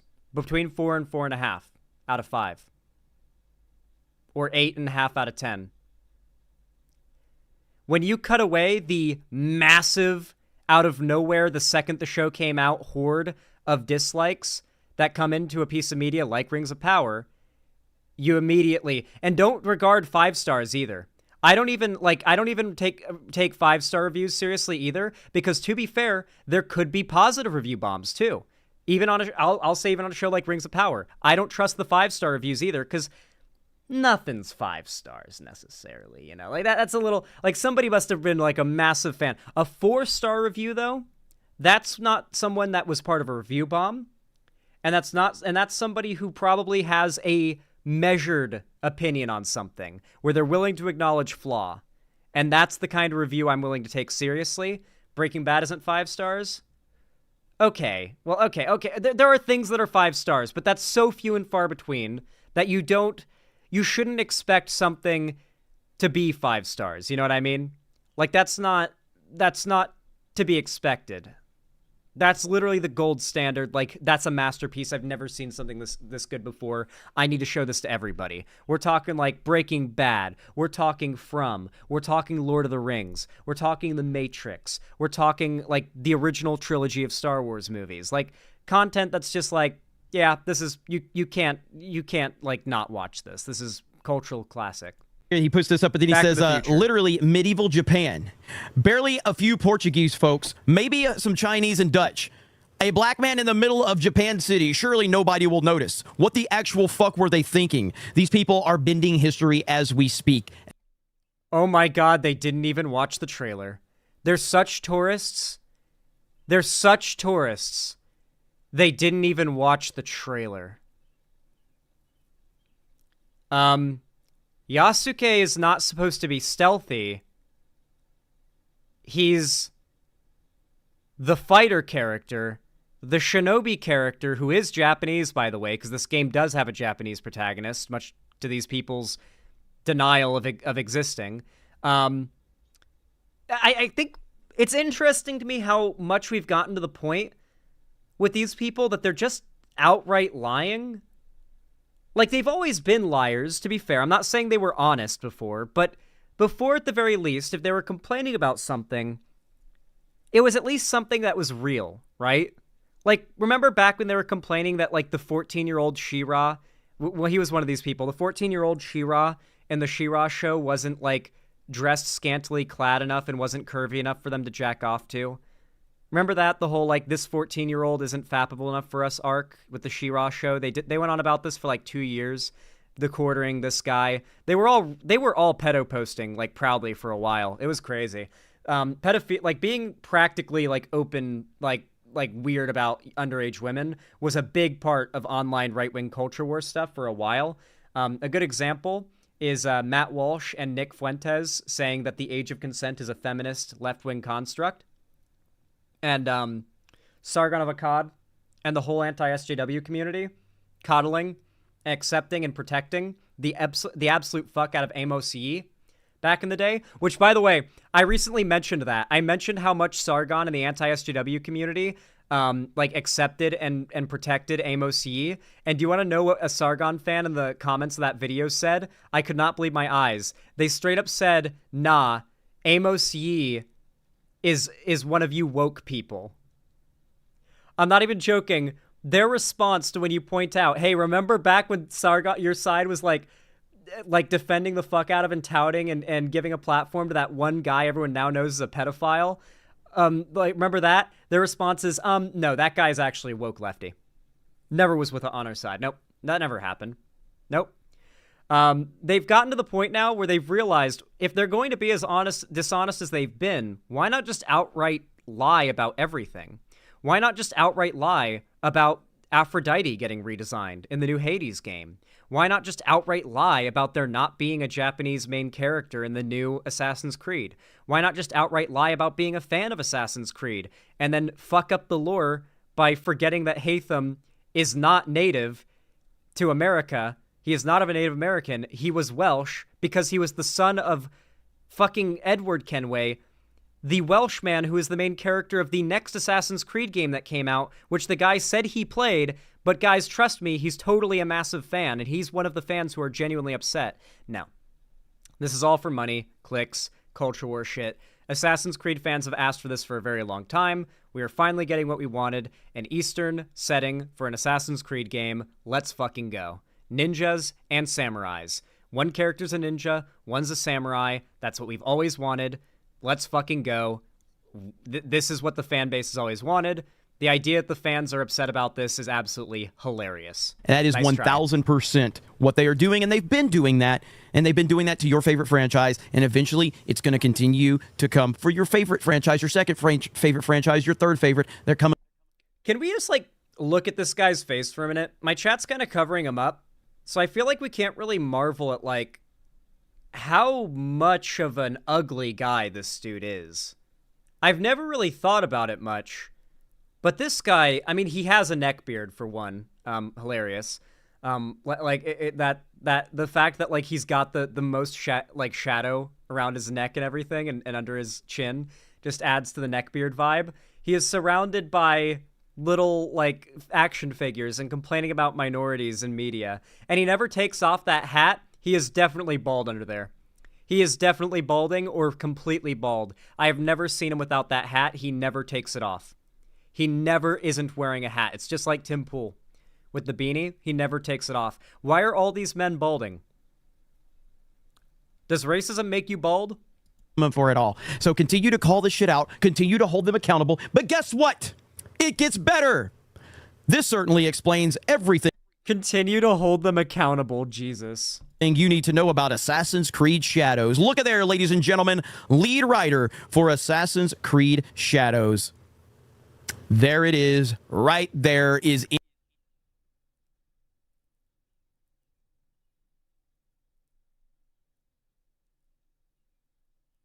Wow, I really don't feel bad about body shaming this guy now. Guys, a woman. A woman is writing for Assassin's Creed Shadows. A woman is the lead writer. I love how they think that's an epic own. Like, Do they forget that you have to literally hate minorities to consider that an own? Anyone surprised? Not one single person should be surprised by this. Holy shit. Pronouns in bio. Of course. Everybody has pronouns. They came with your existing under the English language. Of course, pronouns in bio. Oh my goodness, what a disaster. Grum says, so apparently Ubisoft... I hate to inform you, but everybody has pronouns. Oh, by the way, funny thing about Grums, who keeps getting things wrong about the games he swears he's a fan of, by the way. I did a whole video breaking down his history, but I think it's important to always bring up like who Grums is and his deal. Grums has been blacklisted from the gaming industry. His whole like claim to fame and notoriety and like having any level of like trustworthiness as a figure is that he used to work at Blizzard and he was like a lead guy or one of the big guys on like original WoW and Diablo and stuff. He has since been blacklisted from the gaming industry. Nobody he's ever worked with in the past will ever work with him again. And they've all had horror stories from toxicity, harassment, poor treatment, his constant breakdowns, and the fact that going back to classic WoW, he was one of the fucking tumors within the company pushing for real money transactional mounts and stuff in the game. He was one of the people all the way back in Classic at the board meetings saying, we need to put a store in World of Warcraft where people can spend their real money on mounts and cosmetics and stuff. Wouldn't that be cool? What if we added the WoW? He was one of those guys, and whenever people didn't agree with him, he'd get toxic about it. He has had countless ex-Blizzard devs out him as an abusive piece of shit. He's blacklisted from the gaming industry. He can't get rehired anywhere. It's why his job is now to post on Twitter. And on top of that, he tried to get into indie game development. And do you guys want to... The current game he's working on... Okay, the last game he worked on was called M8er. I think it's like M/-8er. He did a GoFundMe for it, pocketed the money, never made it. Game, it's broken, never came out, never fixed it. It's a dead project, pocketed the money. And now he's working on another project, Grum's Scam Game. This is the current project that he's no doubt trying to, like all this publicity he's getting with the anti-woke stuff is to get enough attention that he can leverage that as an advertisement for, where is it? Grum Scam, where is it? Where's the store on that game that he has?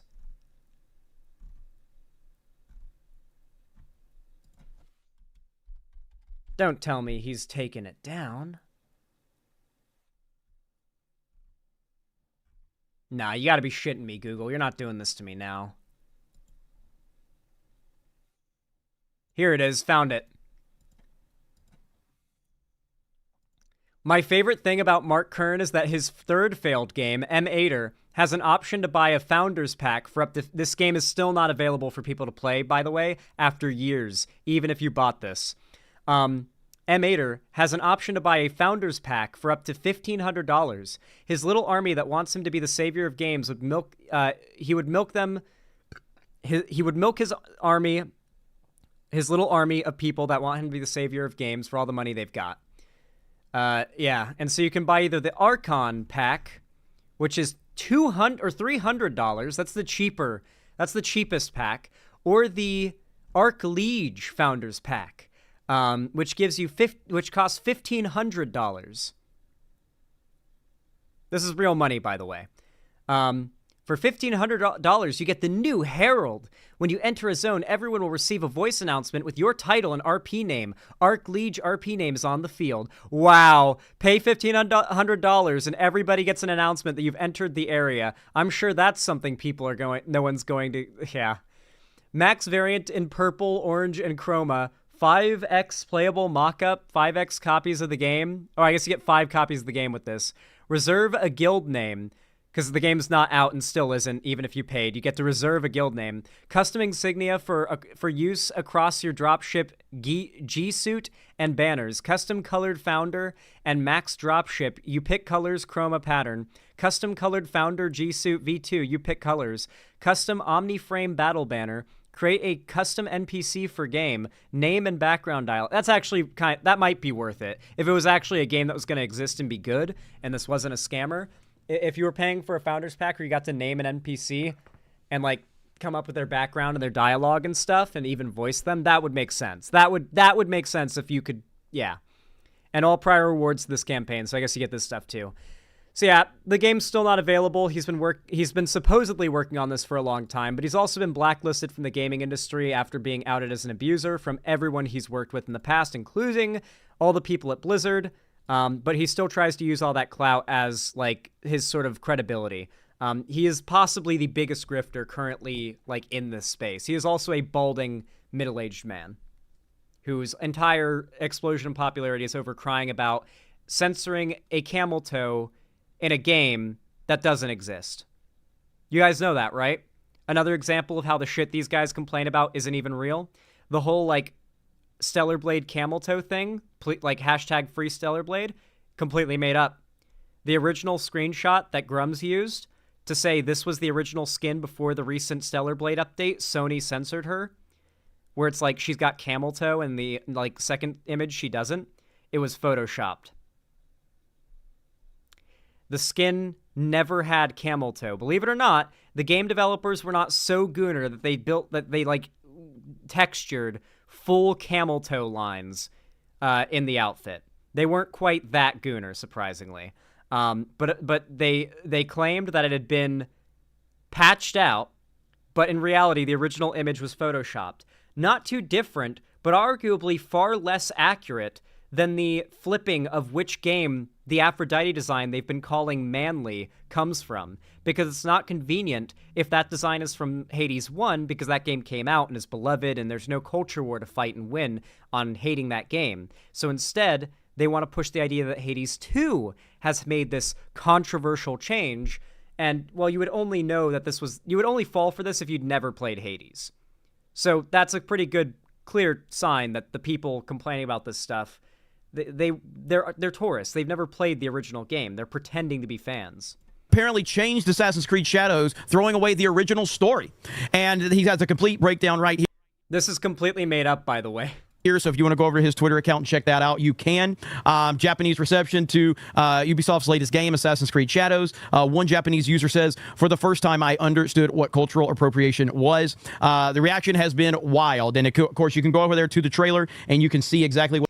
Okay, Yasuke is really popular in Japan, for one. And on top of that, people being mad in the comments does not mean that racism is okay. Believe it or not. Like, there being racists who are mad and racist in a comment section en masse is not an argument for racism. What's going on. Let's refresh one more time. Now 170,000 downvotes to 170,000 downvotes to 178,000 upvotes. This will get ratioed, and the backlash is going to continue because fans are sick and tired of this shit. This is going to be a shit show, and I'm here for it. So you guys let me know your thoughts in the comments below. Thank you very much for checking out this video. What's really funny to me is, does he not acknowledge the fact that currently it sits at more likes than dislikes? The majority of people have liked the trailer. The ratio is currently positive. 178,000 people liked the trailer. Not to mention the majority of game purchases aren't even on a trailer. And on top of that, the trailer has 3.2 million views, and only 170,000 of those people hit dislike. If someone hates this, they're hitting dislike. If they love it, they're hitting like.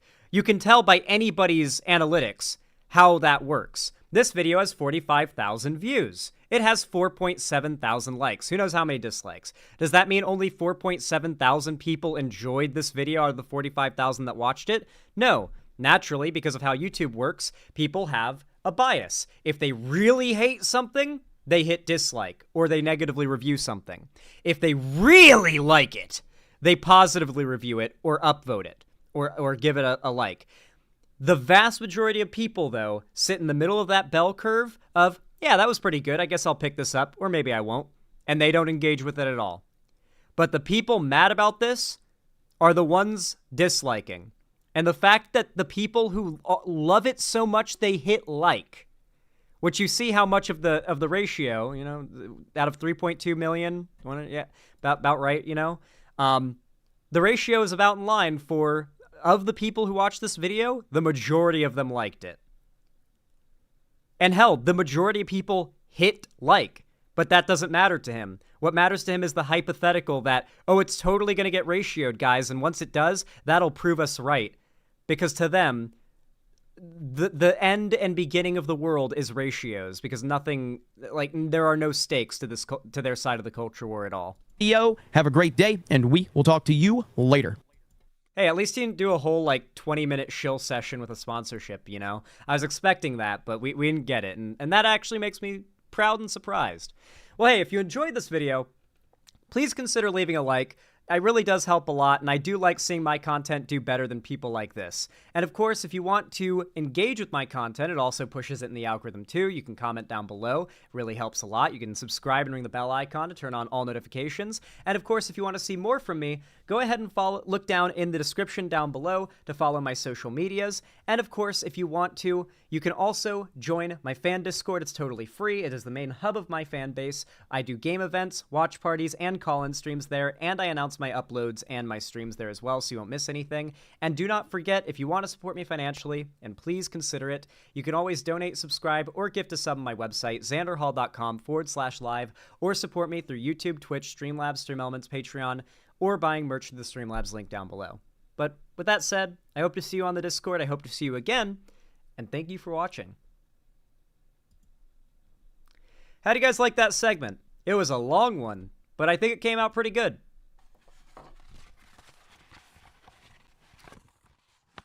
Sure.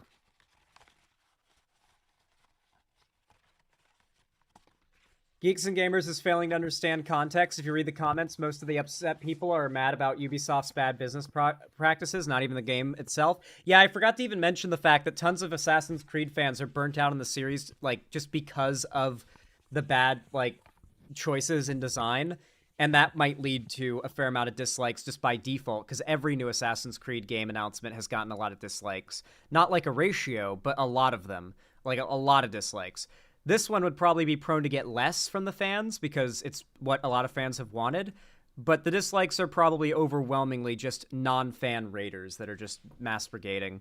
One of the biggest tools these people have, one of the things these people do is they claim this thing will fail. And then they rally together their fans to mass review bomb that thing. And if they can artificially make it look like it failed, then that's all they need, right? It doesn't matter if it meshes with reality. They can ignore that and come up with a conspiracy for it. A good example, Rings of Power. If you listen to them, that show failed. And yet it is one of the highest viewed shows ever put out by Amazon. They're getting a season 2 with a higher budget. Look at Velma. Same situation. I hate that show, but season 2, higher budget. These people are not influential. They just aren't. If a piece of media they hate dies, it's a lucky fluke. It's a broken clock right twice a day, and you better believe they will never let go of that. Similar to the millions of failed boycotts they attempted, from Nike to Bic razors, or was it the Gillette razors boycott. All these boycotts, they failed. Back up until the Bud Light one. They do one successful boycott, Bud Light, that manages to hit Anheuser-Busch hard for like 2 months. And they basically recovered now. And that one situation is, look how many times we've succeeded. And Bud Light is the only... Bud Light and countless more examples, you know? Yeah.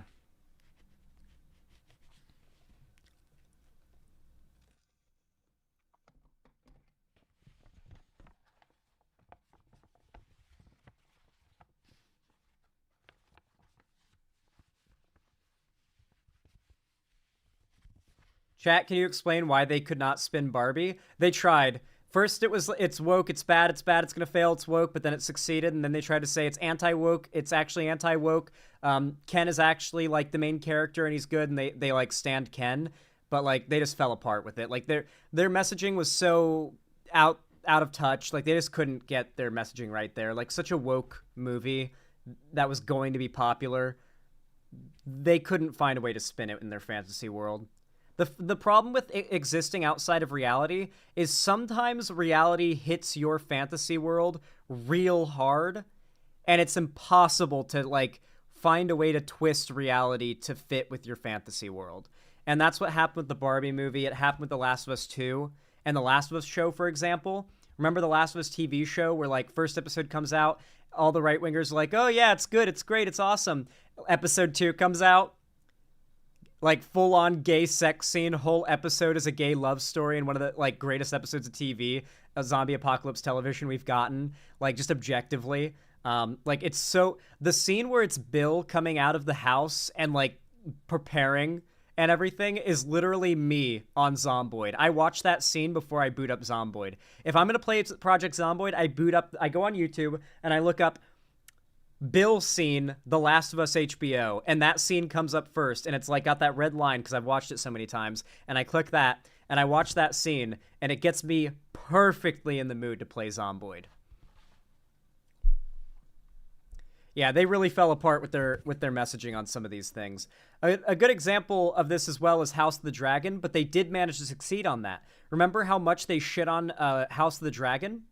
But then Rings of Power came out at the same time as House of the Dragon, and House of the Dragon succeeded beyond any of their expectations. Their narrative was no one cared about House of the Dragon, and then it was HBO's biggest premiere ever. So they quickly had to flip that narrative down to the point of Critical Drinker changing video titles to hide what he'd said about the show so he wouldn't look bad. I think Mahler did that too.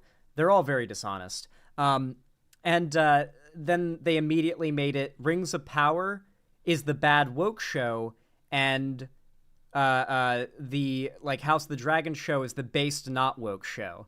And its success against Rings of Power is, like, whatever, right? It proves that, like, nobody wants the woke. Now, Rings of Power has issues that Tolkien fans can have valid problems with, but it is objectively a well-made and good show, an entertaining show. Especially if you're, like, a Tolkien fan who can appreciate, like, Tolkien media that has to take some liberties. Like, it takes about as many liberties as Lord of the Rings, the movies did, as Peter Jackson did. So if you have a problem with Rings of Power and not the Peter Jackson movies, then you're a little hypocritical on that front, but sure. I see Rings of Power and Peter Jackson's movies as their own universe because I've read the books. And when you've read the books and then you watch the movies again, you're like, man, it's not just that scenes and plot lines are cut out. It's that characters are cut out. I'm not talking Tom Bombadil. I'm talking really important characters that I'm not going to bother naming because most of you don't even know who the fuck I'd be talking about. There are some serious artistic liberties with the masterpiece that is like the Lord of the Rings movies, but it's a completely different story, effectively, at the end of the day. Like, I think of it that way from the one we get in the books. Same goes for The Hobbit, obviously, especially. I think of the movie universe and show universe as their own thing that is basically a fan fiction-ish interpretation of the book media. I've read the book media. I know the story from the books. That story's never changing. That story's never going to be outdone. But I can appreciate people having a budget and the heart to make some good-ass Lord of the Rings content.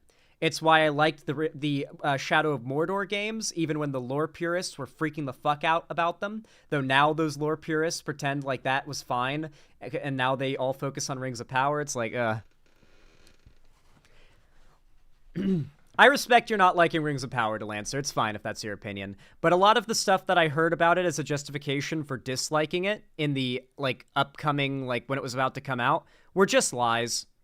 A big one was that they were going to shoehorn nudity and sex into it to make it more like Game of Thrones, to try to, like, siphon off popularity from Game of Thrones. That was a really popular idea passed around by several media outlets that was never a thing. It was a complete rumor. That one clip that was the Entertainment Weekly like showcase video that's like a 30-second panning through a black void with the characters, and it's just an Entertainment Weekly promo, got passed around with the Entertainment Weekly logo cut out and shown, and like people said, this is the intro for the show. Look how cheap and garbage it is.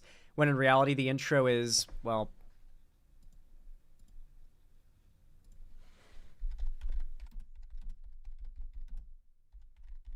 The music is also good, too. This is the main theme. What? Main title theme by Howard Shore. Howard Shore was involved! It was Bear McCreary and Howard Shore working together! Oh my god, I forgot. Oh my god, I forgot Howard... Bear McCreary and Howard Shore worked together on the soundtrack of Rings of Power. Dude, and all the haters of this show were shit-talking its music, as if they haven't praised the music of Lord of the Rings, the movies, which were done by Howard Shore, and the God of War game soundtracks. Like, it just feels like so much of people's talking about this show negatively is them lying because they want to hate it. From the get-go, everybody wanted to hate this. I wanted to hate it. I purposefully ignored anything about this show because I wanted to hate it. When I first heard about this was Amazon's Lord of the Rings. That was when I first heard about it, and I was like, thanks, I hate it. Can they please not? That was my first reaction, as was everybody else's, pretty much. But then, I watched the show. I ignored everything about the show except for the occasional lies I heard about it, like there would be nudity and sex shoehorned in, or the fact that like it would be extremely lore-breaking. It is not as lore-breaking as people make it out to be. In fact, many of the things that people talk about that are considered lore-breaking are just, like, are you paying attention? Like, this is like a tease of a thing that is in the lore that you're supposed to be excited for because you know it's supposed to be here, but it's not. Like, the fact that Sauron doesn't take Anatar form in Season 1 of Rings of Power isn't them disrespecting the lore, it's them recognizing that every Lord of the Rings fan will see Anatar and be like, Sauron! But meanwhile, people were still arguing a fair amount about whether or not, spoilers, was Sauron. And many people were like, I don't know, maybe, and then were actually surprised. They actually pulled a deception. I don't know. Whereas the Silmarillion movie I wanted to happen, it can still happen, especially if this show does well, as it has been doing. Dude, there hasn't been any new Lord of the Rings content since, like, what, 2014? Any new Lord of the Rings movie content? This is Lord of the Rings' chance to get back into the, like, cultural zeitgeist. There's never going to be any new canon Lord of the Rings. I'm sorry. Tolkien's dead. Christopher Tolkien is practically on his deathbed, if not dead already. I think he might have died already. I don't know.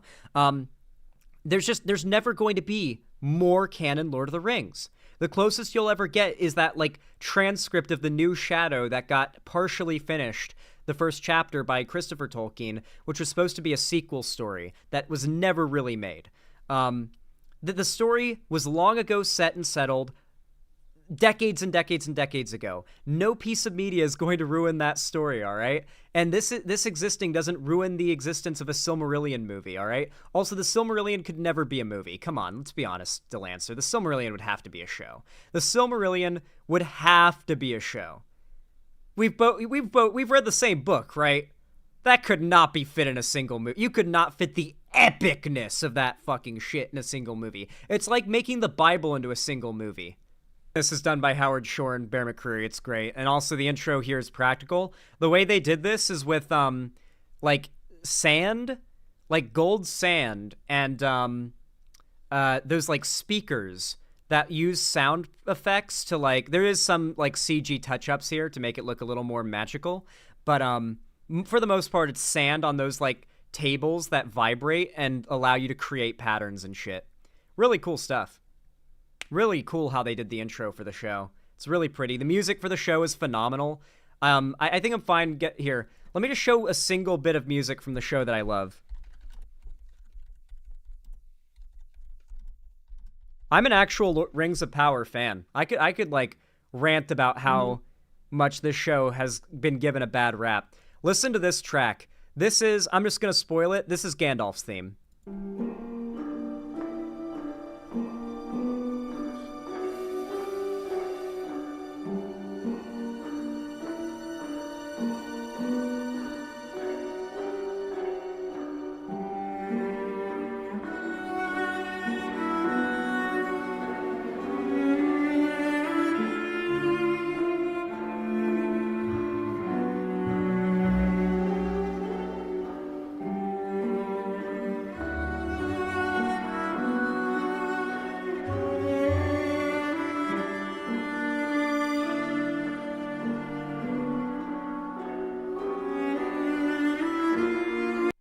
It kind of builds from there, but it's so good. It's so like every motif fits the characters really well. Very dry sounding old rusty bells, very in character for Gandalf. Yes. Yeah, music by Bear McCreary and Howard Shore. Let's see. Another really good track is Numenor's theme. I really love Numenor's theme.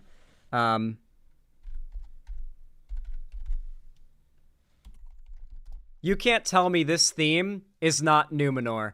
Okay, close your eyes if you're a Tolkien fan. Imagine Numenor as your mind's eye pictured it. Now listen to this.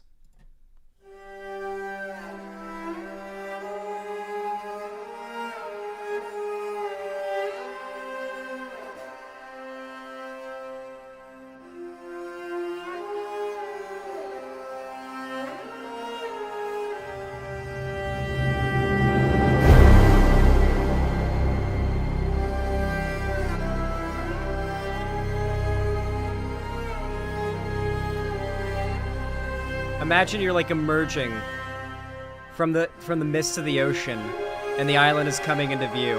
Is it a desert? No, it's an island. It's a giant grand island.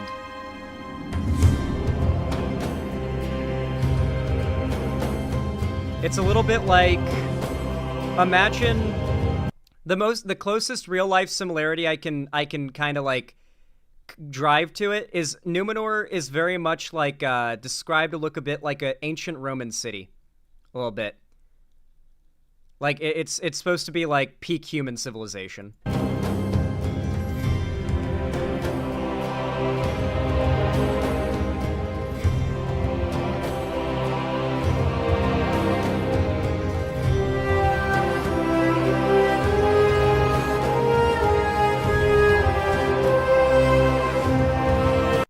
And so not only do they have, like, there's obviously great themes and everything, but they have leitmotif. They have leitmotif, chat. Like, the important, one of the most, okay, you can't tell me part of what makes the Lord of the Rings movies so great. You can't tell me that this is not true. That when you hear the themes kick in, the leitmotifs kick in, when they go from, like, the muddier versions at like downtrodden moments to the triumphant versions of them, like the Fellowship theme, that shit doesn't get your heart rate through the roof, okay? That is where it's at, right? That's how I imagine Numenor in my head. Yeah, the music is perfect. Now, this show does that also. There is a moment where the Numenorians charge, and we hear this theme. Remember the leitmotif of before. This is when we see them at their, like, full strength.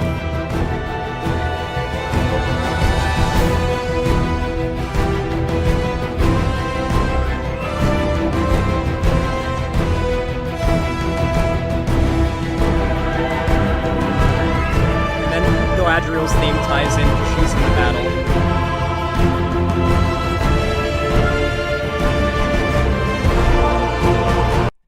The music is so good! And the show's so good. The visuals are so good. Mount Doom erupting goes so fucking hard. I was watching Mount Doom erupt for the first time. My fucking blood was running cold. I could not believe how fucking awesome what I was seeing was being put to screen.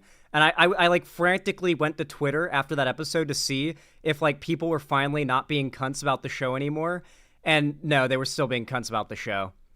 Wait, what did I walk in on? My hour-long rant about how good Rings of Power is and how I will not allow people to convince me it's bad. Have we watched Rings of Power together, Balth? I think we did.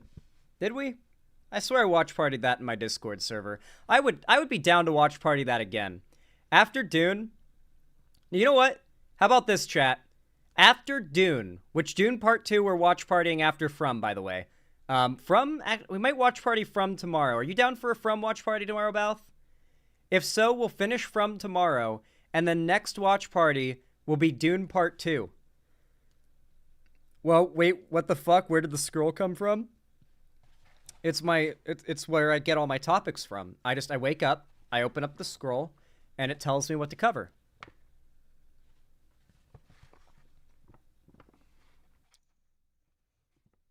Oh yeah, the heavy drums do make more sense for ships. Well, the whole idea behind Numenor, I think the music will... If you're like, wait, why does the music sound deserty? I think it'll make sense when you see Numenor. It's not like deserty, it's more islandy and Mediterranean. Tolkien took inspiration from some cultures for certain aspects of, oh yeah, here's like a really wide shot we get of Numenor in the show. Fuck, that's pretty. That's a really wide shot we get of it. It's like a Mediterranean, like, Greek or Roman city. And this is the height of human civilization in all of Arda. Like, there's nowhere else, as far as we know, ever in time or in space within the world of Lord of the Rings in which humanity reaches a higher high than this, except for maybe the far future. It is implied in the far future because humanity will be all that's left, that we, like, man inherits the earth, and eventually we end up where we are today, right? Because the way that Tolkien kind of imagined the story of Lord of the Rings, his headcanon, if you will, which could be considered canon, but he never really said it had to be how you considered it, is it was supposed to sort of be a modern-day English Celtic equivalent to, like, the Norse myth. He was trying to make a modern-day epic with inspiration and akin to that would be as remembered as and be seen as, like, almost a gap filler for the cultural epic of, like, Celtic and Norse mythology and whatnot, which was very much prevalent with, like, Saxon culture, which is, like, ancient English, which is, of course, what Tolkien was super interested in because he was a linguistics professor. Yeah. God, this show is so fucking pretty as well. Hold on, let me show you a great shot. Mount Doom erupts. One thing that does bother me when I rewatch Lord of the Rings to this day is that some of the effects where they do use CGI age kind of poorly, but man, when they can I not find like an HD image? I don't want to show a blurry image. I want to show how fucking good this looks. We see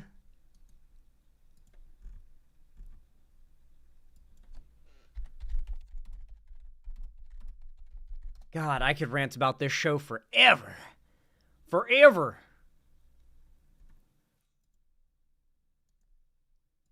Look at this. This is a bit blurry because I can't find high-def screenshots, but the visuals in this show go fucking crazy. And of course, you know where this is.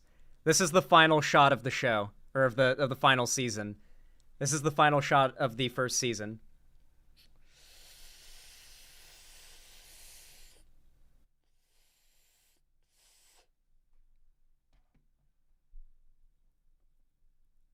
Now, this is all CGI, and what I appreciate about it is I look at it and I'm like, I'm not thinking that it's CGI. But when I look at, say, Rings of Power orcs, when you look at the orcs, or literally anything else that you're going to see up close where you could tell if it was CGI.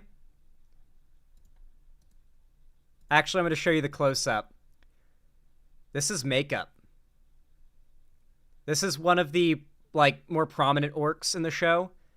This is the makeup and costume for one of the more prominent orcs in the show. They took a lot of inspiration for the orc designs from Shadow of War and Shadow of Mordor for, like, their armor and their outfits. Because these are Sauron's orcs. These are the most Sauron loyalist orcs there ever were. These are the orcs that are like, we must reclaim Sauron's kingdom. Sauron is our guy. You know, many of these orcs knew Morgoth. They saw Morgoth with their own eyes. Jesus, it's all practical? Yes, this is practical. No CGI here. I wish I could show scenes without getting brutally copyright struck. Here's like a shot that's very low res, unfortunately. They're wearing capes and hoods, as you can see, and like they've got like tarps up because orcs can't handle sunlight. And this is before where they are is made livable for them. So they kind of have to live semi-underground. God, this show's so good. It's so unfortunate how much shit this show got from the right-wing, like, screed, all because the first image of the show that ever came out, Rings of Power first images. You want to know why the hate brigade for this show was so immense? Do you want to know what the first image anybody saw for the show was? This image. You know, something really funny about this as well is that the people who complained about this woman saying, okay, well, it's okay if there's female dwarves, but they're supposed to have beards, and she doesn't have a beard.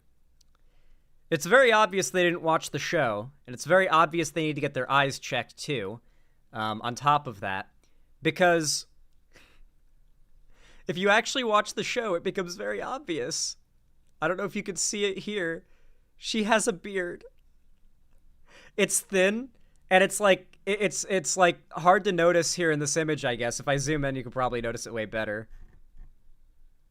And in the show, it's far more obvious. But just like they've already established, yes, the female dwarves have beards. In the show, the female dwarves have beards. So you had the racists who freaked out, and then you had the racists who are pretending to freak out that she doesn't have a beard, who just didn't watch the show or didn't look very close. People also complained saying the outfits and the costumes look cheap. At that point, you're just like mega nitpicking. I disagree. I mean, fucking hell, look at these costumes, bro.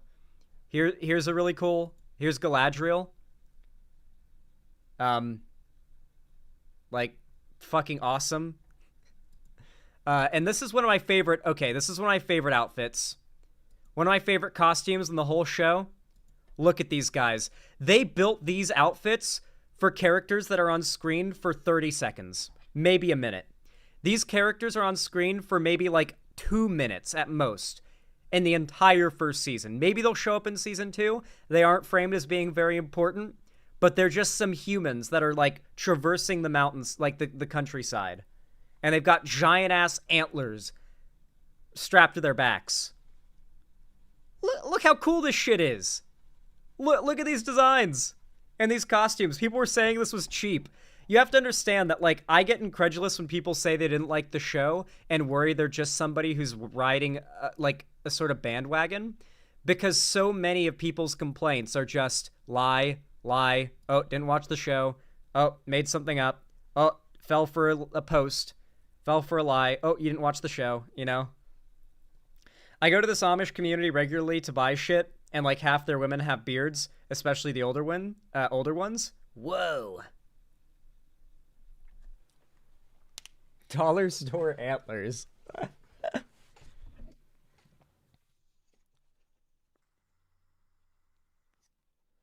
I liked her. Oh yeah, her character was also super cool. She's kind of ruthless, but also like in a good way. There's a character you end up really disliking because his whole thing is that he doesn't want to do a thing that you really want to see happen, and she's like, go against him. Just do it anyway. Just do it anyway. Who cares what he says? And you're like, yeah. She's on our side. She's on our side. She wants the thing that we want to happen. So you end up really liking her because she's kind of she's trying to push for a thing that you as the viewer want to happen.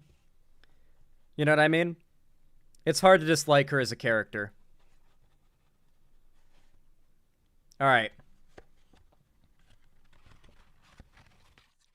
I'm a huge book nerd, but I'm willing to watch Rings of Power if you're going to watch party it. Alrighty. I'm excited. After Dune, we watch party Rings of Power. God, I'm down for a rewatch too. I've seen it twice. I watched it actually no, I've seen it 3 times. I watched it the first time. Well, I watched the first 2 episodes when they released. And I remember I was just like, all right, this Rings of Power show, I've got nothing else to do tonight, and I love Lord of the Rings. This show better be good.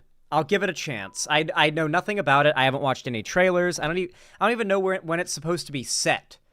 But I'll watch it. Okay? I'll watch it. And then I saw this scene in the opening, and I was just like, what? Because my expectations were so low. And it's not that this is okay, and my expectations were just so low. This was like, the show was like able to exceed them. It was so good, in my opinion, and my expectations were so low. The gap was astronomical, you know? Hold on a sec.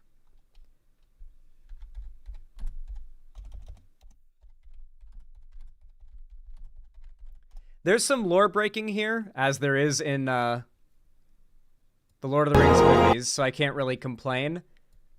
But this is how Rings of Power opens, dude. Hopefully I don't get copyrighted for this. This is on YouTube, so it should be fine. Also, prepare for some baller music. Oh. People watched this and had to pretend it was bad.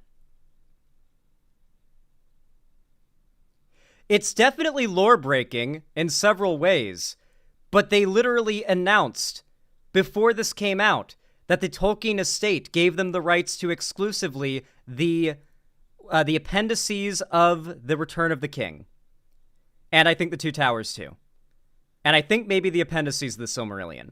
So, while they have to work with things, this is so clearly made as like a labor of love.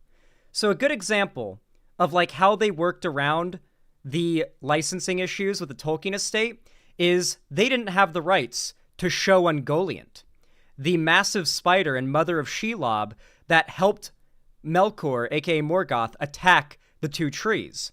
So instead of showing Ungoliant, they showed the venom coursing through the tree.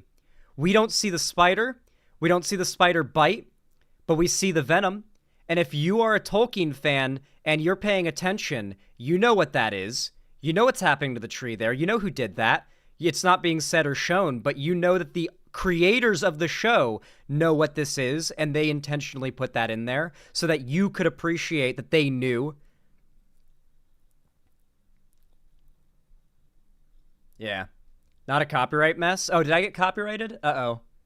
Ruh-roh. Oh, no. No, I'm good. No, stream's still fine. No, we're fine. Nah. We're good. We're definitely gonna watch Party Rings of Power. Now I'm all in my Rings of Power mode. Kind of makes Galadriel more tragic by the time the Fellowship was formed. Legit horrifying. Oh yeah, her story's always been very sad, yeah. Ents are gonna be mad. I mean, the Ents do not know. I don't, well, maybe they'd know. Let me think about that for a second. Ents came about because of which of the Ainur made the Ents? It was that one woman who's like known for the trees and the plants and the animals, the one like angel deity. I forget what her name is. Fuck. But she created the Ents and the Entwives. So presumably they're one of the primordial like species on the planet. So I guess they could know about the two trees. It would make sense. Yeah. One thing they couldn't bring up in this that is, I think, what disappoints some hardcore like Tolkien lore purists are the Silmarils. They couldn't talk about, well, no, they did. They actually did. Never mind. They couldn't like, they didn't mention them here, but they did talk about the Silmarils. Never mind. No, the Silmarils are important to the story. I forgot. Never mind. Karnan? Was Karnan really like... Hold on. Isn't Karnan from the fucking game?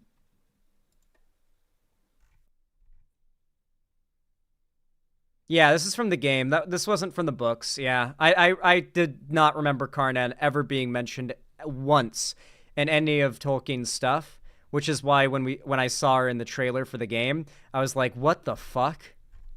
Okay, I suppose. You know? Sure. Yeah, Karnan's not a thing in this show. That's not, yeah. Zan, was it Yavanna? It was Yavanna. Thank you. You got me. It was Yavanna. Thank you. Listen, Lord of the Rings is a fucking dense story, all right? Like, Tolkien made a universe, not a story. All right. It is time for our next segment. Let me first read the next dono, though. Slashy, thank you so much for the $5 donation. I really appreciate that. Very kind of you. Said Geeks and Gamers is failing to understand context. Oh yeah, I already read that one. My bad. Sorry. I forgot to click that one away, so I thought I hadn't read it. My bad. All right.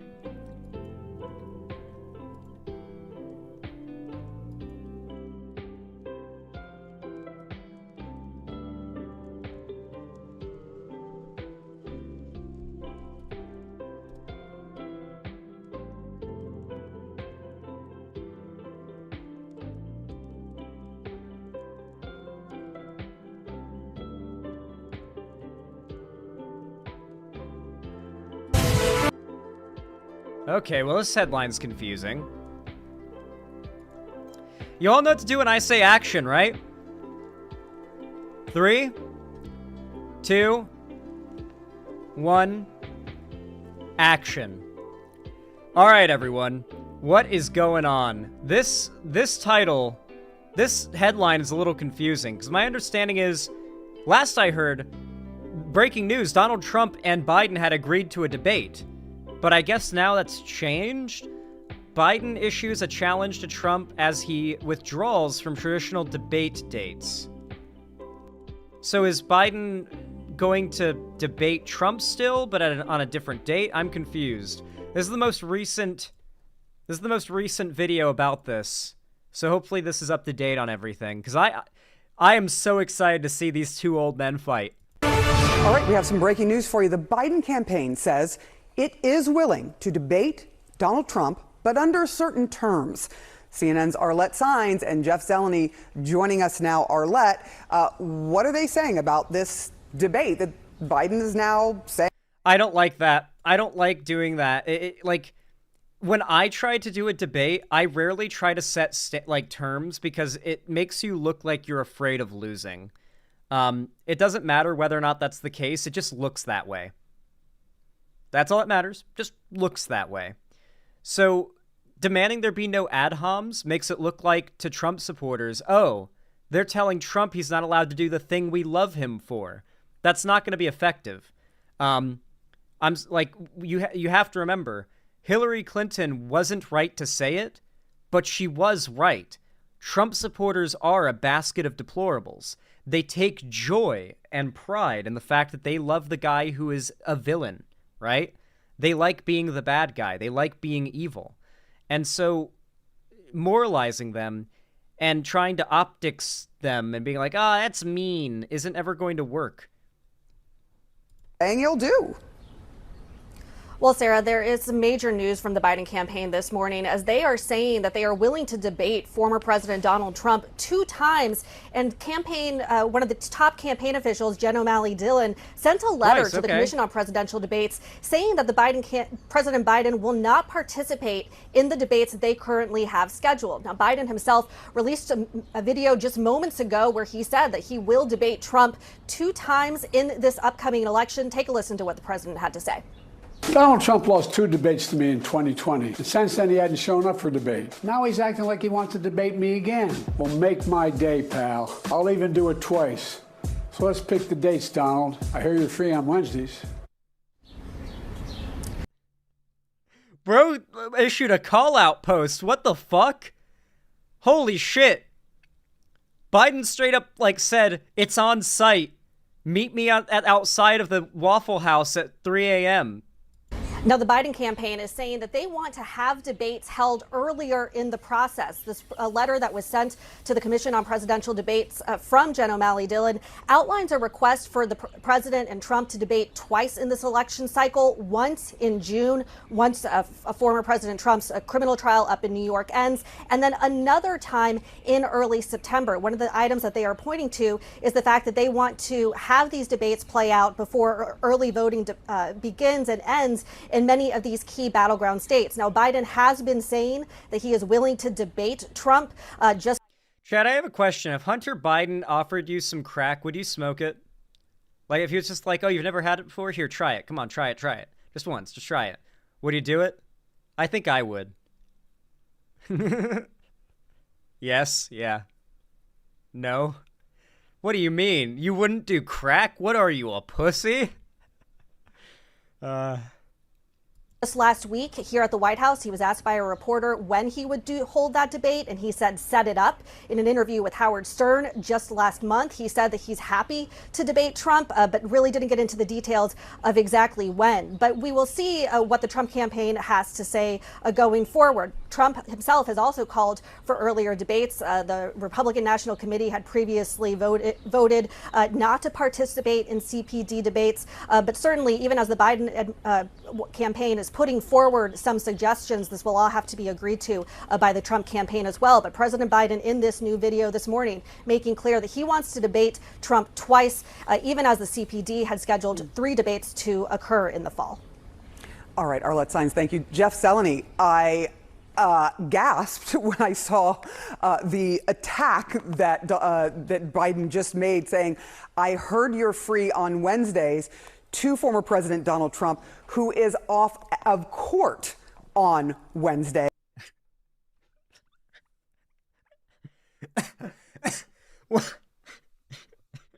That was really good then. Wait. Why do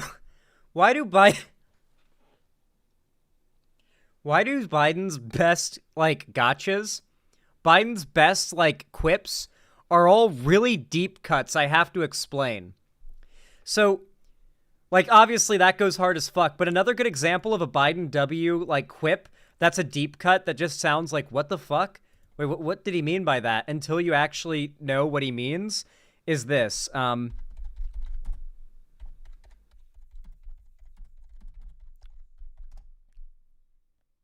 I love this guy. What do you think President Biden?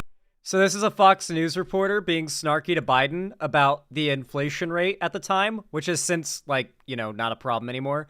Like, Biden's economy is insane. And he continues to be, and be on a, like, trajectory for positivity. But this was a right-wing reporter being snarky with him, and his response goes really hard if you know that, like, all the whole, like, Biden inflation thing is just bullshit, because the inflation stuff is because of Trump's handling of COVID, and they know that. His response here goes crazy. What do you think President Biden inflation that? Do you think inflation is a political liability? That's a great asset. More inflation. What a stupid son of a bitch. You might be confused by that if you don't know the context, but the guy was like, oh, do you think inflation is going to be a liability for you in the midterm? And he said, nah, more inflation. It's an asset. What a stupid son of a bitch. Like he was being sarcastic and like sassy with them. If you saw that clip and didn't know about the whole, like, Bidenomics thing and what's actually going on, you don't know how good of a deep cut, like, gotcha that is, or response that is, but if you know, then you know. It's a bit like a Dracula flow line, you know? Like, a Dracula flow line, if you get what he's referencing, will literally kill you with laughter. But if you have no idea what the fuck he's referencing, unless it's so absurd and funny sounding that you laugh anyway, it might miss. Like, some of the lines miss, right? What do you make of this, and what might this mean? Because on the one hand, they're saying, yes, we want to do 2 debates, but we don't want to do what is already potentially in place. Well, Sarah, you picked up on the shade there that President Biden was throwing to his rival, but let's translate that a little bit. What this means is, as Arlette was just explaining, this is very significant. It means that one central question that's been hanging over this rematch, are there going to be debates? And President Biden now firmly saying, yes, he will agree to 2 debates in June and early September. We will see what the Trump campaign says to this, but at every... I hope they just write up a massive list of like insults at Donald Trump. Like I hope the rules are no ad homs, so Trump doesn't think up of like anything good up, like on the build up, or doesn't agree to it. He probably won't agree to it in that case. But like I hope they have a bunch of ad homs planned to blindside Trump with, you know, just like, so Trump, after your 3rd divorce, you know, like just hit him with like constant gotchas, just a massive list of all his most embarrassing things to mention in the debates. Every recent Trump rally, there's been an empty podium that says anytime, any place. So Donald Trump is out there saying he will debate. Interesting in this letter, as we were just reading it here from Jen O'Malley Dillon, a top campaign advisor, sort of outlining all of this, also saying one-on-one debates only. So that would exclude, if this comes to pass, that would exclude a debate with Robert F. Kennedy Jr. And of course, that is a central question as well hanging over this campaign. Dude, I gotta talk about RFK Jr.'s brain worms. That's gonna be another topic. The worms! The worms! The worms! Is this going to be a one-on-one contest, or is this going to be a debate where he is allowed to participate? So all these things, of course, will have to be worked out. But very significant, the timing of this. And one of the reasons for that, really the timing of voting has changed in America. Voters now are going to the polls much earlier, in some respects a month before the traditional election day, if you will. So the earlier schedule that was laid out by the Commission on Presidential Debates, I was just looking it up, the earliest one was supposed to be September 16th, followed by September 25th, with the final debate on October 9th. Now, under this new plan that President Biden's team is proposing, the debates would be over by then, one in June, one in early September. So we will see how the invitations for these debates come forward if the Trump campaign agrees. But those are the significant things: earlier debates and a one-on-one debate. With that shade thrown in, we hear you're free on Wednesdays. Perhaps a bit gratuitous because they said after the trial is over here, but that is certainly the state of things here. The debate over debates is just beginning, but it looks like we likely will have debates in this presidential campaign, Sarah. I think we can expect a response in 3, 2, 1 from Donald Trump on social media at least. That was actually really good. Yeah. Bro does not get off Twitter. Like, how the fuck? How is Donald Trump doing all the things that he's doing? Because he's doing a lot of shit. Like, Donald Trump is, like, terminally online, but he also does stuff. Like, he's out golfing, and he's, like, committing crimes and stuff, and, like, you know, allegedly sexually assaulting women. Like, how has he got time to tweet and grab women by the pussy? How's he do it? How's he do it? And Jeff Zeleny, thank you so much for that new reporting. Again, we're just hearing this breaking news that President Joe Biden says he will debate Donald Trump twice, but he wants it to be one-on-one, and there are some other conditions. John? As soon as June, which is remarkable, and I have to say also, I'm not sure that was shade as much as like a full moment of totality. That was a full-scale blackout from President Biden toward Donald Trump there in that video. What is the state of the race right now? Perhaps what's the background to this challenge from President Biden to Donald Trump? By that, I mean, where do the polls stand right now? I would pay so much money just to see and hear Biden say, "Haters in shambles, they stay picking the corn out of my shit." The amount of money I would pay to hear Biden say that with his full chest into the microphone in a podium in front of the White House, bro. Oh, I need it. With us, CNN senior data reporter Harry. And Harry, look, you've caused a little bit of a stir on social media the last few days merely by reporting what the swing state polling has shown, which is President Biden trailing Donald Trump in the key swing states. How much can things change between now and then? Yeah, a lot. I'm not sure how much can change between now and June, but there's a lot that can change between now and the general election. So I just want to go back through history and note polls are a snapshot in time, all right? So I went back since 1972. How far are the polls off at this point? On average, they're off, get this, by 6 points. They've been off by as large as 15 points. Michael Dukakis was ahead of George H.W. Bush at this point in 1988 by high single digits. It was actually... Do you guys remember in 2020 when Trump was projected to win in like the majority of polling for months and months and months before the election? The fact is that this polling is not very accurate, considering the majority of Biden supporters, despite how good he has been, are not enthusiastic to vote for him. And so they're not very likely to like reflect that in these polls. They're not very likely to take part in these polls. Trump supporters on the other end, they're absolutely going to take part in this shit because they are the most fanatical supporters of any candidate ever. So obviously there's going to be a bias where the majority of Biden's support is not going to be seen until election night. Hell, it's not going to be seen until late into election night because so many Democrat votes, majority, tend to be mail-in ballots, which are counted a little later.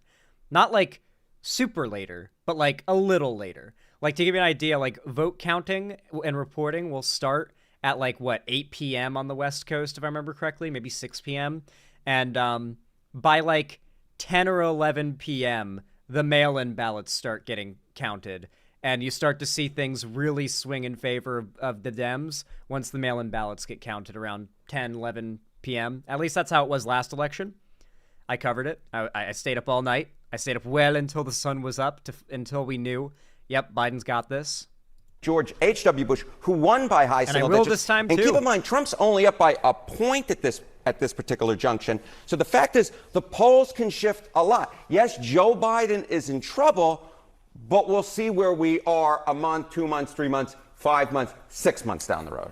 And when it comes to battleground polls in general, how accurate are they? Yeah, so this is looking at the national polls at this point in time. What if we looked at the battleground polls on the day of the election? All right, so go back again since 1972. They're off by an average of 4 points. They're off by an average of 4 points. In 2020, they were a little larger. The error was a little larger. It was 5 points. And of course, most of those polls underestimated Donald Trump. The key thing to keep in mind here, in those pivotal battleground states in the Great Lakes, Michigan, Pennsylvania, Wisconsin, Donald Trump is ahead, but only by between 1 and 2 points. So yeah, you would consider him favored. But if there's one lesson we've learned over the last few cycles, John, it's do not take polls to the bank, especially when the margins are as close as they are right now.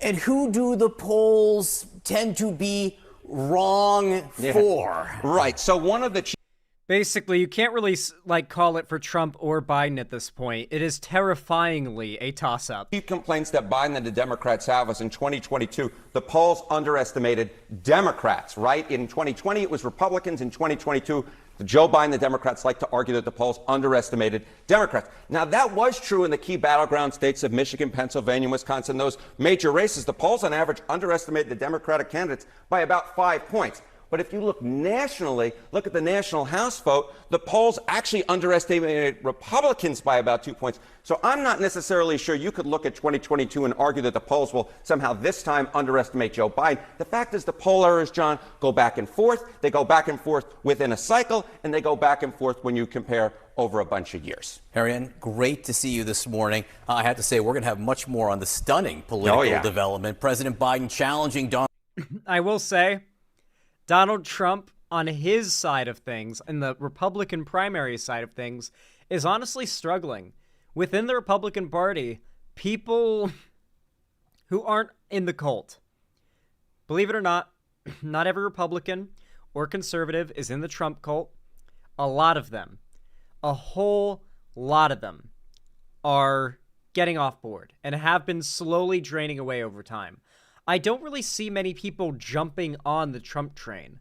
The Trump train feels like a train that everyone that was going to board it, for the most part, got on board years ago.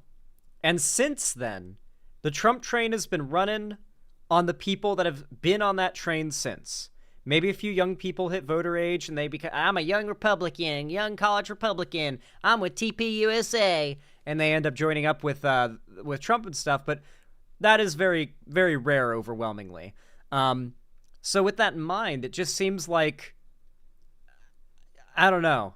It just seems like it could be a toss-up here. I don't know.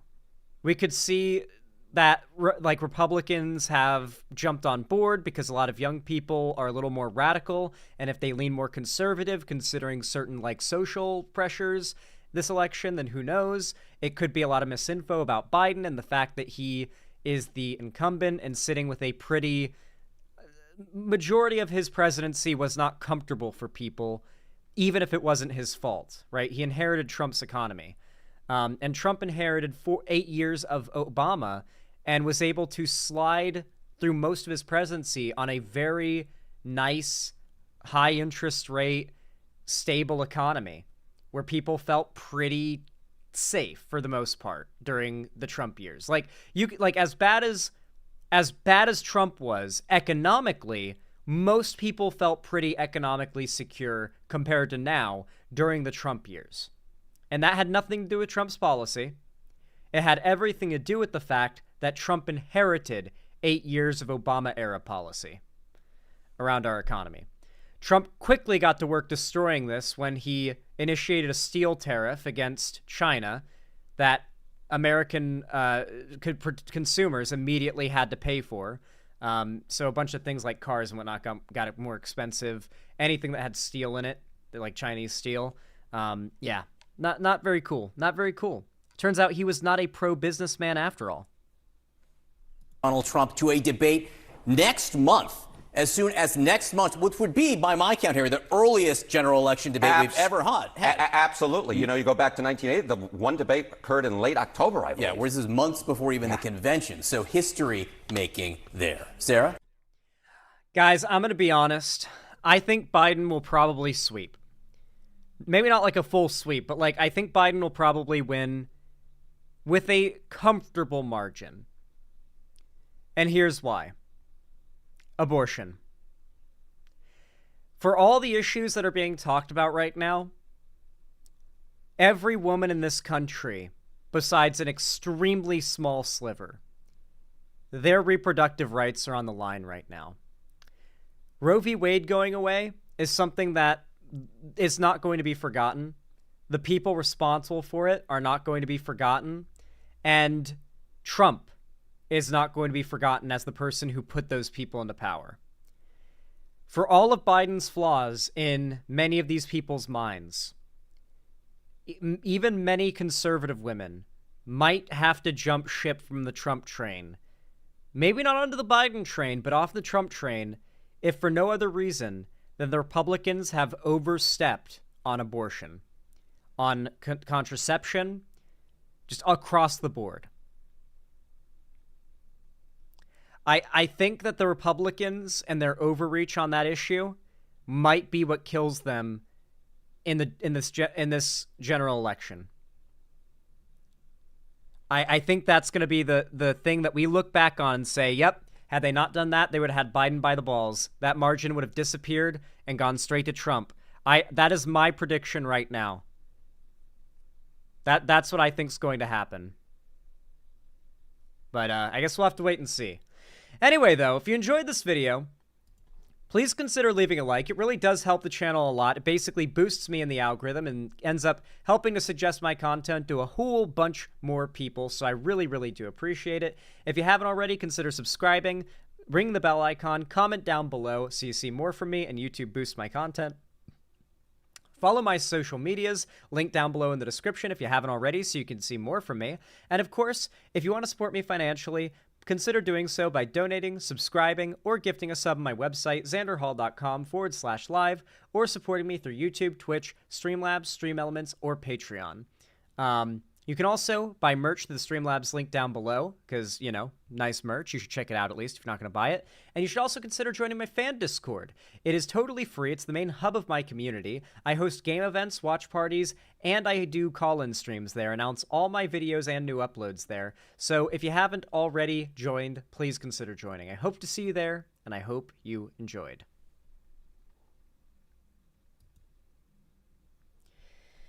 Nice. Man, I am tired.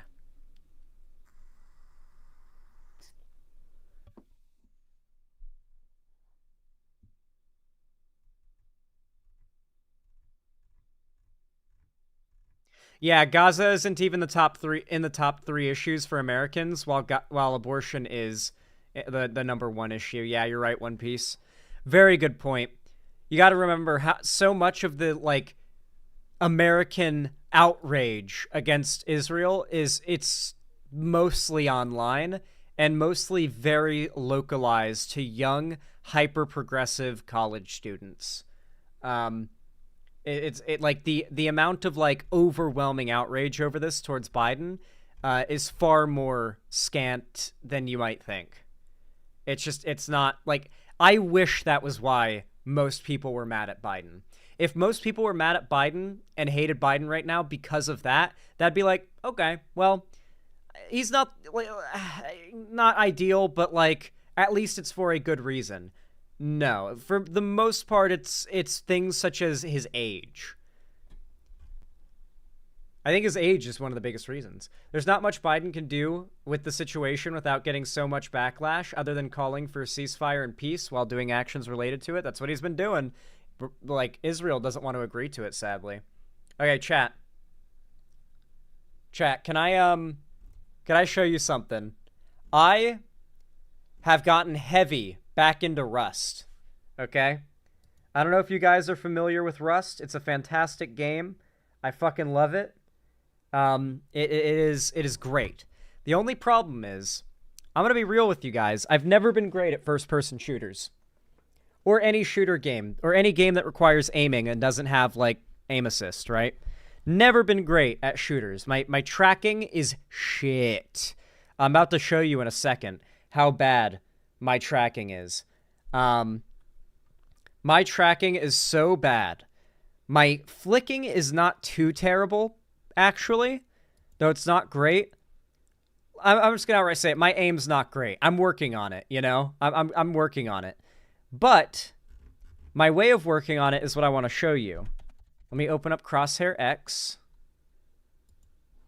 I love this program. So many games have really shitty crosshairs, and I like to have a custom crosshair, so if the game lets you turn off the crosshair, or like have one on top of it without it being too intrusive, I do that. And this is one of them. I've got like a nice little purple dot. Let me open up Rust. Wait, what's it called? Rust. To explain this game would take forever. It's like DayZ, but better. There's no zombies. It's like exclusively PvP with minor PvE. Like there's NPC enemies that you can fight, and you should fight them and stuff. Rip New Vegas. No. We're still playing New Vegas. Not today. We are tomorrow. I have to wrap up Steam in a minute, or stream in a minute. But I wanted to show you guys very quickly, like what I've been trying to do to improve my aiming skill. Because I love Rust so much. It's such a great game. But I suck shit at it when it comes to aiming especially. So I really want to get better. And I want to show you how I've been working at it. I do what I'm about to show you guys every day for the last like 3 days. And I'm going to continue to do so twice a day. One in the morning and one in the one session in the morning, one session in the evening. Like 30 minutes. Does Rust still not let you customize your character? Yes, you are who you are, and it's tied to your account. Let me log in. Favorited. This is my go-to server for aim training.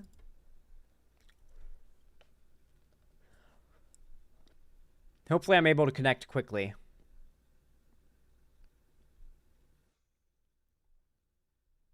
I'll switch over the screen. Okay, screen cap's probably fine. I doubt it'll be a problem. I'm only showing you guys this for a minute.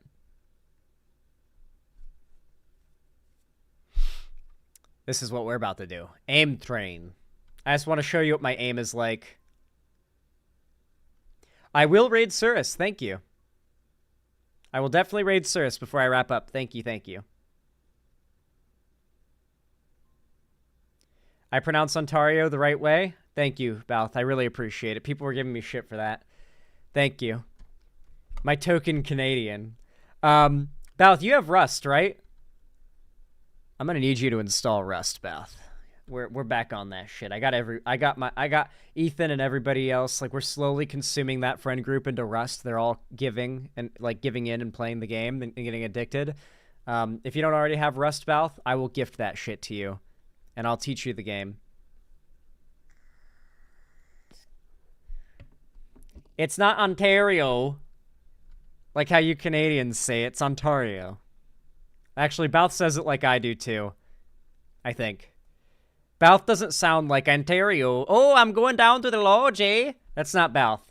Balth will sometimes like hit me with an A and it just like blindsides me, like getting hit by a bus.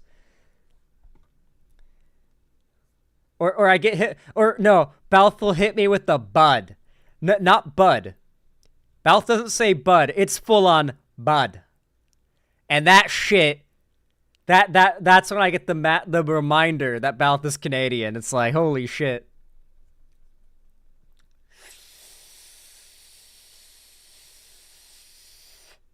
Pronounce foyer, I dare you.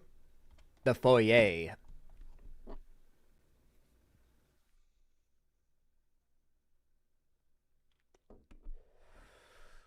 Yeah, I always say the foyer. I read it as foyer, like, when I was a kid, but then I asked my mom, like, how's this word pronounced? When I was, like, a little kid, and she was like, foyer. It's like a French word or something. The R is silent, and I was like, okay. And so I've always said foyer. Or foyer, sorry. Foyer. I mixed them.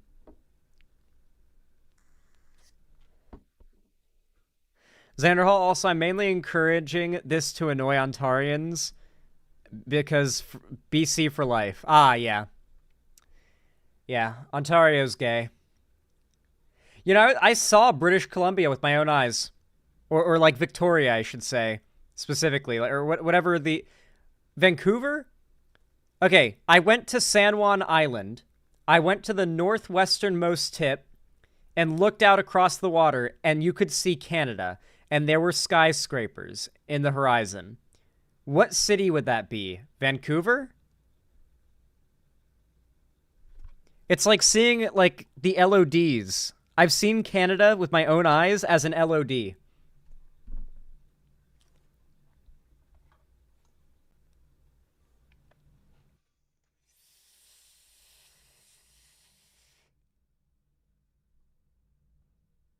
Either Vancouver or Victoria. BC is so fucking pretty, dude. We gotta go to some of the forest spots. I want to go to Canada. I have my passport. I guess I could just go.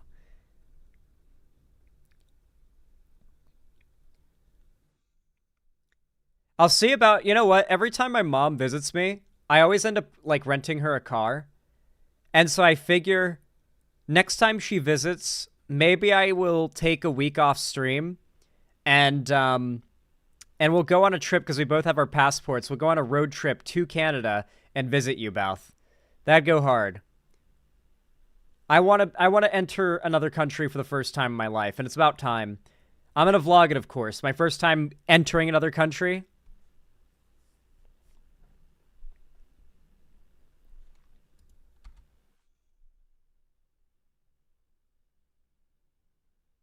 All right, so this is Rust. Well, not really. This is a server. This is actually a fan-made server where the whole point is that you, like, this is the lobby. I guess I could walk around, but that's not what I'm going to do. Well, I can, yeah. But they've got a bunch of different modes you can do for training. This is actually specifically a server made for training so you can get better at the game, because the normal game is like, it's a bit like Tarkov or DayZ, or like insert a game where like the interactions, like the amount of fights you have are very, like, they're not common. Like, you don't fight people constantly, but when you do fight people, it's super high stakes and really intense. That's how Rust is, which means it's really hard to learn the game and get better just from playing it, you know? You have to enter one of these servers and get better with, say, aimbots. So this is a like map that is exclusively and specifically for like training my aim. The map is loading in slowly. I don't know why it has to pop in over time. I don't know why, but it does that. But this is really good for training your aim. Guys, do you want to see how fucking crazy recoil is in this game? This is the AK. It's got the most insane recoil in the game. I'm going to aim it and hold the shoot button, and I am not going to move my mouse at all. This is what the AK recoil looks like if you don't fight it.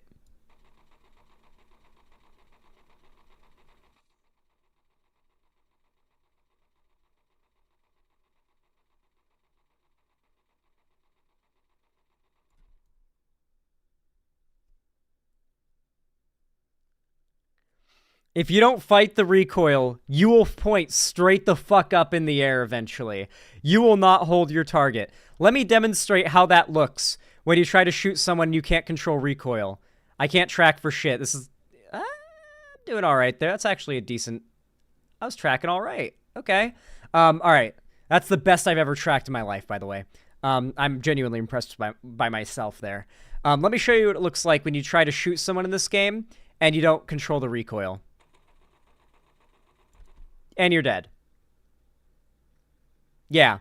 So you've actively got to pull that mouse down in order to correct for the recoil and simultaneously track and maintain your target. And every bullet in this game... Do you see them bouncing? I don't know if you can see them ricocheting. Maybe it's more obvious off of that. Every bullet is a projectile in this game. You can see them travel. There's no hit scan in this game. I have to lead my shots.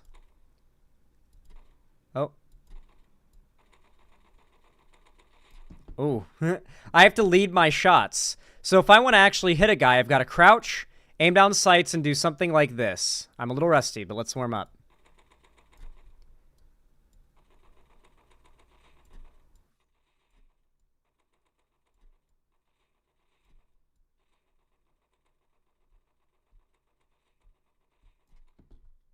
I am working on it, guys.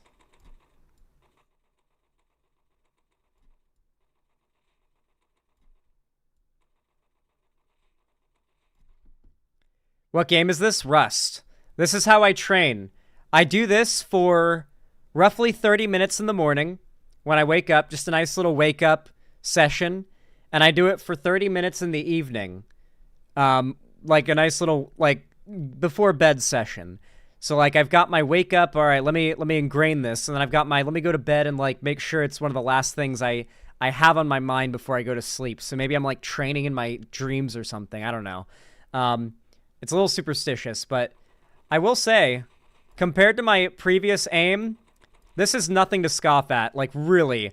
Look at this. Look how much I'm missing there. It's really hard to aim with my arm the way it is, to be fair, but, like, my aim is really nothing to scoff at.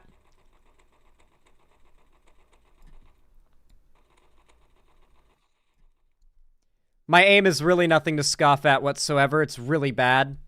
Or not scoff at. It's nothing to be, like, proud of or like, impressed by, I mean. It's really not that impressive. But I am impressed by it simply because, compared to my previous performance, my previous, like, aim, how it used to be a few days ago, I am literally a pro player now in comparison. Like, I could not do anything close to this before.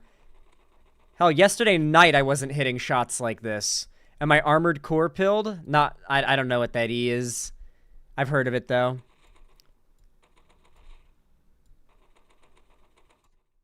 But yeah, shooting in this game is actually really fun to learn and master. I actually can see myself getting really into Rust. Like, really into Rust fighting and becoming really good at it, potentially. I need to get a better desk and chair, though, unironically. Gaming chair. It's really hard to get the right posture with this desk and chair combo for the type of, like, mouse movement I need to do to fight this recoil. Because it's not as simple as just, like, point at him and then click. I have to fight this while aiming.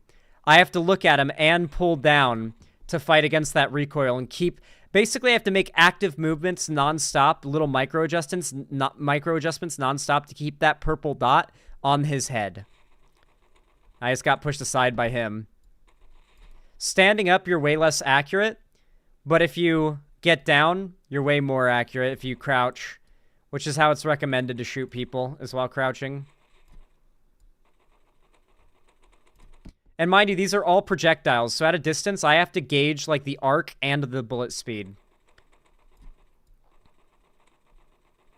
You can see them travel in the air if you look close enough.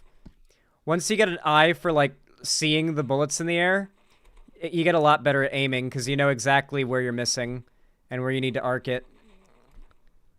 Like, at a certain point, the dot becomes useless because of the range.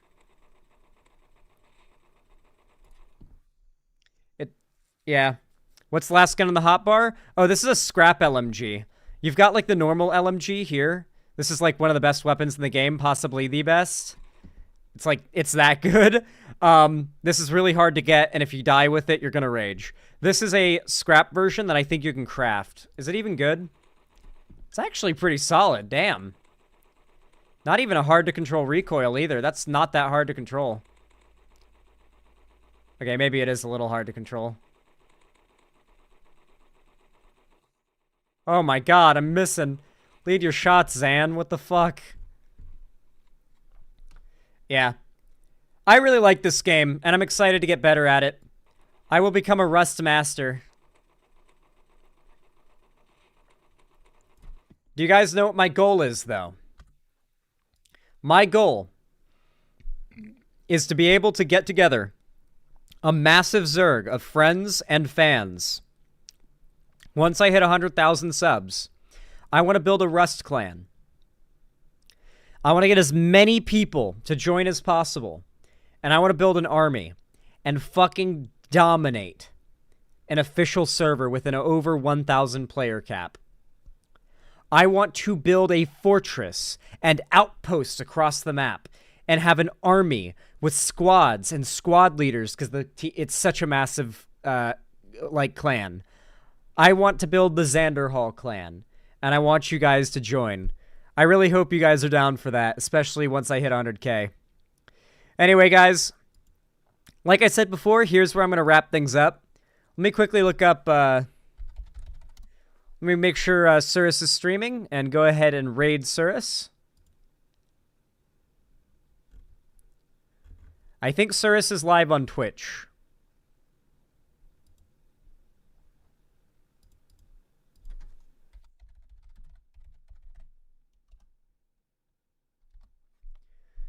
One moment. I think this is it. Nico Surus. Yes, Surus is live. Okay. Guys, don't say Zan raid whenever you raid into people because they always are like waiting for the raid notification and my website doesn't do that. You should just say Zan host. I would prefer if you guys say Zan host in the chat. So yeah, go say Zan host. Give lots of love. Say nice things. And yeah, I will see you guys tomorrow. I will be live tomorrow as well. I cannot wait to see you all. I hope you're there as well. And yeah, bye-bye. Have a good one. Adios. Doo-doo fart.